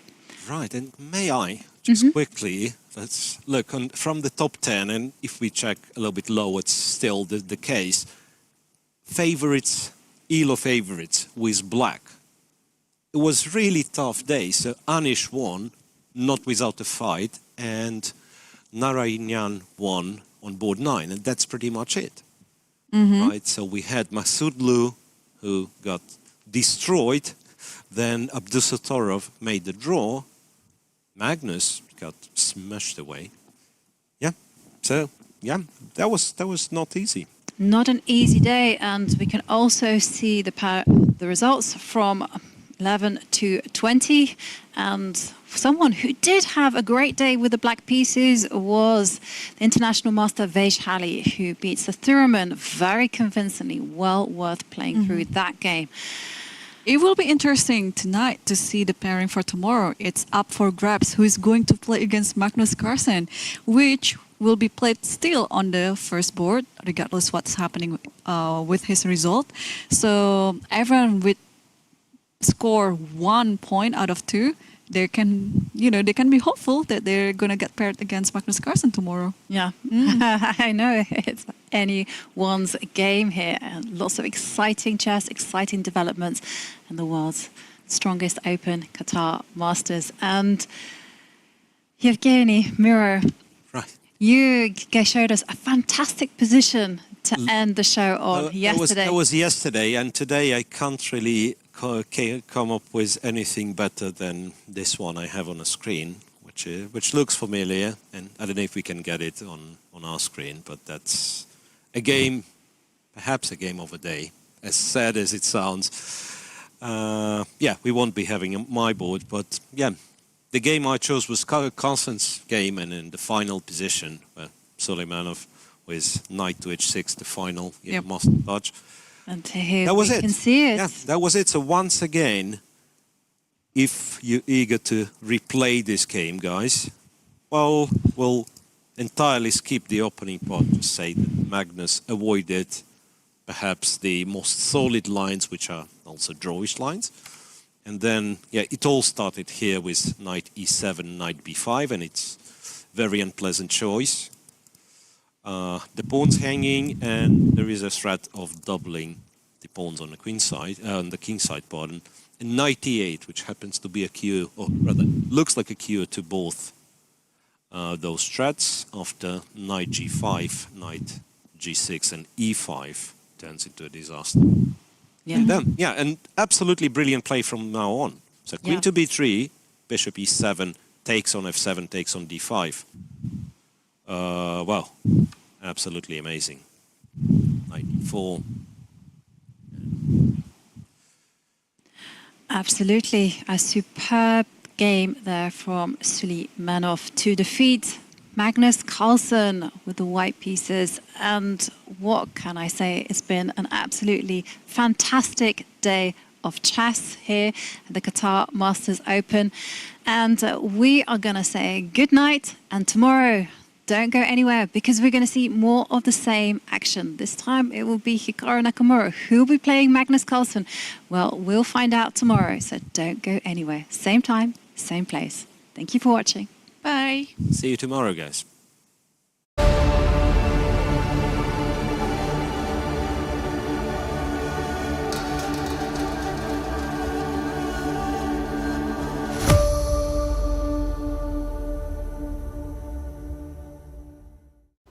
Grandmaster Hikaru Nakamura won his second game at the Qatar Masters. Hikaru, tell us about your game. Yeah, I think it was a pretty smooth game overall. Normally when you play these Italians, they tend to be very slow, and my opponent came with a setup that I'd never seen before, so I was kind of confused in the middle game when he played this knight h5, knight f4, f6, and then knight e6, and I actually think what he did was very solid, but then he started to drift, and I think there were maybe 2 or 3 moves that were very critical. As soon as I was able to play this d5 move, and he had this bad dark square bishop, I think from there it was downhill. So it was pretty smooth, and I'm pretty happy to win 2 games so far. Right. Have you played Qatar Masters before? So I've never played this tournament. I played the World Rapid and Blitz here in 2016. That's the only other time I've been in Doha, but I'm pretty happy with the atmosphere. It's been great so far, but yeah, still a long way to go. Right. You probably had a very long trip to come in here in Qatar. Can you please tell us about your journey? Did you came here some time before? So I came here, I think I got here about 3 days, or no, two days, because I got in at midnight.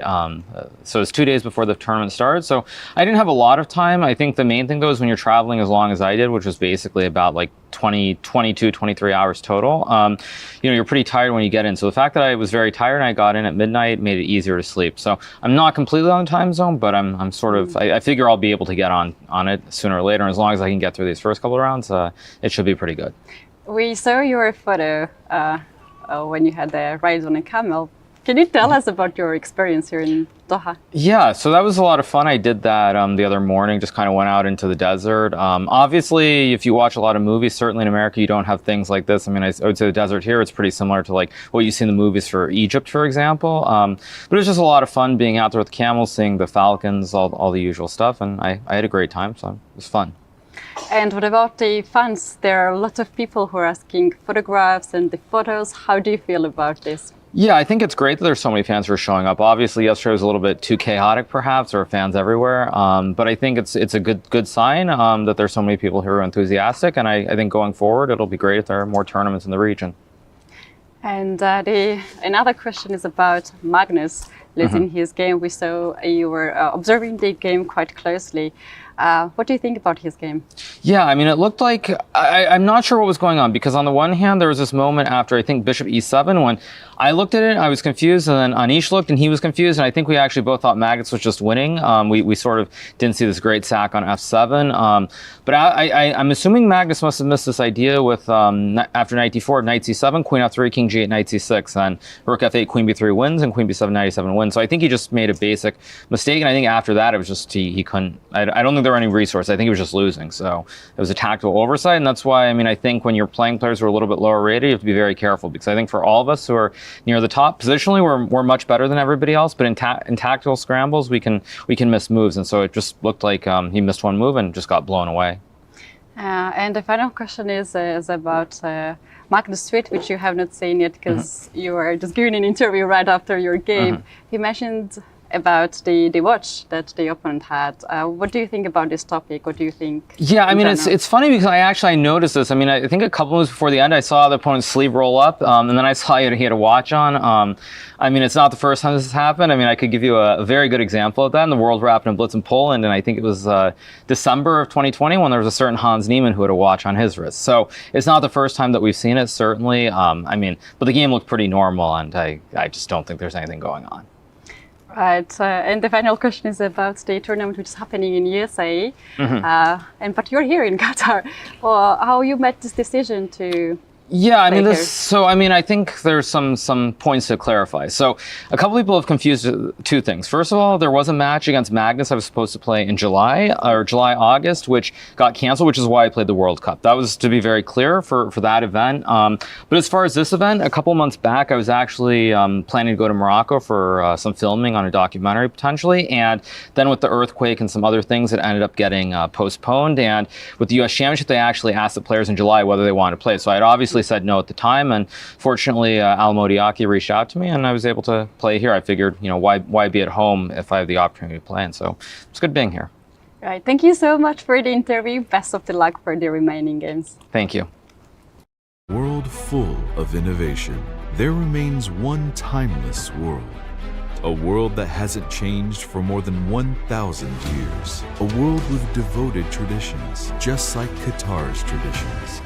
Qatar stands as a notable example of blending traditions with modernity, much like chess. Join us in Qatar Master Open 2023, where you will witness the best chess players go head-to-head in a tactical battle. If you wish to succeed, you must brave the risk of failure.